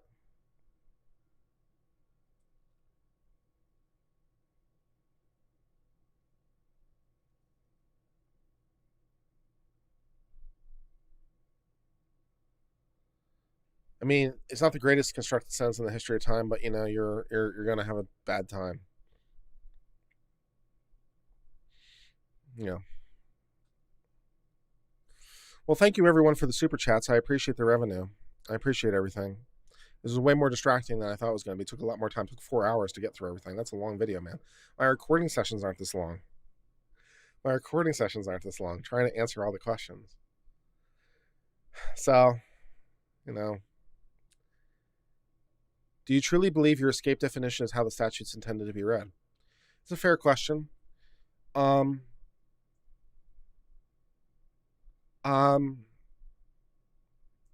If not that, then, well, I have to read it some way. And so I'm looking for competent legal authority to read it based on. I want legal authority to if I otherwise if I have to interpret it in the first instance. So if it's truly novel, then I'm going to have to come up with something, and then I'm going to have to really dig into like what they were trying to do in terms of what it was meant to read. But ideally, I want some sort of legal authority.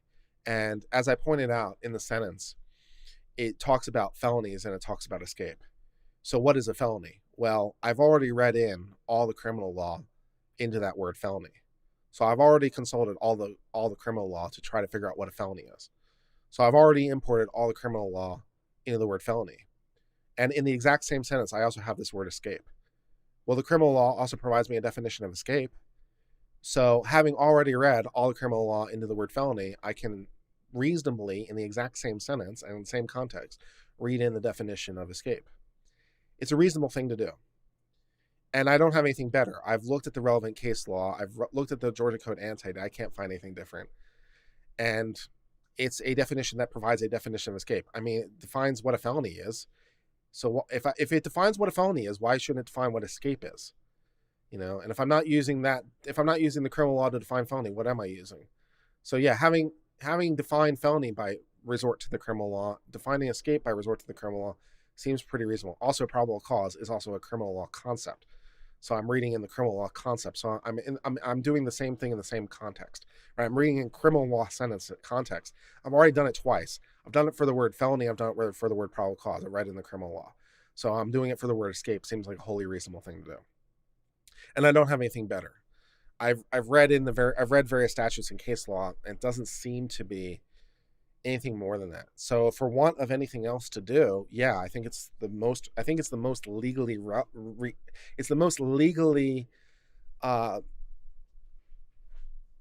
sound place to do it. Because it's something that exists that defines the term I need. I'm already in that context. I'm reading it in the same way I'm reading other things into the same context for the same reason. So I'm not treating it differently. I'm not special pleading this thing. I'm reading in escape criminally because I read in felony criminally because I read in probable cause criminally because citizen's arrest all deals with criminal. So I'm reading everything in a criminal context, which makes sense. So for want of anything better, yeah, I think it's the most reasonable way to read it. And it narrows the statute down, but it doesn't render it a nullity. It doesn't render it impotent. It doesn't create a conflict. It just requires two things to be true rather than one thing. It has to be a felon and he has to be escaping. So that's narrowed, but it's cogent. So yeah, I think it's the most reasonable reading of escape. I've got nothing better. And so that's, I can't find any case law on it that reads anything differently. Escape certainly seems to suggest some kind of confinement on its own merits. I mean, even applying just general meaning, when you say escaping, you're confining. Like, I go to escape rooms, I'm confined. I mean, not that much, but because, I could ring the bell and cry for mercy. But, I go to escape rooms, I'm escaping from a confinement of the game. But yeah, to be escaping, you have to be confined. If you're not confined, you're not escaping. So I don't think reading escaping as fleeing is true to the text. I think fleeing is something different than escaping.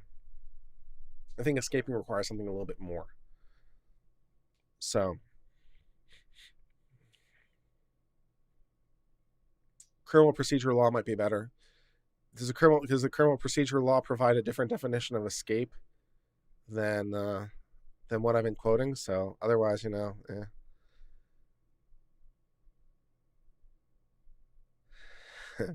Jan says, since he listens to hundreds more cases, he has more experience. Comments were generally smart and insightful. Thank you for providing insightful comments. I don't think it's racial. Yeah. All right. I'm gonna have lunch now.